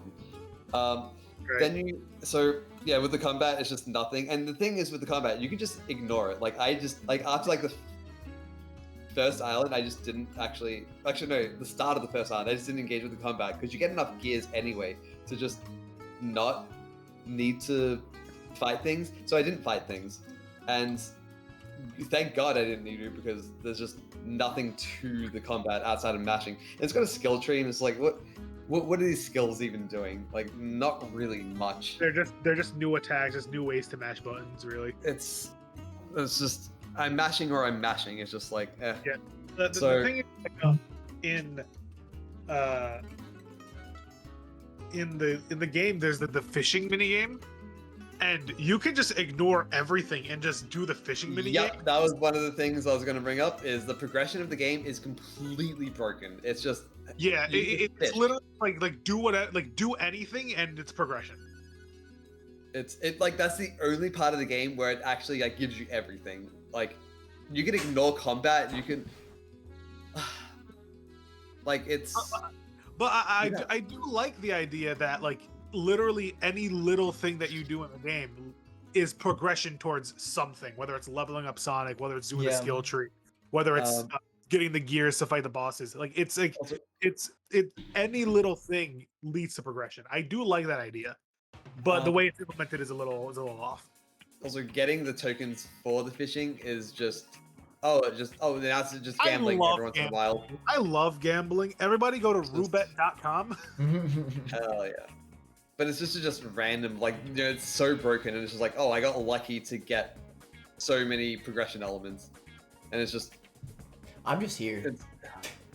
And then there's like the main collectibles in the world, where you know you have the little obstacle courses, and those obstacle courses are trivially easy, and it's what I said before, even worse now.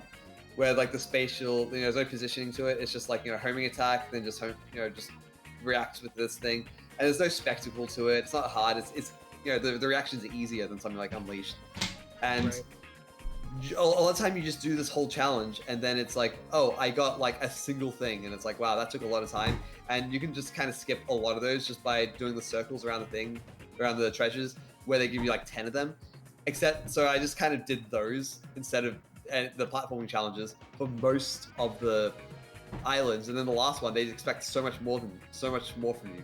And I already spent all my fishing tokens on leveling myself up, and also leveling myself up is just, oh, now all the fights are trivial. Like the hardest boss fight was the first one because I just wasn't a high level by that point. Right. Yeah. It doesn't make like leveling yourself up just makes everything really hard, or sorry, really easy.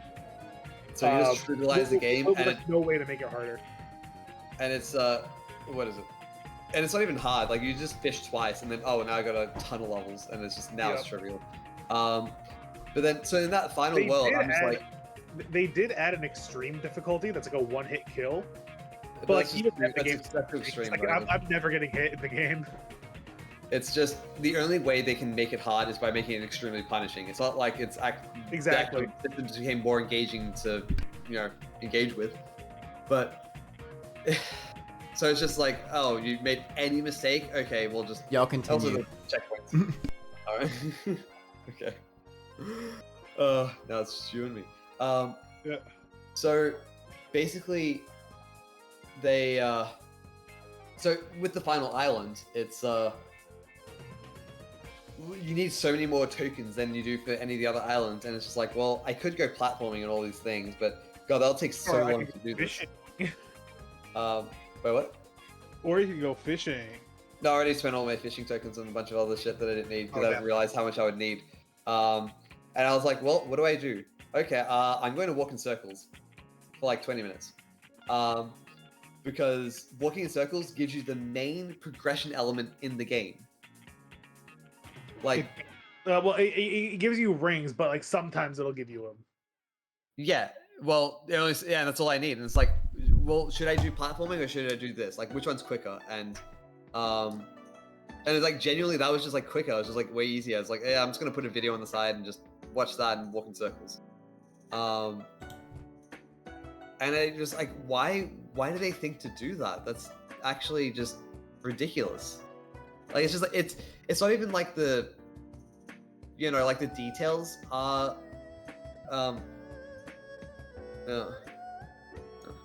so like the details are like problematic with Frontiers. It's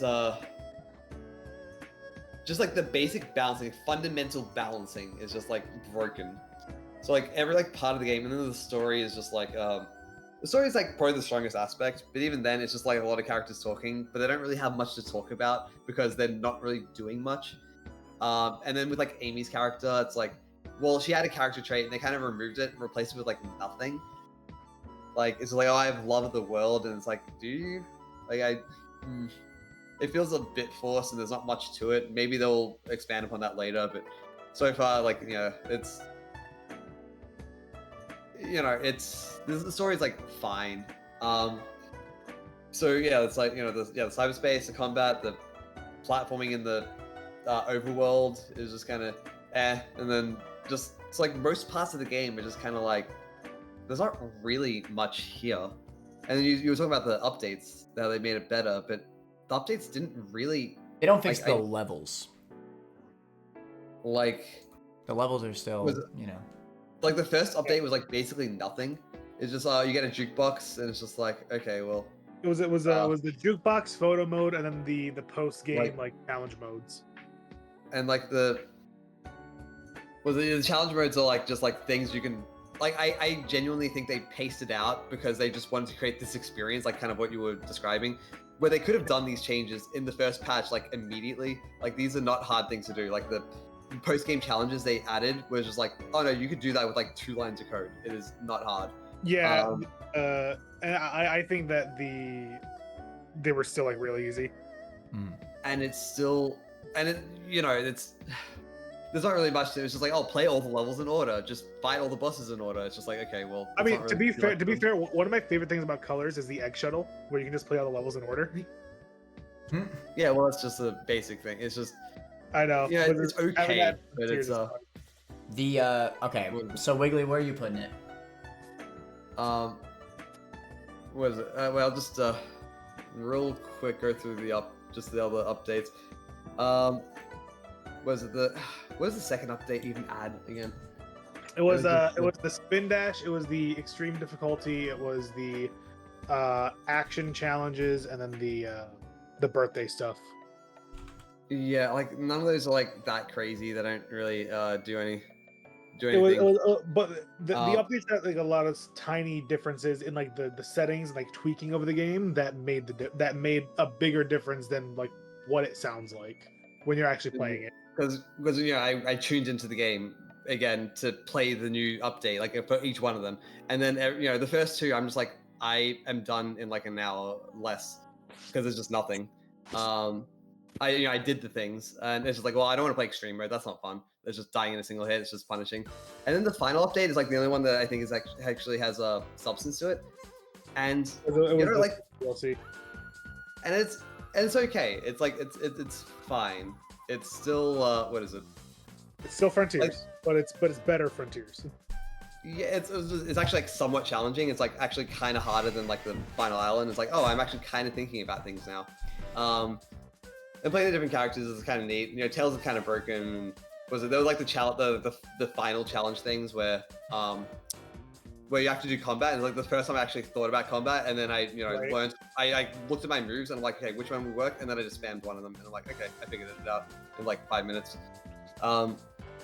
So yeah, with Frontiers, I would probably put it lower than Lost World, higher than Forces. Yeah, I'd probably put it like there. And where do you want to put it? I think in like just between Shadow and Unleashed. Okay.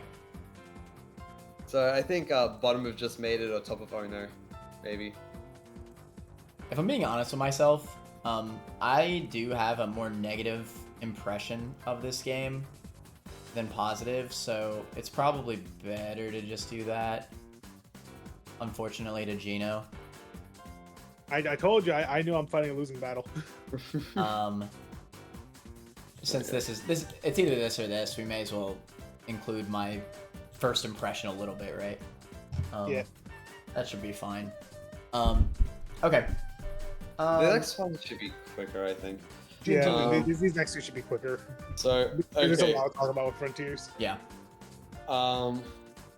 With Sonic Dream Team, I didn't know this game existed before this video. I swear.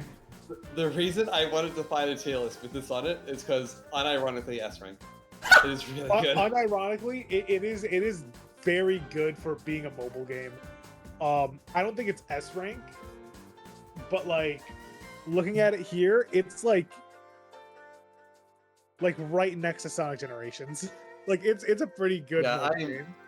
I'm okay with that placement. I would put it higher, but what is it? Things I really like about it is what is it? Well, it's actually got like animations. The characters, like the animations are the nice. animation quality is really good in the game. And then the reason why it's not higher is that because like every stage has like 6 missions and they're all like the exact same thing. No, they're not. What it's like it's beat the stage with a faster time, beat the stage,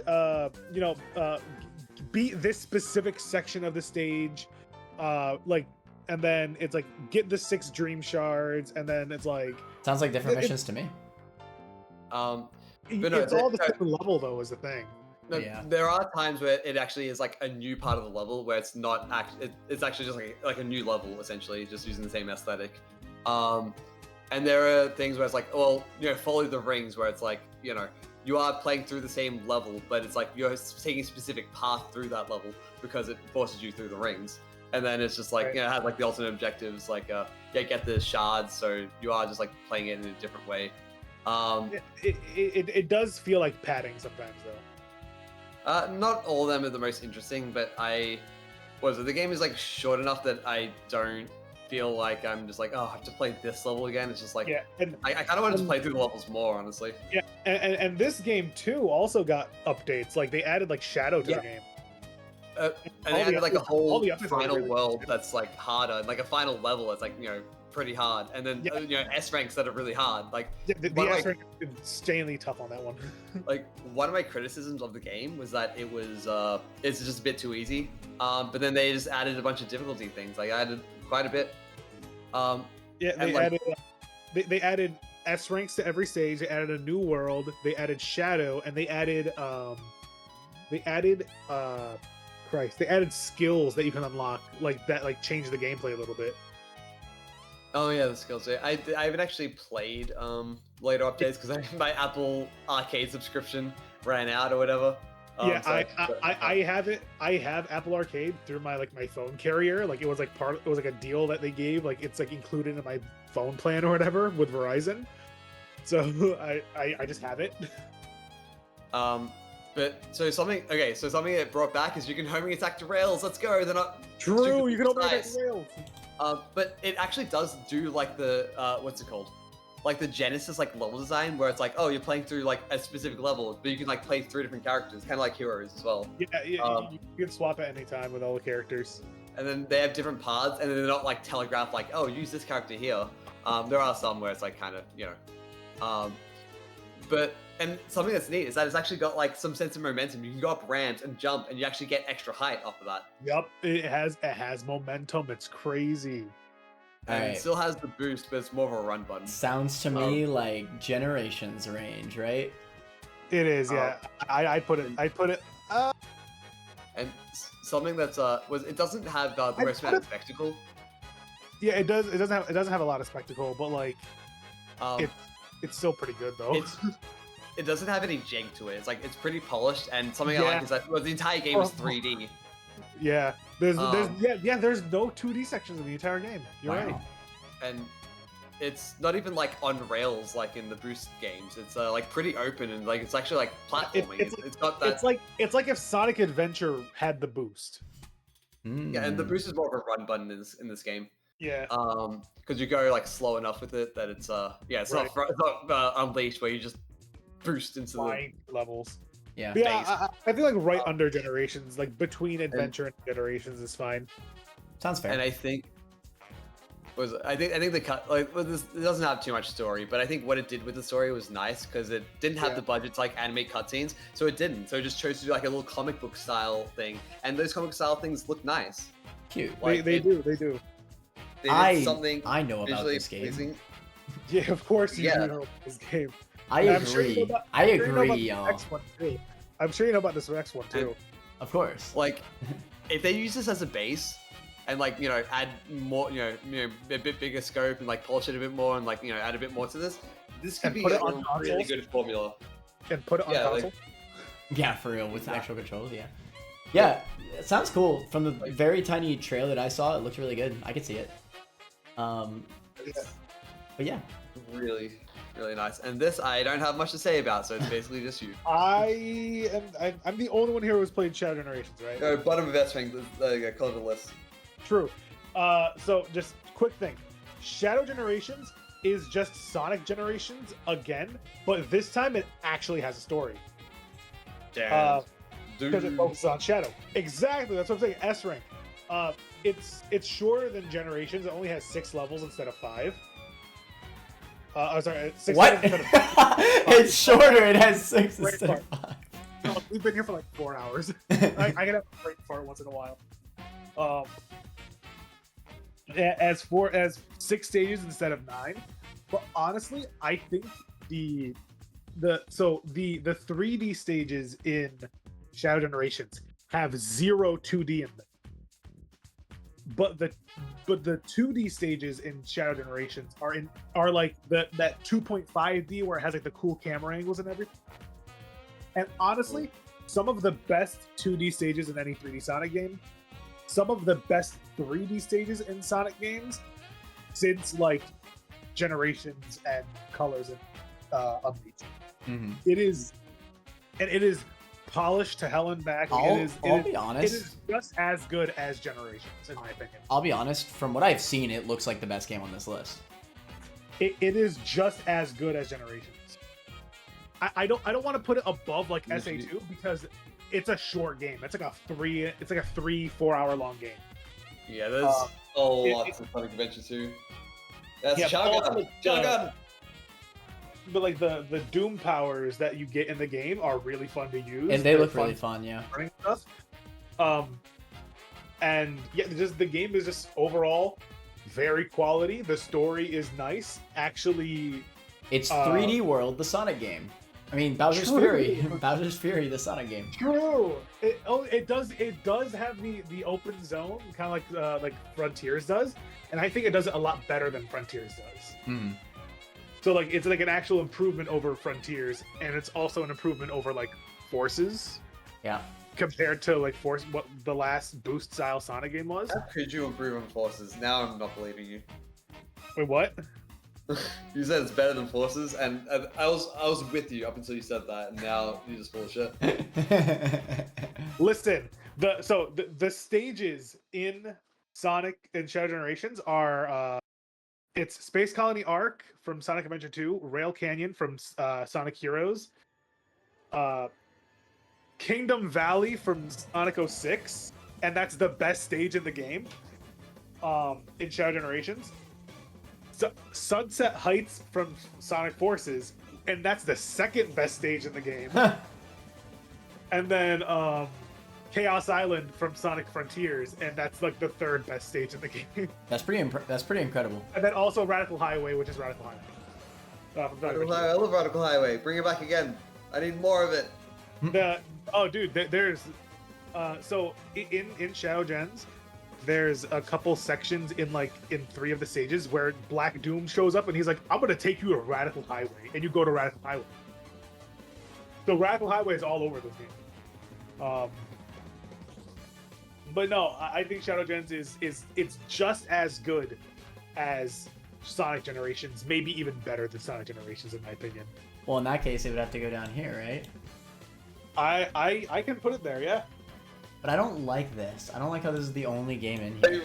I really like it. I hate that. To be fair, I love it. To be fair, it is Sonic Adventure 2. But I don't even think Sonic Adventure 2 is not that good. You're lying to yourself. But I have so many issues with Sonic Adventure 2. And even with all those issues, it's still better than all the other ones. It is. Listen. I have one argument that negates any bad thing you have to say about Sonic Adventure 2. Oh god. Sonic the Hedgehog 3. The movie. I guess it's whatever. That's fine. At least I could say that Sonic Heroes is the second best Sonic game. Which I don't agree with, but here we are. Wait. Sonic Heroes Wait. is the second best Sonic game. Which I don't Actually, agree no, I with. think Sonic Heroes snuck up there because it was the first one in a. I can see like going to like maybe, like halfway. I can see it going below. Like I can see Heroes like under Dream Team if I'm being honest. Yeah. Well, no, No. I would personally put Dream Team like way higher. But yeah, I think moving Heroes down to like the middle of the tier is fair. I think we should do this. But yeah, I think we should just I at think least we should scoot do Sonic down. Adventure 2 to Who Cares. Yeah, that does look better. Can we? Okay. Can we do that? That's fine. No, but okay, you said you were fine with having uneven tiers. Does this show like? No, if no, it no. Because actually okay, is- you have to understand.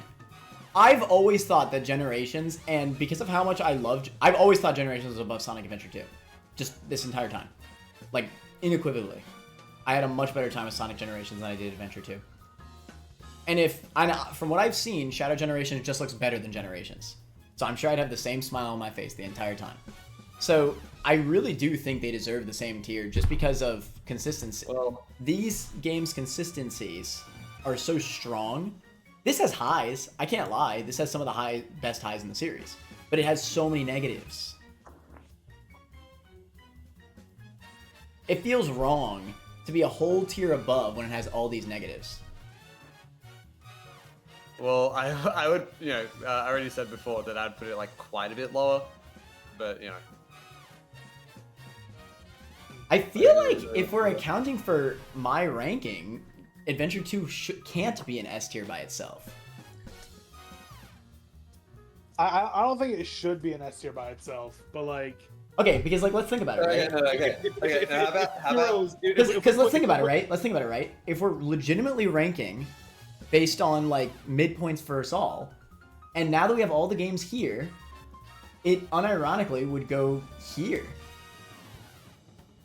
wait, where would you put Sonic Adventure 2? Like, Your Under place- Heroes, but above Dream Team. Well, I haven't played Dream Team to be fair. It could go above or you, yeah. That doesn't really matter. Below so- Heroes is my take. So, okay, so actually, what's your name again? Forget. Gino. Gina. Gino. Yeah, where would you put it? For SA2, Yeah. I think it's the best one on the list. Yeah, so I think it's probably the best one. You think it's the best one, and then Mana puts it, yeah, like kind of the mid of A.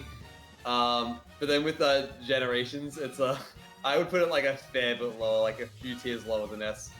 So, I don't have the greatest opinion of Generations. I think SA2, S rank, Shadow below it, and then Generations at the top of A. Being like, yeah, it's either two similar games, but it's just like that slight difference making it better. So wait, what are you But, saying? yeah. That Was it SA2 at the top of S, and then Shadow but just below it? Yeah, essentially just that. Where it's like, was it Generations and Shadow are next to each other, but they're separated by a tier? Well, here's the thing. Shadow Generations includes Sonic Generations. Hell yeah. So overall, it's automatically better than just Sonic Generations. yeah. 'Cause, yeah, I don't think that SA2 is slightly better than Generations. I think it's like significantly better. I think it has a And lot me of putting it- issues. It does have a lot of issues. I'm not denying that. Like, And it's I still- don't actually think the highs like fully make it a full tier better than the consistency of Generations. It has Chow Gun, so the highs are just. I guess. They're I mean, absurd. Chow Garden is the highest high. Also, keep in mind that it actually has like a story, unlike Generations. Yeah, of course. It actually has like a scope. That's what I meant by. Shadow. I'll be honest. The highs of it is only the story because I don't think there's a single level in this game that I like more than Generations. I think just Well, listen. Here's the thing. Eggman pisses on the moon in this game. Not in the other ones, though. So you can't make a meme like that with Generations because there's nothing to make a meme of. There's no story that'll make a meme out of it. This is fine enough though. What we Even have. even Shadow Generations has a meme like that. It's Black Doom loves Radical Highway. Honestly though, this is fine. This isn't unbearable. I think SA2 being by itself is just like a little disingenuous if I include my own experience with the game. And I don't think even though I think it's the best game on the list, I don't think it should be by itself. Yeah. I don't think it's like unequivocally, no doubt, a whole tier above everything. So if there's one thing we should take away from this list, Yeah, wait, put everything in A then. I think that's No, legitimately, I was about to say that. I didn't know if y'all would be okay with that. I was actually gonna do that. Honestly, that's Yeah, still no, that's better. it's the same rankings. It's the same rankings. No, this looks better though because it's comparable to all of them. There's no S rank. There's never been an S I rank. agree. I'm okay with it being the top. I just don't agree that it's a full tier above everything. That's fine with me, I guess. But this does show something.